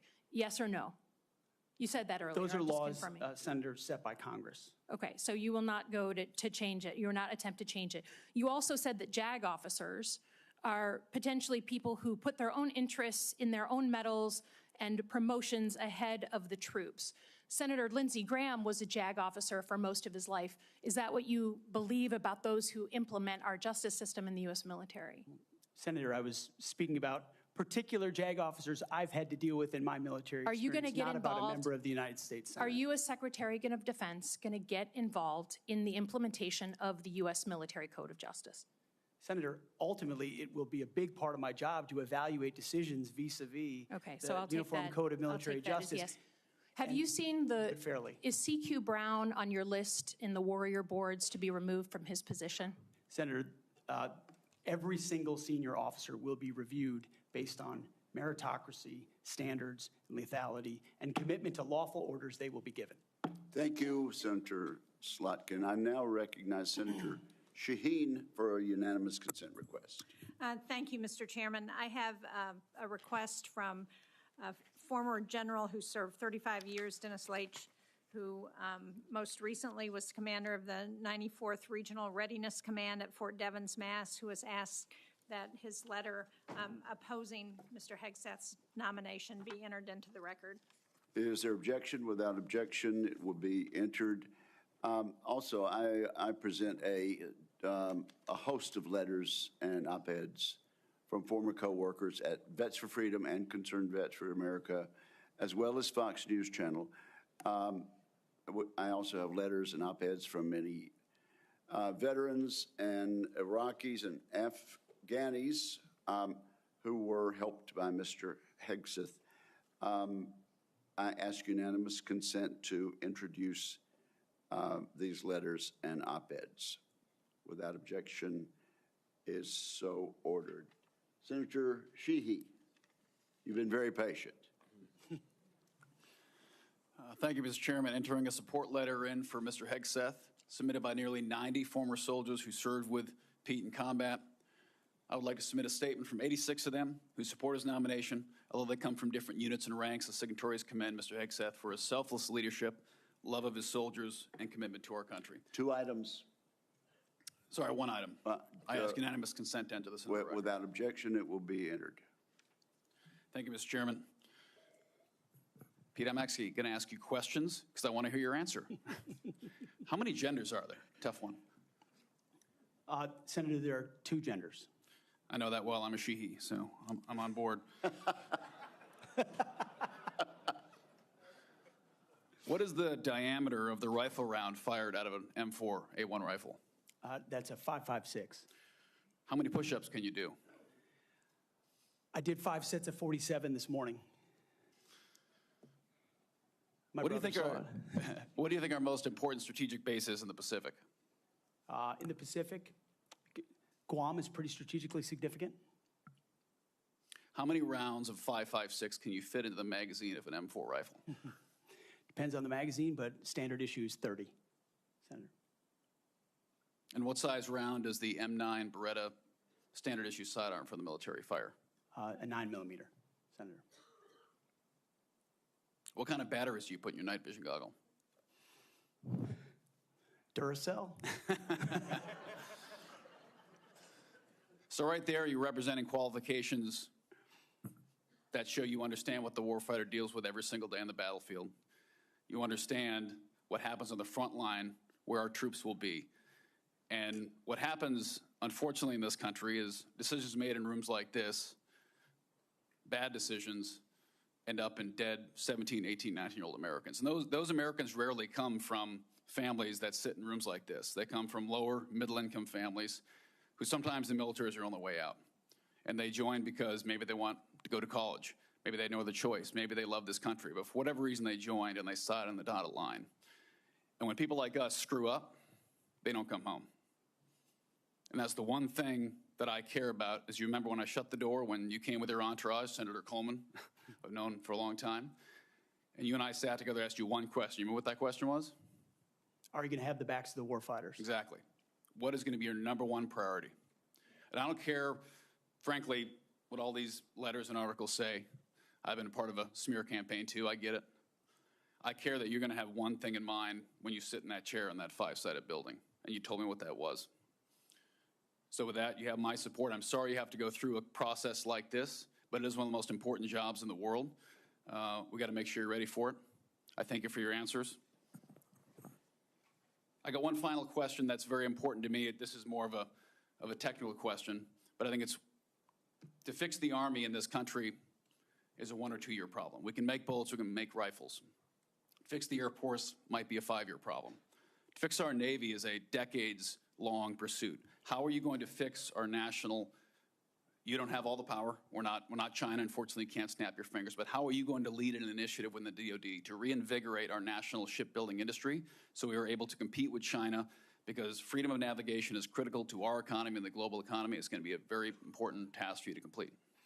It's a critical question, Senator, and that's why I'm grateful that President Trump has said definitively to me and publicly that shipbuilding will be one of his absolute top priorities of this administration. So a lot of it does go into pulling things up into the OSD's office, Secretary of Defense's office, to shine a spotlight on it, to make sure the bureaucracy doesn't strangle important initiatives that need to happen. We need to reinvigorate our defense industrial base in this country to include our shipbuilding capacity.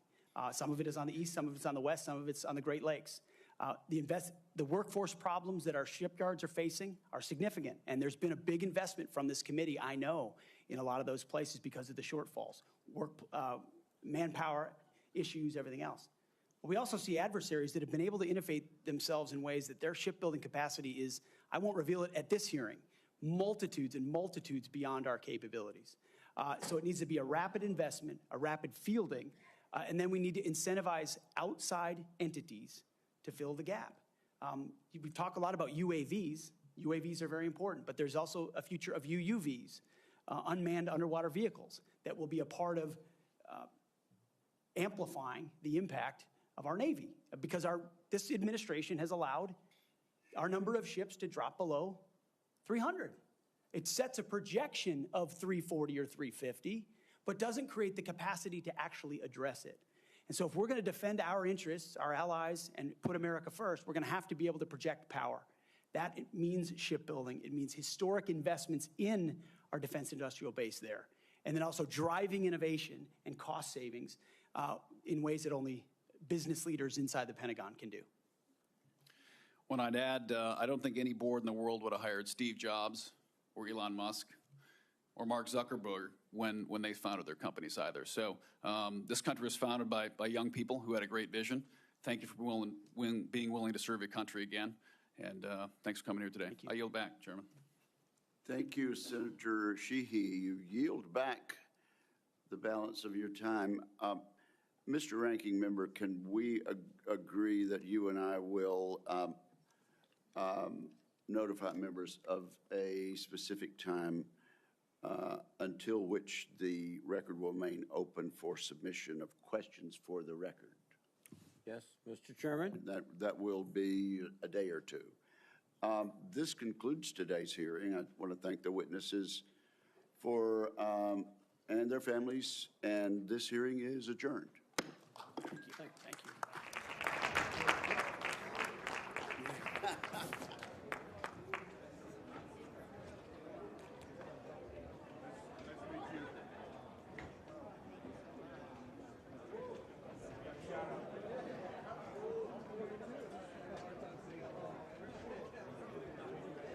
There's a ton out there. Yeah.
bars around